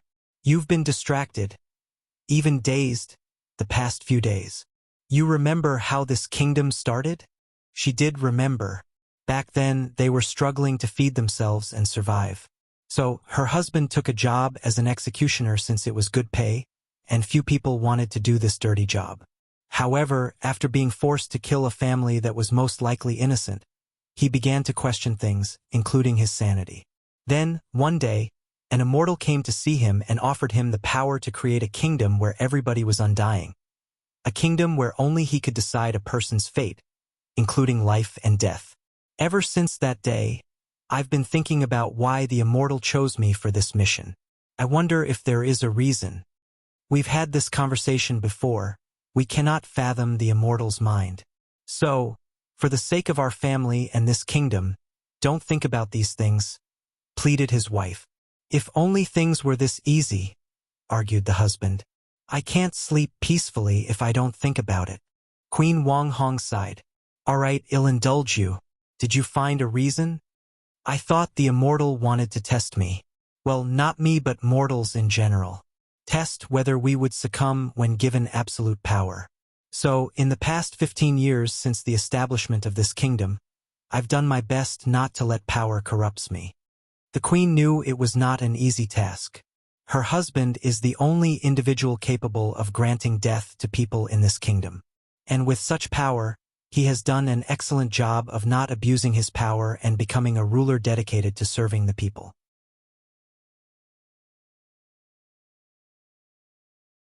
When things do not go his way, when he loses control of his emotions, or when confronted with the vilest part of the human mind, it takes a lot of willpower not to abuse such power. Am sensing a but? Asked the queen. Yes, I feel that this is not the correct conclusion. What exactly do you expect to achieve? Asked the queen. You yourself are nothing but a mortal with no real power. So, how would you be able to identify the purpose of such an unfathomable being as the immortal? The king did not reply. I understand how you feel, continued the queen. I also want answers, but I care more about our survival. So, please think twice before you do anything stupid. The king followed her advice throughout his entire reign. Whenever he had to make any decisions, especially regarding his powers, he would think twice. Nevertheless, he never stopped trying to figure out the purpose of his existence. Why he had such power. At 93 years old, the king lay in bed, death approaching him. The old queen stood by his side, also ready to journey into the afterlife with him. I've figured it out. Well, I figured something out. What is it? What if fate wanted something from me, just like the immortal wanted something from the king? What if my desire to become free and unfettered was an objective granted to me by fate because it wanted something from me? Wanted what? Someone to control it, or someone to create it. After all, time is not linear. I believe you called such phenomenon temporal causality loop, added the queen. Yes. Fate created me so I can create it, muttered Wang Wei as his eyes became more brilliant. Although this might be a nonsensical idea, I need to watch out for this possibility. And how are you going to do that? Wang Wei did not answer her, but he muttered to himself, Grand Das River of Fate, my river of fate.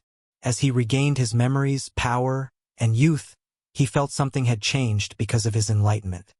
He raised his hand to manifest 9 small magnificent buildings in the palm of his hand.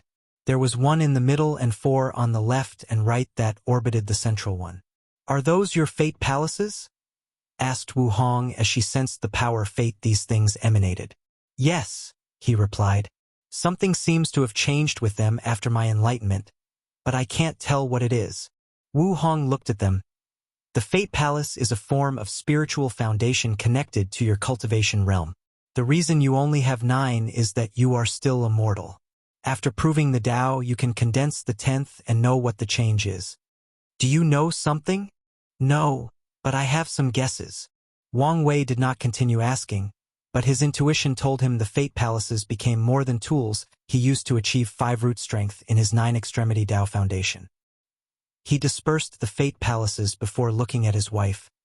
Couldn't you let me have a harem during my mortal dust?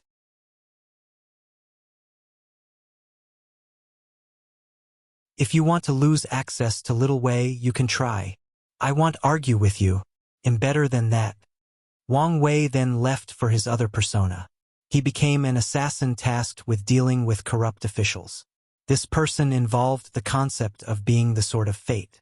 After spending his life as an assassin, the king ordered his execution once he was no longer helpful. He learned of his possible eventual fate if he was not careful in his path of controlling fate, especially if his theory was correct. The following persona was a person who controlled a kingdom from the shadow. Despite not being the sovereign of that dynasty, that person could control the fate of every individual in the kingdom, including the sovereign and other royal family members. Ultimately, he died after someone close to him betrayed him. Wang Wei learned how fickle fate could be. A person might think they are controlling or playing with fate, but fate is also playing with them. Finally, Wang Wei decided to use the science and technology world for the remaining of his mortal dust. You're tuning in to the Legend of the Vagabond YouTube channel. Don't forget to subscribe and join us on this journey to catch the most captivating stories.